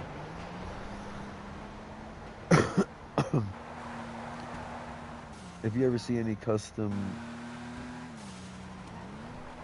intake work or exhaust work on titanium, aluminum, stainless, or chrome, it's usually TIG welding, and it looks like a bunch of dimes, and they all were in a stack, and they all got rolled like dominoes. They all got laid over on their side, but they're all still beautifully, yeah.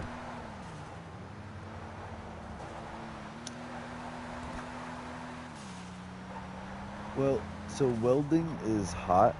Welding is usually all right, so first off, your health.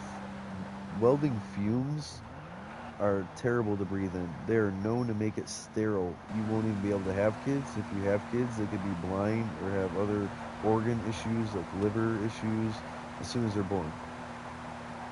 You could either not be able to have kids or have, yeah, really you don't want to deal with welding gases. Yeah, you don't want to have, yeah. Like I have welded before, but I don't sit there and huff in welding. I always have a fan going, blowing shit away, and I only do little bits of weld here and there with a mask, and I step away from it, Oh, but that's because like even I have raw welded with no mask, and it's terrible for your eyes. I had to wear patches over both eyes simultaneously for 3 days. I made myself literally blind for 3 days because I was welding on a gas tank that was dripping full of gas.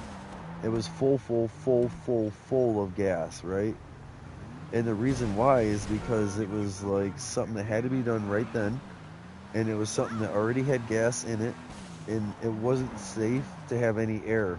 So we literally took it down to the gas station and put more gas in it until the whole filler neck was full. So there was no air, so there was no fumes of gas, so there was no vapor. And it was a Chevy S10 with a steel gas tank. I think it was 92. It was the very end of that before the plastic tanks. And I remember getting up underneath there, and like you got the drive shaft and exhaust on the other side, and the gas tank is tight to the frame on the driver's side, right there, driver's side frame. And I'm just welding the seam from the top and the bottom of the gas tank, like halfway on it, with it dripping liquid gas out onto the. But I had a dude there literally trying to splash water on all the little red ambers and that from the welding that was falling down into the gas. But there was no vapor. We had fans on, you know. Someone had a fire extinguisher there, and I actually had one of them welding jackets on that I never wore. Hey, how's it going? Thanks for watching. Sorry, I'm deep in mechanic talk. We're just drifting on GTA. Made my million for the day. We are chilling. My young apprentice here, I'm trying to get him to be a mechanic. So the thing is, though, what I would say is don't be a mechanic to go do it as a job. Like, everyone gets a job, like, as a cook, and then they don't want to cook for themselves, right? They, not they eat TV dinners, but they won't make nice things for themselves if they're an actual chef, like a cook. Yeah.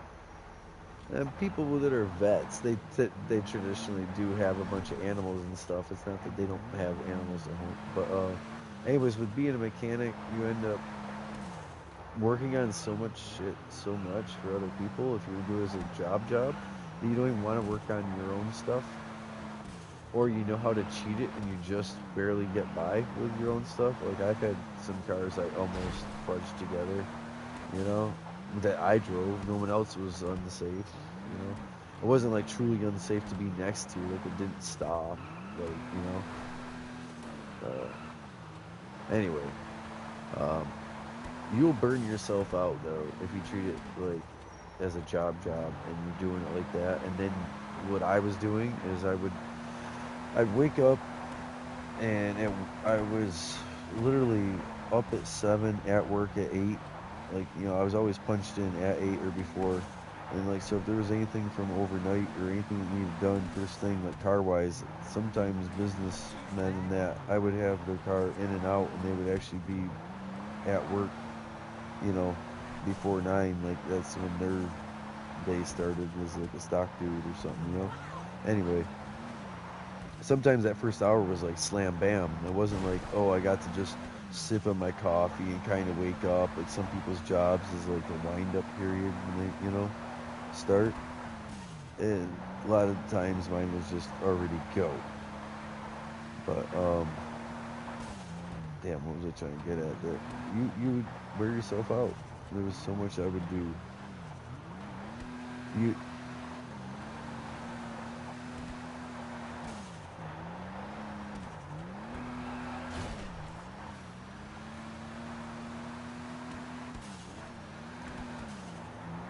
should.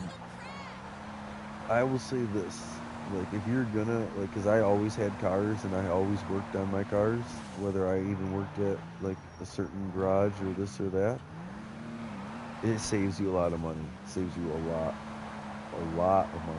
And like stuff you don't even think of. Not just like, oh, you did a free oil change and like, you know, like, no, I would pay for my oil changes, the filter and oil and that.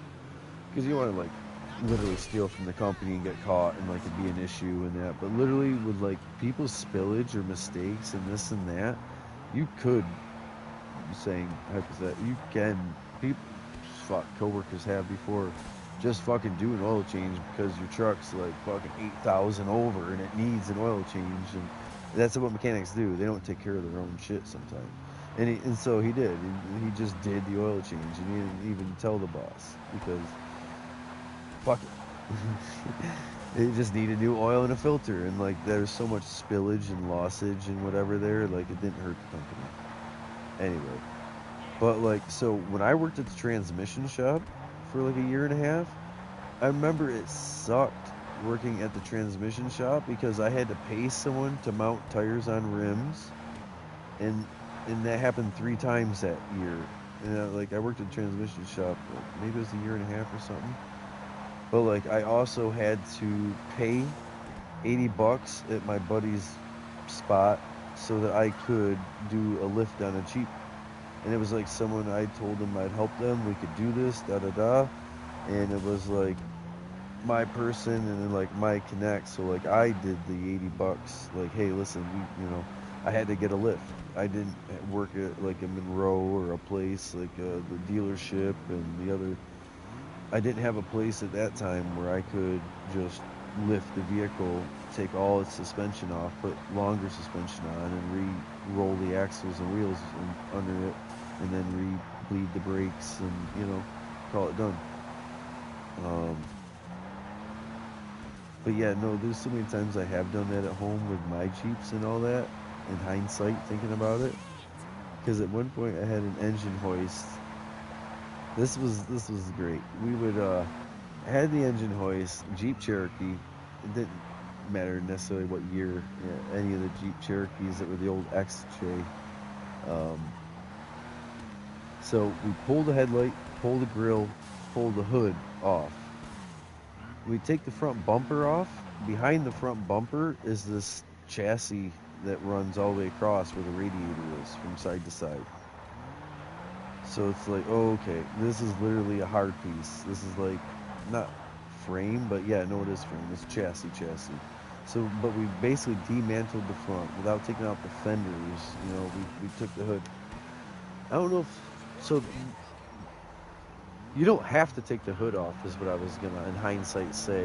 We have before, but the hood will lay all the way back with a blanket on a windshield in those Jeeps. Like, it's never in the way of pulling the actual hood. Like, other vehicles, you have to pull the hood because they only come up at so far, like a 45-degree angle or whatever. So, alright, pull the radiator out, pull the fan off the front of the engine, pull the gas line off, pull whatever wiring. Like, so if it's older and it's carbureted, distributed, you're good. If it's coil on plug, like non-distributed, you got a lot going on. But pull the wiring off of everything. Get back to the transmission. Pull the transmission lines off of the transmission. Go back to the transfer case. Pull the shift lever. Pull the pin. Pull the drive shafts front and rear. Right. At this point, you got it blocked, so don't roll. I would wrap a long chain. I called it. It was just I don't know if it was 18 foot long or whatever. The chain would get wrapped around the back of the transfer case where it goes to the rear drive shaft, and it was underneath the transmission pan in an X, like it was like bear hugged around, like a full twist around the transfer case, and then both of the chain straps pulled up, but they're both Xing underneath the transmission pan, and then they come up over like the bell housing of the transmission. So they're at the back of the engine. So you get ready to pull the engine like you traditionally pull the engine. You got the two straps on the actual inline six, and you would take this chain that I just talked about, hook it to the rear one of the engine one, and instead of just pulling the engine like up 8 inches and then just forward out, we would pull the front of those two chains up, about 6 of the 8 inches up with the front end, and the transfer case is coming down almost scraping the ground. And then we would pull forward until the transmission pan was all the way where the engine block pan just was at that front piece I talked about you couldn't take out with the radiator. And then we would grab the rear chain and pull it up like 2 to 4, boom, boom, boom. And so now that transfer case that was like almost dragging blacktop or like ground, we pull the transmission and transfer case, the rear chain up until it's almost hitting the floor pan again, without necessarily dropping the front of the engine, but it looks like the front of the engine dropped, right? Because the line is different now. And then just and pull everything out the front, because once you pull the front up and jack it forward, pull the rear up where it's like over that, as long as it came up over that front, like what was the front bumper lower than the headlights on that Jeep chassis. Now we had one of them was a junk vehicle, and we cut that out, and with that one it was a 2-door and it was completely rusted out, and we decided that we would never do that. We would never, like, for ease, because it gave you the whole front end just wide open like a van. Like, you know, vans, the engine and tranny are up underneath them if they're rear wheel vans. Well, that would be the only way on a van is the whole front comes apart. There's nothing there.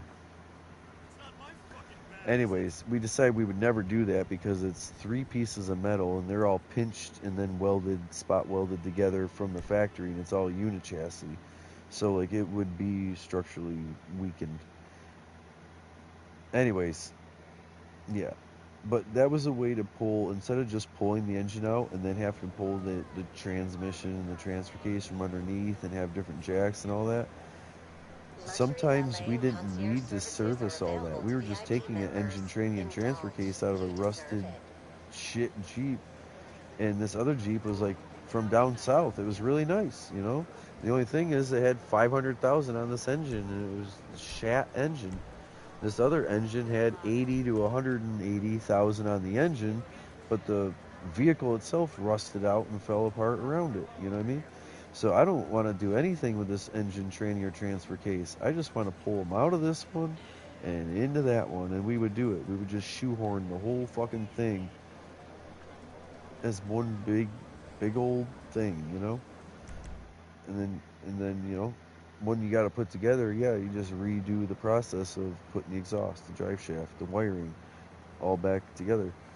If it's a junk one, it's like buy to the chassis and sometimes buy to the engines.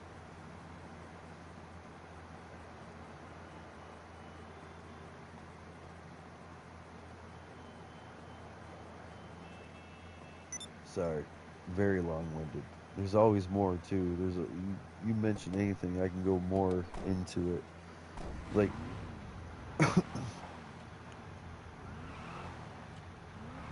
look, sorry, I know it's a lot too. That's why I try to use the words, like the terminology, and then break it down into like a picture where you could see it almost.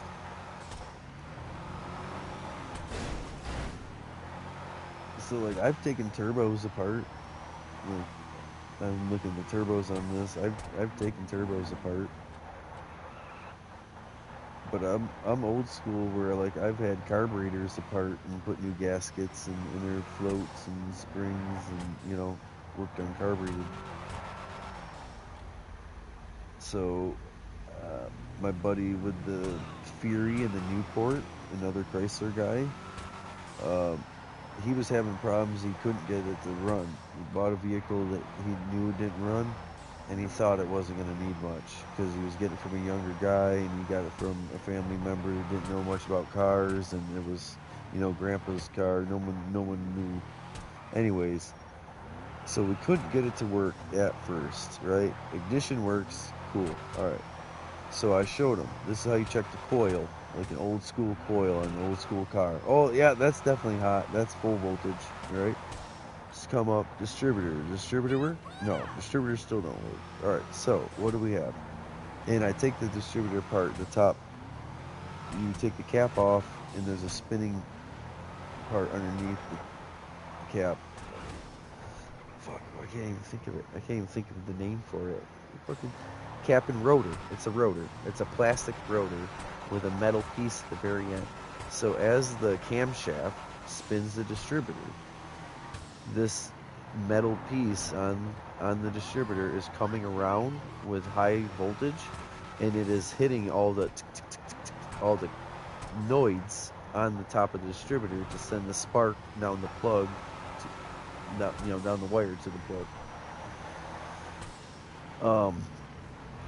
Inside the distributor, there's springs for metal weights that are the centrifugal force that come out. That can be the issue if the springs are shot. Like, so the metal springs, the blades aren't coming out right.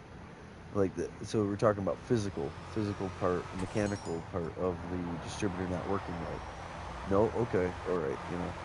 So take apart the very top of underneath the rotor. You have looks like a it looks like a C battery, maybe smaller than a C battery, right? It's called a condenser. That's what was bad. The condenser gets screwed in next to the shaft of the distributor, and then feeds it up to the rotor of the spark. So there's something where they didn't need a new distributor, they didn't need new wiring, they didn't need a mechanic, to charge them. It was just like having me know how to handle an old mechanical car. And all them cars, it's like an $8 part, a $12 part. It's just this metal spring or this steel cable, or it's the gaskets are like almost cork, not rubber. Like, but like, it's all fixable. You can literally look at it and be like, well, that's what's wrong, and fix it. You know what I mean?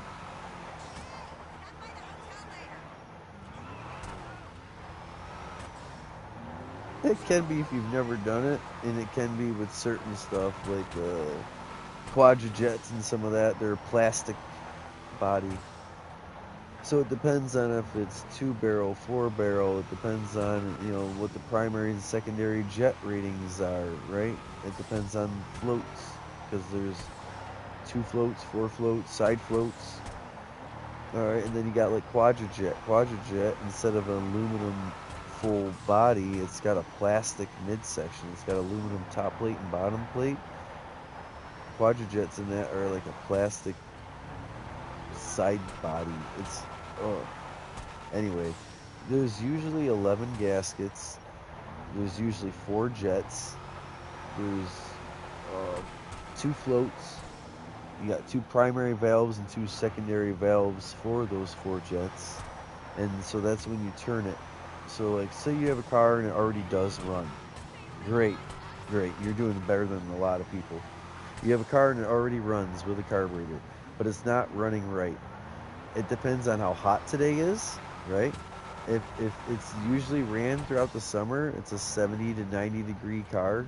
Like around here, cars used to being at least 70 out and maybe 100.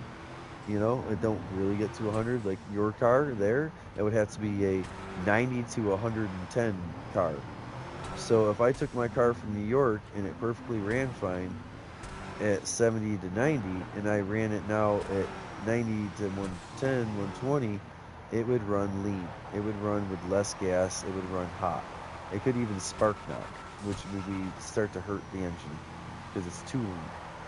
Anyways, if you're going up a hill, so that has to do with turning those screws. There's idler screws for idle, and there's also jet. Like you can put literally a different jet that allows more gas to flow through. It's like not a BB fitting through the BB gun like barrel, but that same mentality. And then, but somehow there was like 8 different size BBs instead of the 1, but they're all only half a millimeter different. So literally really hard to tell the difference. Like a 2, 2.5, 3, 3.5, 4, 4.5. Well, that's what the CFM or cubic flow meter. I'm trying to think. There's CPM, CFM. It depends in fuel rate. I'm trying to get my terminology right. I don't want to say something wrong, so that's why I backtracked on that and explained that. Like airflow, like a head. Every head, like a piston, the head of the engine above the piston, can only flow so much air at a certain time, regardless. All right, so hold on. Let me lap back around. Where were we before that? I feel like I'm bouncing, right? A little too much. When I get into something and when I get into something and then I bounce a little too hard with all right, so the carburetor, I'm talking about rebuilding the carburetor, and I got into the air and the rates of measuring air and fuel. So those different jets, you would switch the jets if you're like drag racing and you really need a huge difference in power. But most people wouldn't be changing jets on their carb, like especially on the side of the road.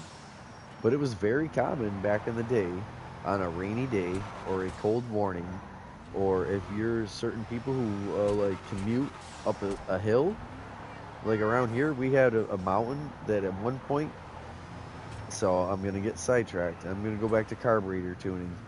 But I'll talk about the hill. You used to, all right, so let me just short story it. You used to have to, at the very bottom of this hill, it was such a steep hill up over to Pennsylvania from New York that you had to, at the bottom of the hill, pull in. It was like a parking lot.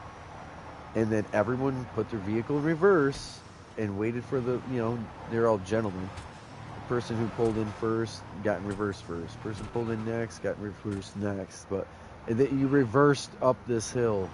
We're talking like 12 miles or so driving in reverse up a hill. But because the gear ratios in first gear and all that weren't enough, the cars were heavy, they didn't have a lot of power. We're talking like pre-50s though, pre-1950. But yeah, you used to have to reverse up the hill here, and then up at the top of the hill where it finally flattened out and it was like level enough. There was an area, and same kind of parking area, and I went reversed up into a parking area, and like would wait and not let the person, like let the next person get in to their spot and stop, and then you put it in go, and drive and go out like.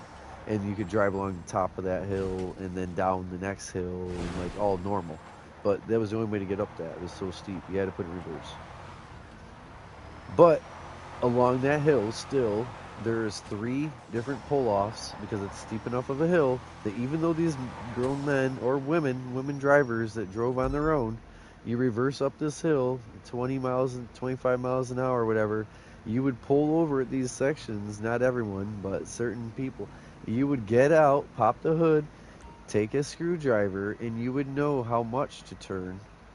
Just one screw, 2 different times, and the middle time, the other screw a little bit.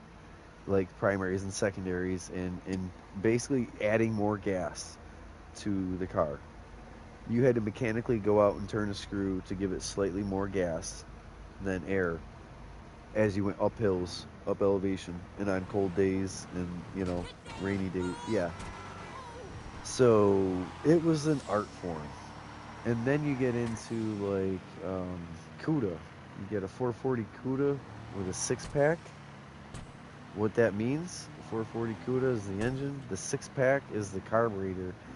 So instead of like a 2-barrel 318 or a 4-barrel like a 350, this is, I'm just saying configurations, but this has 3 2-barrels in front of each other, like these 2, and then in front of it, these 2, and in front, these 2, which kind of don't make sense because at that point I said, why didn't they just have another? Why wasn't there just 4 carbs that were 2 barrels? Because you now have 6 holes, 6 air chambers or fuel chambers feeding a V8. Like when you went from 2 feeding a V8 and it worked to 4 feeding a V8, and now each one of those 4 is feeding 4. The idea of only adding 2 more, like yeah, it was more power or more gas, but it was just like, oh, why not? All right, so that was a 4, right? It was a mental thing for me, having 6 air holes fill 8 piston chambers. But here's the thing. So if you had an old CUDA, and this thing is like, you don't usually run into one and someone don't have it shined up or doesn't like, hey, be careful with my car, you know what I mean? Or like, this is the original 69, 72 engine. And carbs are probably original too. Anyways, so if you're having issues with that running, you have to adjust the middle carb first and get it where it at least will like blah, blah, blah, blah, blah, blah, like run, right? You have to do the middle carb. Then you come to the front and you fatten it up a little, and then you go to the rear and you fatten it up a little, and then the middle one you'll usually lean back in a little, and like it's this whole thing, right? And that's the idle. You get it to even sit there and like sound normal, going boop, boop, boop, boop, boop, boop, boop, boop, boop, boop, boop, boop, boop. All right, so now and these are all carbureted cars, so it's easy. You take your hand and you grab over at the side, like where you would twist the throttle from inside, and would move that cable, and you just, and I don't mean like rev on this sucker, but just slowly bring it from idle at like 800 up to 12, and even with your thumb, let it come back. You're not even like bringing it up, woo, and then letting off, like, bah. You want to actually let it back down from 800 up to 1200 back to 8, and you're gonna hear like pop pop pop pop pop pop pop pop, right. And if you hear something like that, you gotta literally know if that's the front or back pistons. You know what I mean? Because you might have to take the front carburetor and lean it a little more, and then do it again.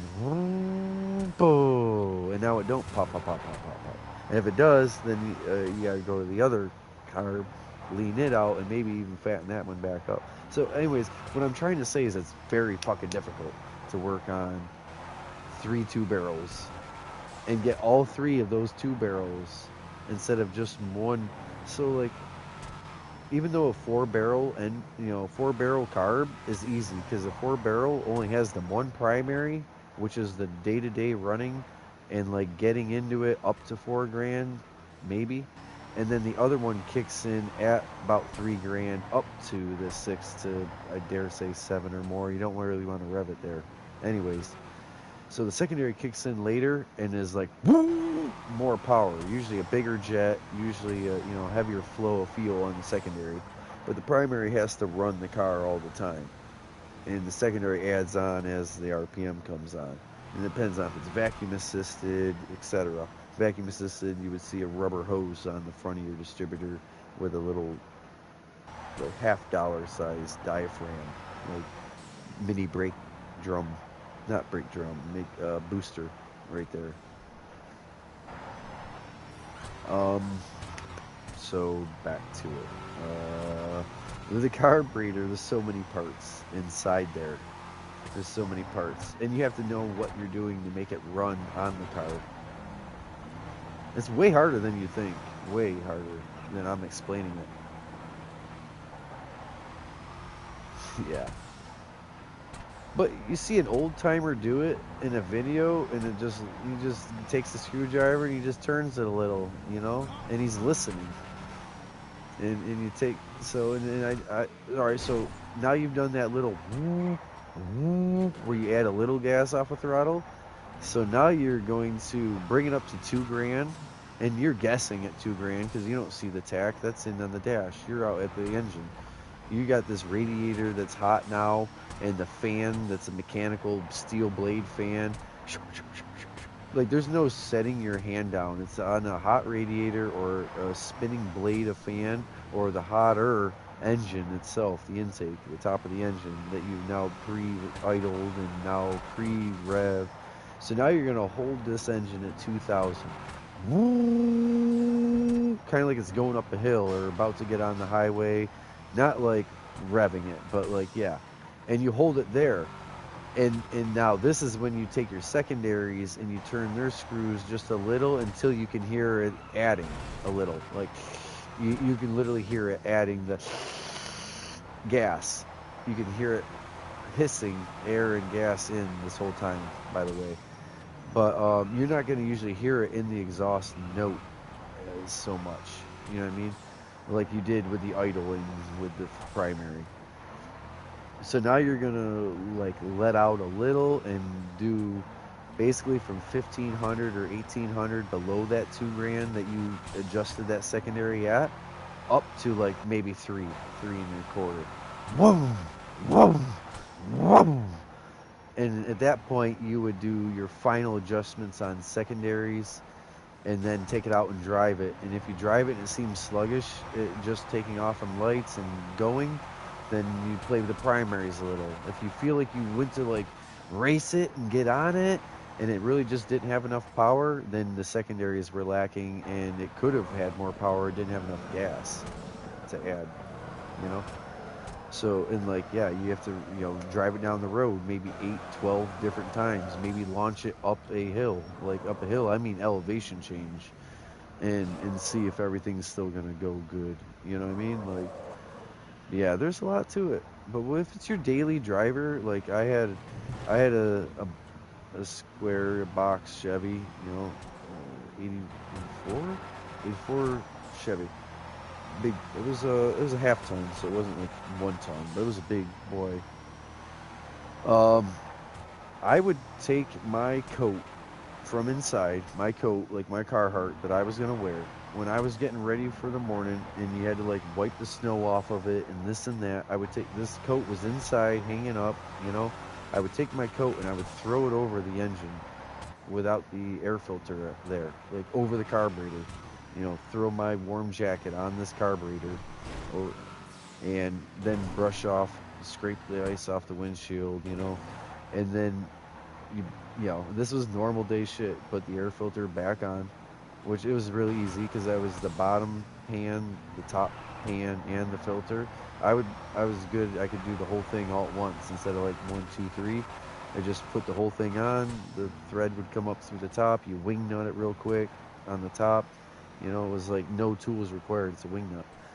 And so then you got your jacket on. You're ready to drive, and the carburetors had a little shot of warmth.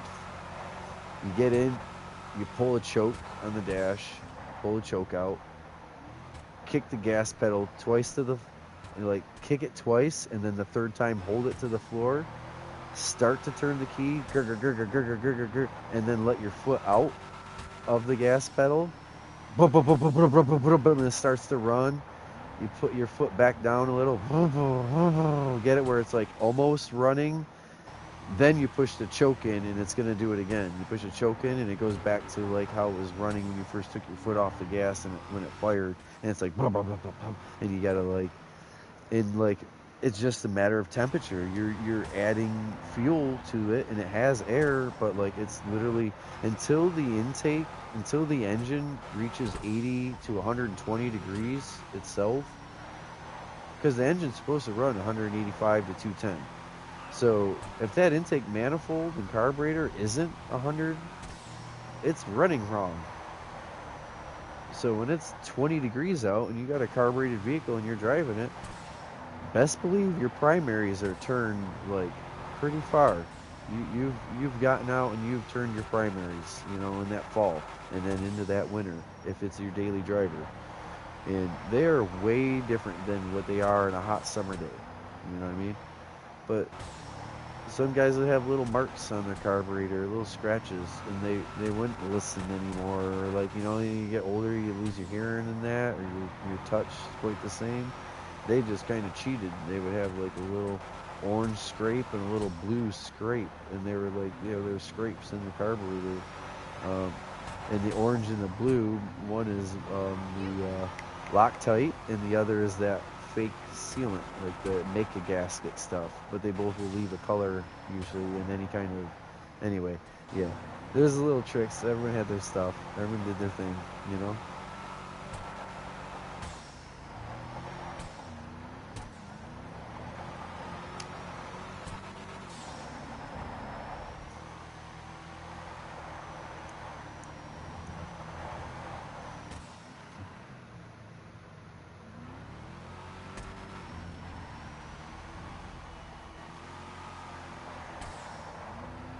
Okay. Dirt bike though, right? Not street. Yeah, okay.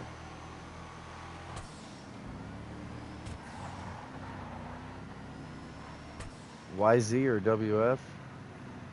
But the WR is definitely a dirt bike. YZ is a four wheeler. Yeah, right.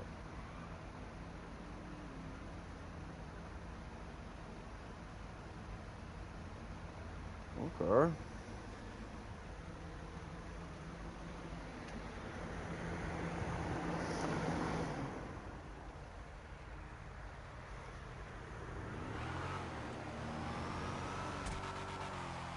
Mhm. Well, that's how almost any dirt bike is, and most all four wheelers, besides like the Honda Foreman, for instance, used to all be manual. All right, so you tell me, and then I'll tell you. You go ahead. You go for it first. Tell me what happened. Take off, right? You try to go.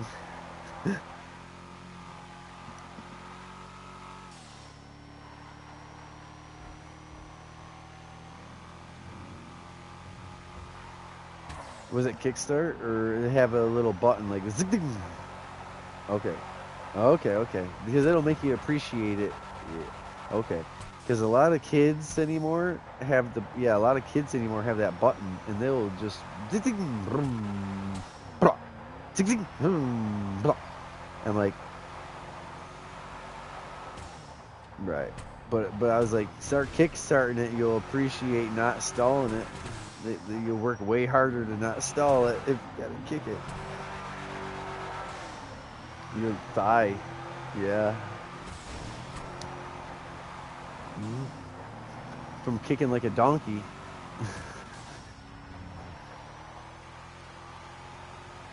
You know why you were? It's probably a cable. It's a clutch cable on that. There's no fluid. There's no slave. Well, no. So yeah, you should be able to on a hill. Sorry. No, I'm saying I can like be on a dirt bike or a street bike. So a street bike, it's more important. Like you're on a big road bike. I've been on 1250 pound Harleys, Road Kings. Like the big bike, right? And you stop on a hill and you're trying to get your heel flat and you're stuck more on your toe, but you're holding your handbrake and your foot brake, so your whole right side is clenched up. You're only on your left foot because your right foot has to be up on that foot brake. If you were only on the front one, it would slowly roll backwards.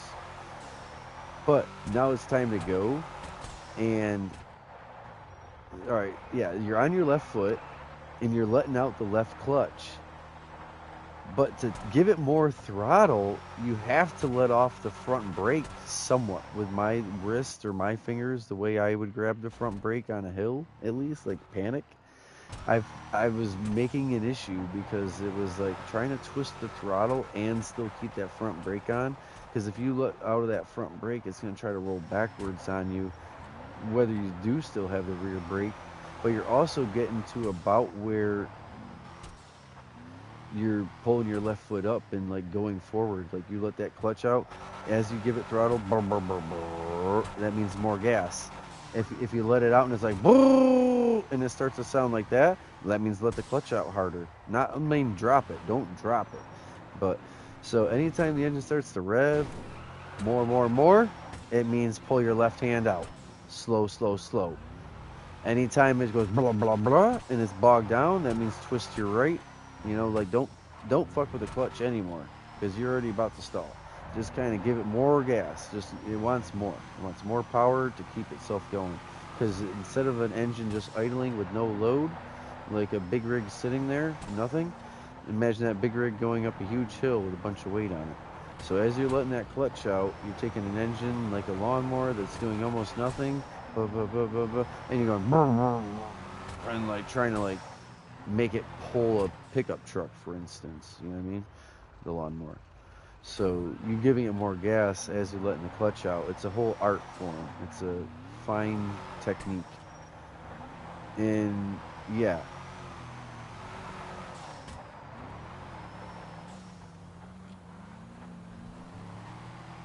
So a lot of people will just release the clutch too quick, and you'll know because the bike started to go, like the front end picked up, maybe it rolled forward, like it started to go, and then it stopped. That's the clutch. That's your clutch. You're letting the clutch out so fast that it is mechanically stopping the engine. The clutch. In other words, the rear tire, the chain, the transmission, everything's sitting still. When you let that clutch out, the spinning engine comes also to a stop like the chain.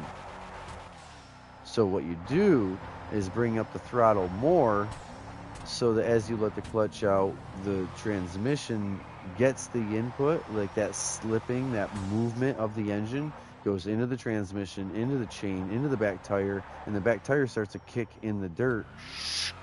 And that's when you let the clutch more out or throttle harder in.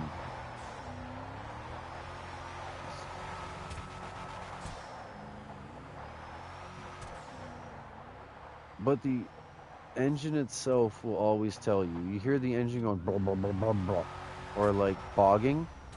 you need more gas. And if you the clutch is just gonna be off. If you keep just off, then it's the clutch. You need to let the clutch out slower. Now, if you're like taking off, I had to let someone do it. They did it multiple times too. Like they were learning, and I'm like, okay, but they would take off and they would rev this thing almost full rev. I'm talking like 8 to 10,000. And just slowly let the clutch out and go. But by the time they let the clutch out, they should have already shifted for third, and they were just finally hooking up first. So they immediately had to like kick second, kick third, you know. And some people don't understand that 2, 3, 4 and that are down, and that 1 is up. And they'll try to take off from neutral in second because they didn't know to tow and pull up into first, into the right gear to take off in before you kick down into second, third. And then some weird bikes are actually the other way. Trying to think if it was a Buell, a British Buell, in another bike I were on where you kicked up 2, 3, 4 with your toe, and I'm like, that's gay. Yeah, because Harleys and most bikes you stomp down on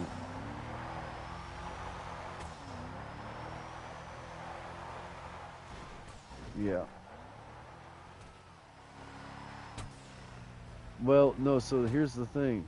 Just like a car, getting going is the hardest part. Once you're rolling along and going, you're in first gear, you start to drive, you want to have fun, you're going to hear the engine.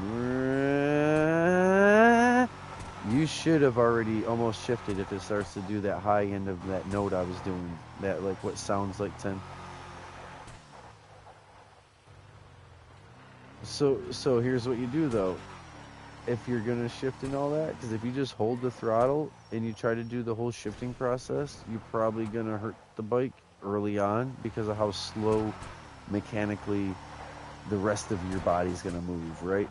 So usually I would say back off the throttle to half. Don't necessarily let go. Like a twist throttle, when you let go, it'll come all the way to like off.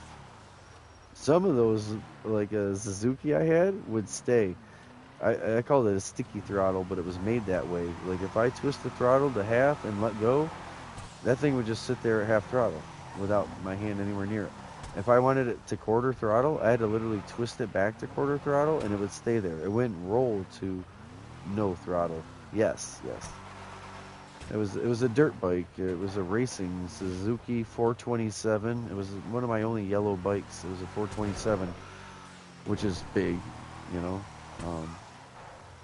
Well, it wasn't a 450, but the 427 was designed for racing. That's why it didn't matter. It wasn't a 450. It made up for it, you know. Anyway, fuck, what was I saying about the clutch or the throttle, like letting out? They have different feels in them though. I'm telling you in general. But like, so with my friend that was over revving and then letting out, you could hear that. You can hear that it's revving, and you got to understand that you and that left hand are stopping the rest of the vehicle from going. If it's the ba, then it's your, you know, more throttle. Not your left hand, but your right hand, more throttle, you know. And if it's just blah, then you're just letting out too quick. And you're letting out too quick, not too slow. Let it rev up a little. That engine, if you were driving that thing like at 100, you wouldn't worry if the engine was going rah, right? So I'm not saying like smoke the engine at no mile an hour, but give it some engine, and then when you let that clutch out, you better fucking hold on tight though, like white knuckle though, because, all right, my first time ever on a dirt bike, I almost literally hurt my nuts, and I almost completely flew off the bike. So my first time on a dirt bike, someone else had it started for me. Yeah, someone else had it running for me, and it was already up in first.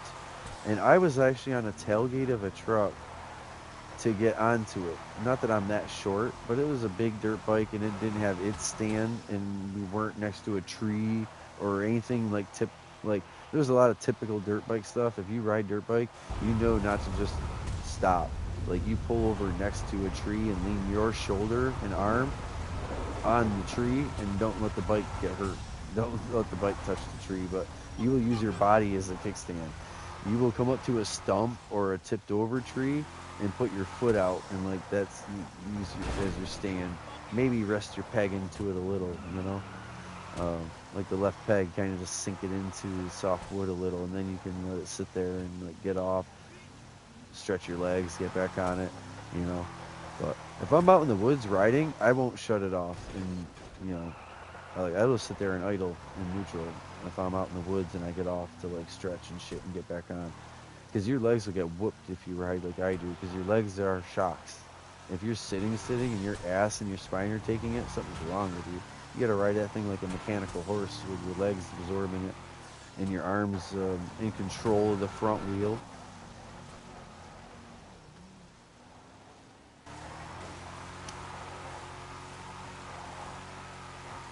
Sat on your butt, completely right.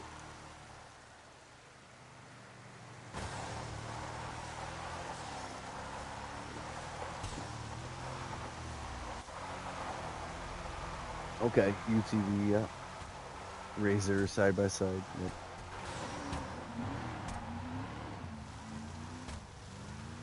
Yeah, Razor. Yeah.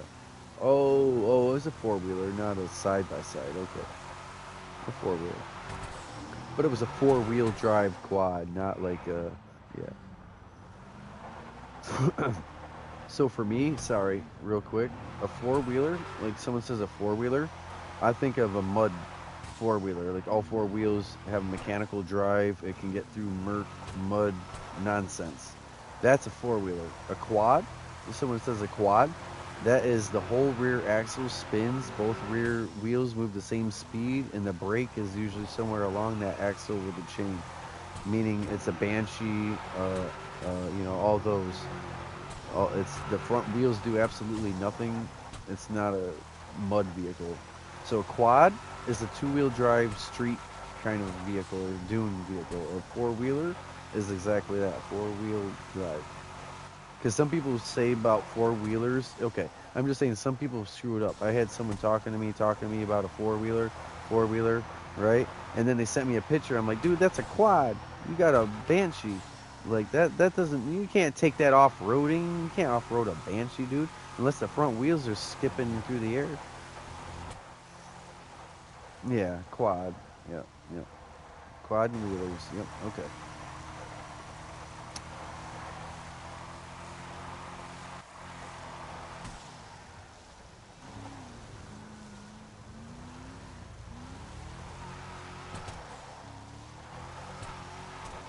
Mm-hmm. Plateau. Yep. Table.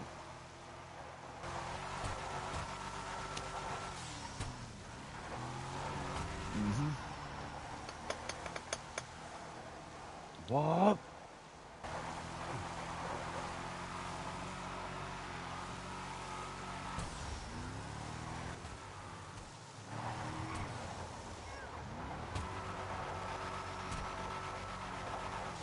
It should have been for that. I don't know.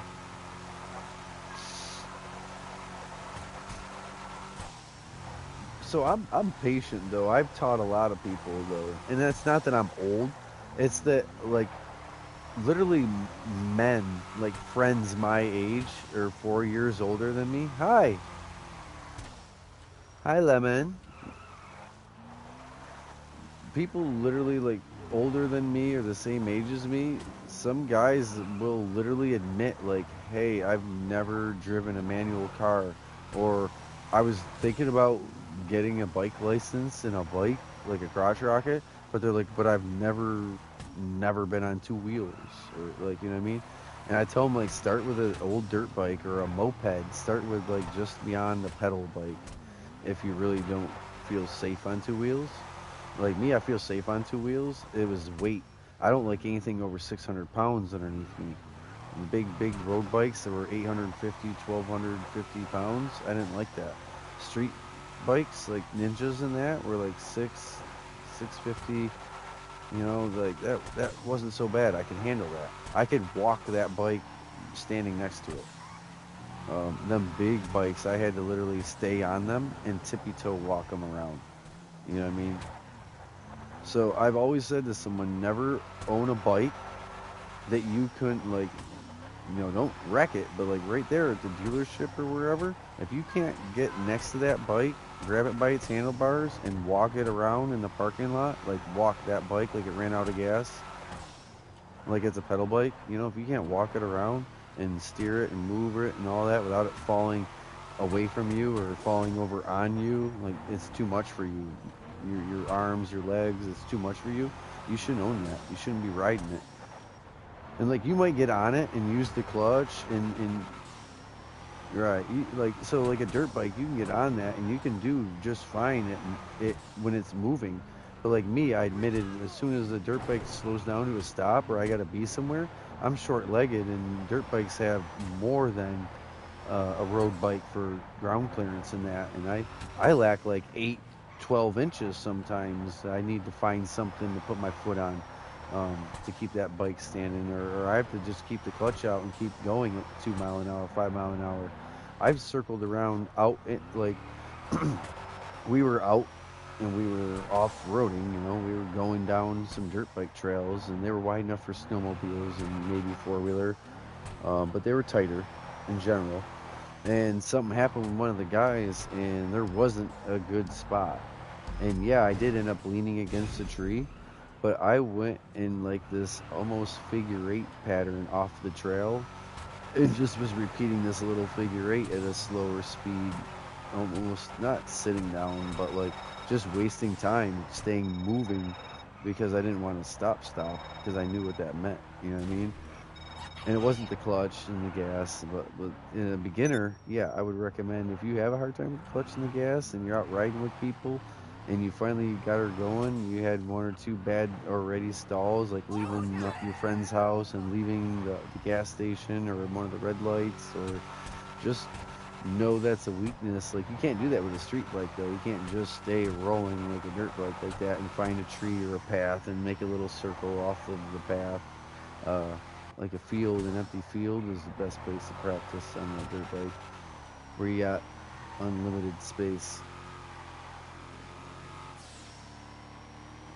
Yeah.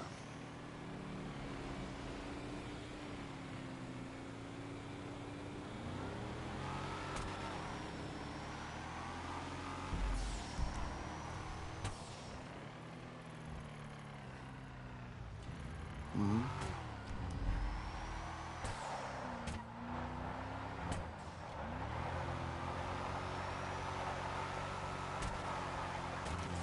Right.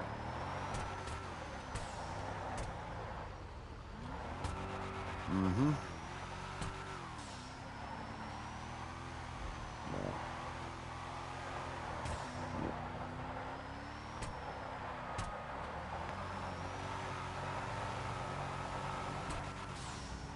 Right.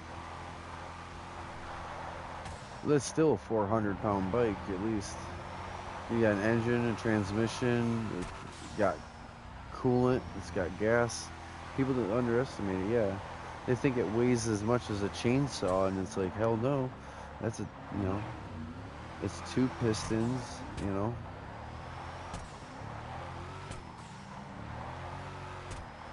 Oh yeah.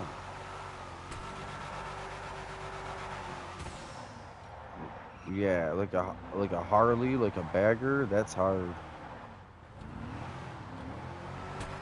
Yeah, I had an Ultra Glide. I had an Ultra Glide. It was dark blue. Yeah, it had 6x9s in the actual dash. It had that big visor like the cop, that hard front panel, like a hood, and then the windshield.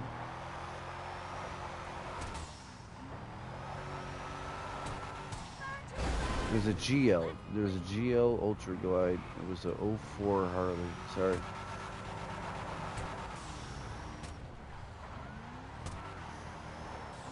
I've had trucks, but man, trucks are useless unless someone needs moved and they call you like, "Hey, you have a truck, right? You're not doing anything this weekend, right?"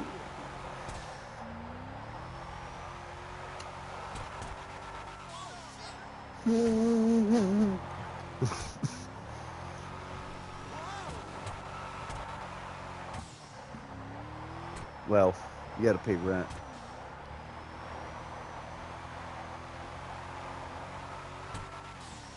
Okay. I didn't mean to. I'm just saying, I'm just saying. I've heard the other one every 2-3 months, another place. Every 2-3 months, another place. Like, damn, how do you even find places that'll take you?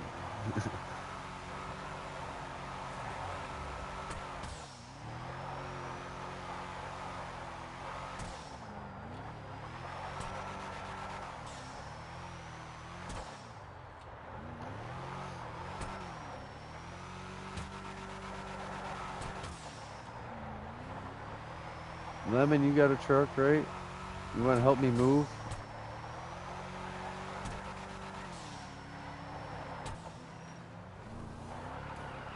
Okay.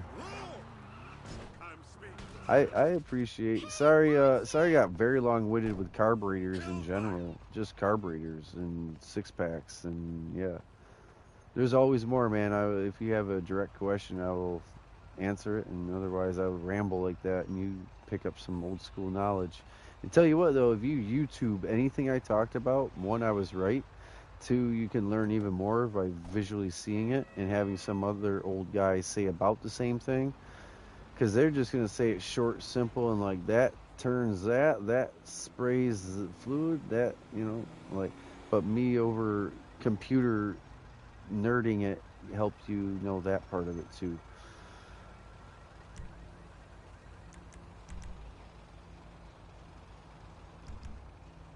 Anything, yeah.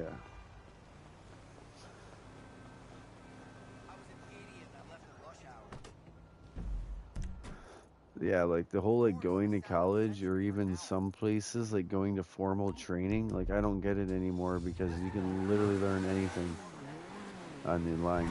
Like I learned stuff a little old school, but anymore like the stuff I learned, you can just look up like electrical, plumbing, the HVAC, like house heating or like you can diag and troubleshoot and fix a lot of things if you're smart enough to be observant of what's there, what observant it looks like it's wrong.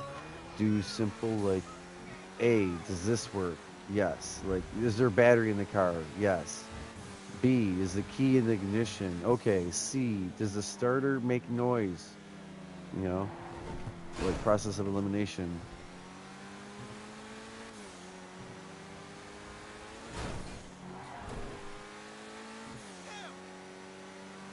Mm-hmm. Proven rights. Yeah.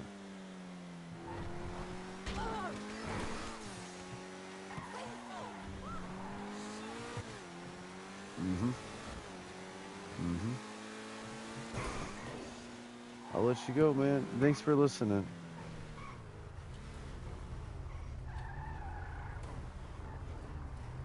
You have a good one.